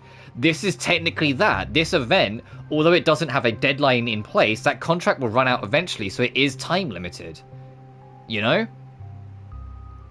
So when that happens, this content is gone, so for it to also feel so compared to other limited time content from other Hoyoverse games, it is valid of that criticism. I think there's a lot they can learn from this, and I hope if they do more collabs with other properties in the future, they do learn and do more with it. As their first, like, attempt at it, I think it's a pass, but it's not any better. I think it was good enough. And I said, as someone who likes Honkai Star Rail and its lore and story, I love what they've added to Penacony's lore through this event. But for anyone who is here for the Fate shit, it's kind of going to be really underwhelming, I think. That'd be enough for me. You artists always aim to carve your names. Also, I'm really curious if Lance is going to be made playable at some point, because he wasn't in the drip marketing for the next patch, so it's like he's not coming at least soonish. Maybe like they're still figuring things out with him. Maybe he is only here for an NPC, but that'd be kind of I feel like that'd be kind of a waste to make the model. Like that. What else can truly measure the effort you've put in apart from cold, hard cash? The memories of former heroic spirits are also worthy compensation. Memories of a flop director like Greedy? Do enlighten me. What worth do those hold? His memories are indeed positively worthless as a filmmaker, but when it comes to him as a person, those memories are treasures beyond compare. He has had his struggles, disappointments, and defiance, only to be reduced to another nameless nobody. That man is a symbol of the Penacony of his times, a most ridiculous clown and a most genuine hero. How could I ever miss out on a memory? Also, small thing. When you entered this event, we got a story recap by fucking Sampo, and he's like, why? Why was he and Hook at the very start of this and then never seen again? What the fuck was the point? Is it just to show that there's like a hint of elation in there that Sampo's there? What? But now, you should have just made it sparkle. Curious about you, sir. If the leaks and rumors are supposed to be believed, we're going to be seeing more of Sparkle in the future anyway, so why not? Mess. Aren't you worried you'll end up in disgrace like Greedy? A merchant at my age who still cares about dignity would be an absolute failure. Oh, in that case, my business here is settled. I'll take my leave. All right. It's your turn, Miss Osna. I'll sign the declaration to renounce the trademark on your name and all rights to your creative works. Are you happy with that? Happy? Never. But if you don't carry it through, I'll squeeze your puny neck with every ounce of my strength until I disappear! I'll watch you take your last breath, even if I know it won't actually kill you. Goodbye, Penacony's most successful merchant. There's something I've always wanted to say to you. I wish you were already dead. Fucking damn. Now that's a heartfelt confession. Osna, I do hope your wish comes true one day.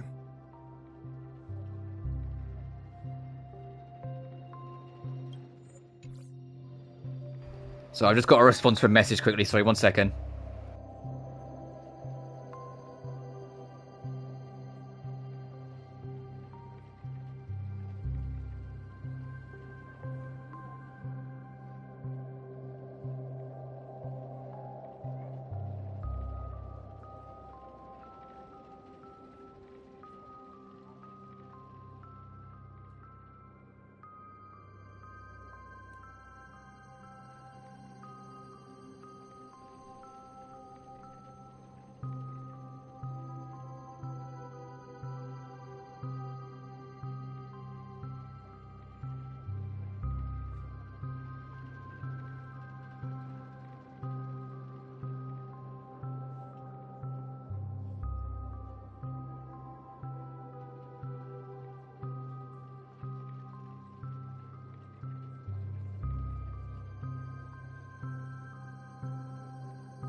Alright, sorry, I'm back. At the same time, aboard the Express,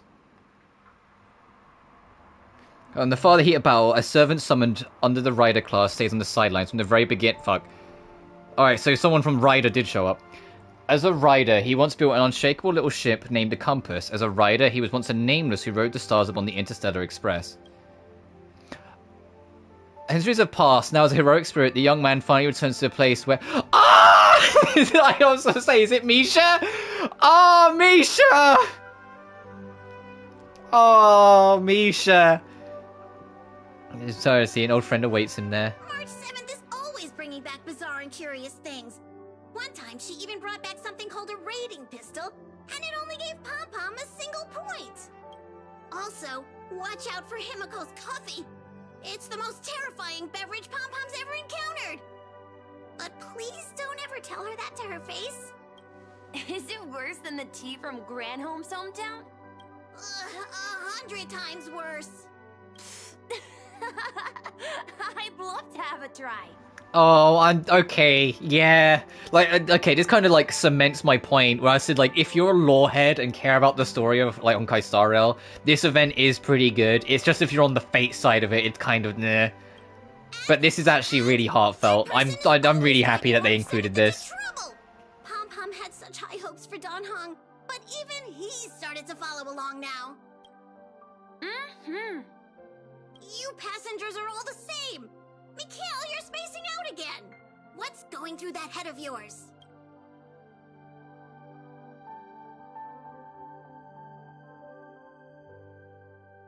Conductor, looks like it's time to say our goodbyes again.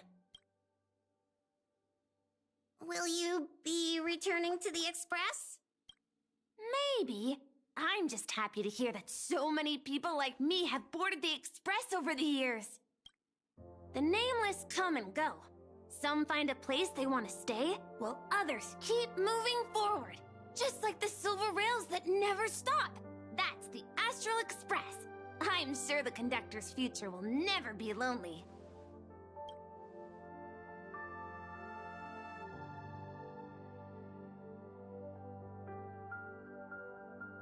The Holy Grail War is coming to an end, and wandering souls must return to their rest.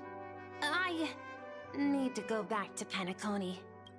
Mikhail, remember, whether you leave or stay, the Astral Express will always be the home of the Nameless. Pom-Pom will always be here, waiting for your return. Oh. Honkai Star Rail, of like the main three Hoyoverse games, it has like this iron grip on my heart sometimes. It knows just how to kind of flick it and just kind of make me get a little emotional. Misha's been dead and out of the story for over a year now. And so to kind of allow him like this little glimmer through this little event to just have like a final real goodbye with his dearest friend, it's like, yeah, no, that does touch my heart a little bit, you know? That's beautiful. God damn it. It's a deal then, Conductor. The next time the Express stops at Penacony, please sound the horn for me, Rosalina, and Tiernan. If we can hear it, then we'll definitely come visit you. And the thing is, it's not even been 2 weeks since the last time this fucking game like made me cry with all the fine and shit. That was brutal. I think I've ever cried as hard though in this game. It was that fucking last that last Raiden May scene. That really last one at the very end of everything to do with Penacony, like proper. That broke the shit out of me. That was so beautifully handled. I don't think it's the most tearful I've been. Unfortunately, I find it kind of cringy now to watch back on, but it was early day streaming. The Danganronpa V3 streams, there was a point there where I got really emotional. And like when I like hear it back, I just go, ugh. Which for the record, although not anytime soon, there is a part of me that wants to eventually delist the original V3 playthrough. My hopes is that eventually they will do a proper port, and considering the 15th anniversary of the franchise is coming up in a few months, I feel like they might announce something there. But if they do a proper port of that game, I want to like kind of like clean off the playlist all of that old original playthrough and just do it again. But like, you know, obviously I'll have the context of it, it won't be blind, but just kind of clean it all off, because there's a lot of that that's kind of like, I was still learning, still figuring things out in streaming, that didn't go as well as I hoped, that I'd want to just kind of strip away. But I haven't completely committed to that yet. I probably will still keep them. I'll probably just delist them. Like, so if you can still find them, you can still watch them, but Gather your thoughts to the present. Is there really a chance to fulfill a wish? What would yours be, Hazel? Make a silent wish. You see, wishes lose their power once spoken aloud. That does sound like something you'd say. And you know what I do like that this event has embraced as well? We started seeing it through Anthorius anyway, but our main protagonist, although is a goofball, is a complete gremlin raccoon goofball, they have been growing up throughout the course of Honkai Star Rail. You look at how they behaved, how they responded, and how they are in like Eurilo 6, so like something like just now. She is a different woman. She has grown. She's still a goofball, she still knows when to fuck around, but she has grown, she has matured, and I think that's really charming. Anyway, the first Holy Grail War orchestrated by Old Odie ended up being the last one, but the Dream Bubble movie co-produced by Mr. Rekka and Dr. Edward became a huge hit. Not only did it fill up movie theaters in Epsilon, it even created a new dream-chasing trend throughout the stars. Mr. Odie, but yeah, as a whole, I think this event was like a solid like pass, like a solid like C grade. Like it could have been better, but it could have been a lot worse. I think, but I'm also aware the thing that's carrying all the positive is how much they did for the Penacony side of things. He's far too shrewd. As Mr. Adventuring guessed, Cody simply brushed everything off as entertainment when questioned about placing family heads and shareholders in danger. While compensation and lawsuits are inevitable, I suspect he already knew exactly what was coming, even before the Holy Grail was activated. Now, old Odie did say he planned to give you some money, but even he thought that was too crude, so instead, he gave us the most valuable thing from this Holy Grail War.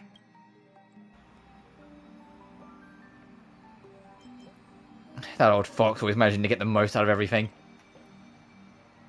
Yeah, I'm aware this is the limited time event. The story you always got to do, but I don't know if this event will like go or whatever, but your rewards for it are limited. You can basically do like a battle mode where you do like fight after fight with like your like signature preferred character who then fights other like characters from like the main playable like cast list.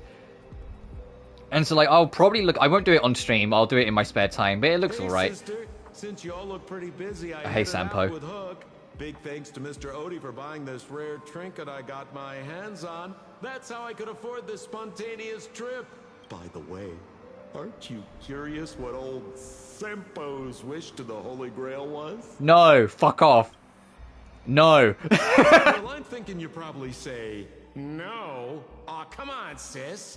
You might not be curious, but the audience is still on the edge of their seats. All right, folks, the show's over. But if there's anything still out there that can hear and fulfill my wish, I wish for everyone in the world to be happy, joyful, free, and have their every desire fulfilled. Cute. Oh, and we got the acknowledgement. Cool. Ciao, my friend. Stride forth and take a simple step, and that anoints you as a hero. Defeat the mastermind behind the war, and the moon-gazing child is finally reunited with old friends. Aww. Did I say the Astral Express has now welcomed unexpected visitors? I guess that must just mean Misha, but I was like, can I actually go? Yeah, I'm going to call it there. The last thing I'm going to do before we leave, however... Hang on, let me take this for finishing. How many gems did I actually get from that? Not many. I will spend my rolls and see if I can get Saber in a second, but I'm not that fussed if I don't. I know the banner characters go for a complete separate pity, so it's like, hey, am I really going to get her in 4 blank rolls? Because it's going to be a clean slate for her. But before we do that, I want to... Yeah, do the showcases. At least show how they both are supposed to work. Saber and Archer, and then I'll call it a stream. I ended up not minding this. I said if I ended up not enjoying it, I will stream some Dark Souls instead, but I ended up enjoying this. I probably, because I'm going to be taking the next few days off, and I took more days off in the week gone by than I planned to, I will probably do another stream in the evening a little later. It'll probably be a smaller one, but I'll still do another one to make up for it. But yeah, I'm going to be gone both Monday and Tuesday for a small break. Hope you guys can understand. I know I've been kind of away a little bit, but hopefully, like I said, you guys can be understanding. Oh, you know what I should do as well? Hang on. Before we do this, hang on. There's one little thing I should do. Just for the Saber voice lines. And, well, the Archer voice lines as well. Audio. Okay, no. Language. Voice. Japanese.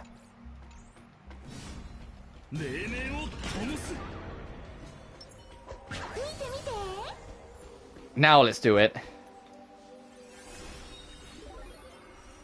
So we can hear the voice acting.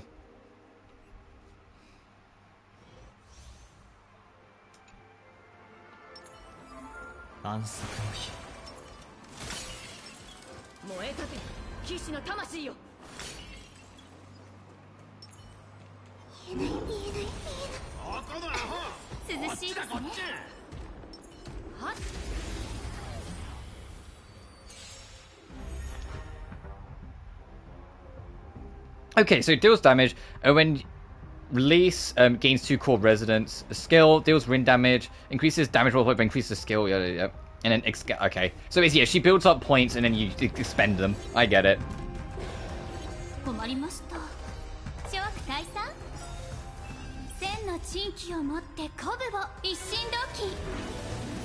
Oh, I'm not used to hearing these voices, these characters in Japanese.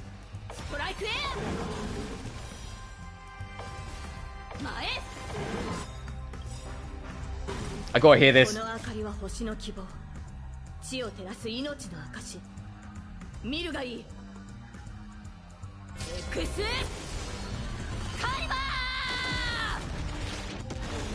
Hell yeah. Kaiba!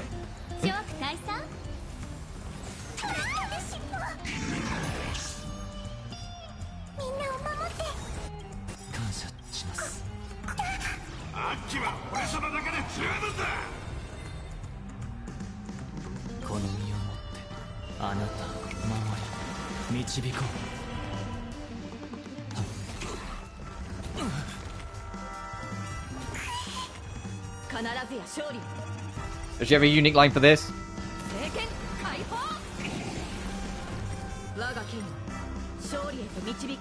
So this just spends charges, yep, which didn't allow her to.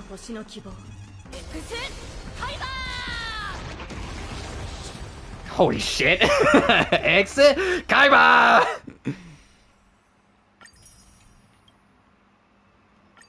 Alright, let's hear.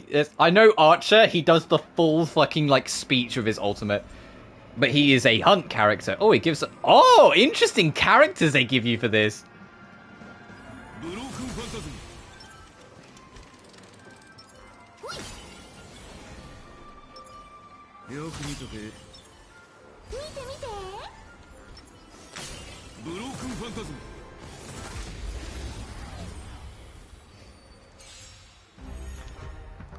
When you use this skill, he goes into a state to do massive quantum damage to one designated target. Blah, blah, blah. Character does not end up using his skill. The damage dealt by Archer's skill increases. Oh, he has follow-ups. Okay. And he also gets more skill points. So if you have, or he can get more skill points. I think if you get his like one of his Adolans, which is why we currently have 8 skill points. Also, I've not heard Cypher and JP at all, so I'm kind of curious. Oh, I gotta be honest, I prefer the English.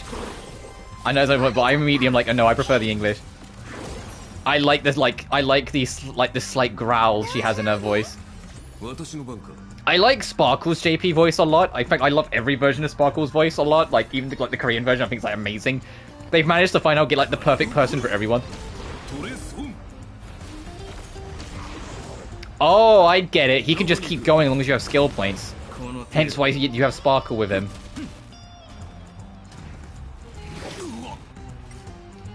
Let's hear this. I am the bone of my soul. Steel is my body, and fire is my blood. I have created over 1,000 blades. unknown to death, unknown to life, have withstood pain to create many weapons.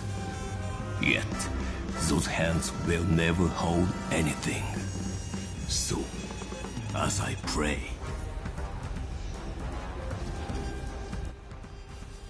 unlimited blade works!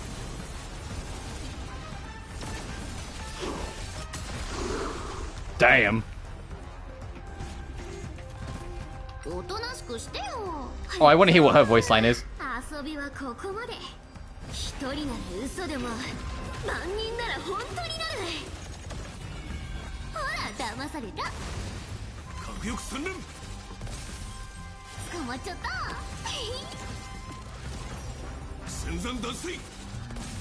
Holy shit, he's a follow-up attack machine.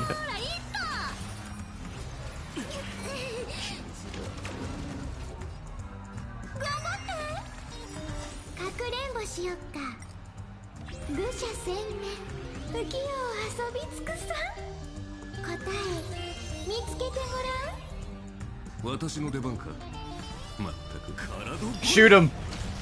And again! And again! Like, what the fuck? Like, okay, I get why they put him in, like, top tier. Like, Archer's insane. That was cool. Alright, loud motorbike. Alright, 5 rolls. 5 rolls for Saber. Oh, I'm feeling lucky. No. Okay, we've got 6 rolls then.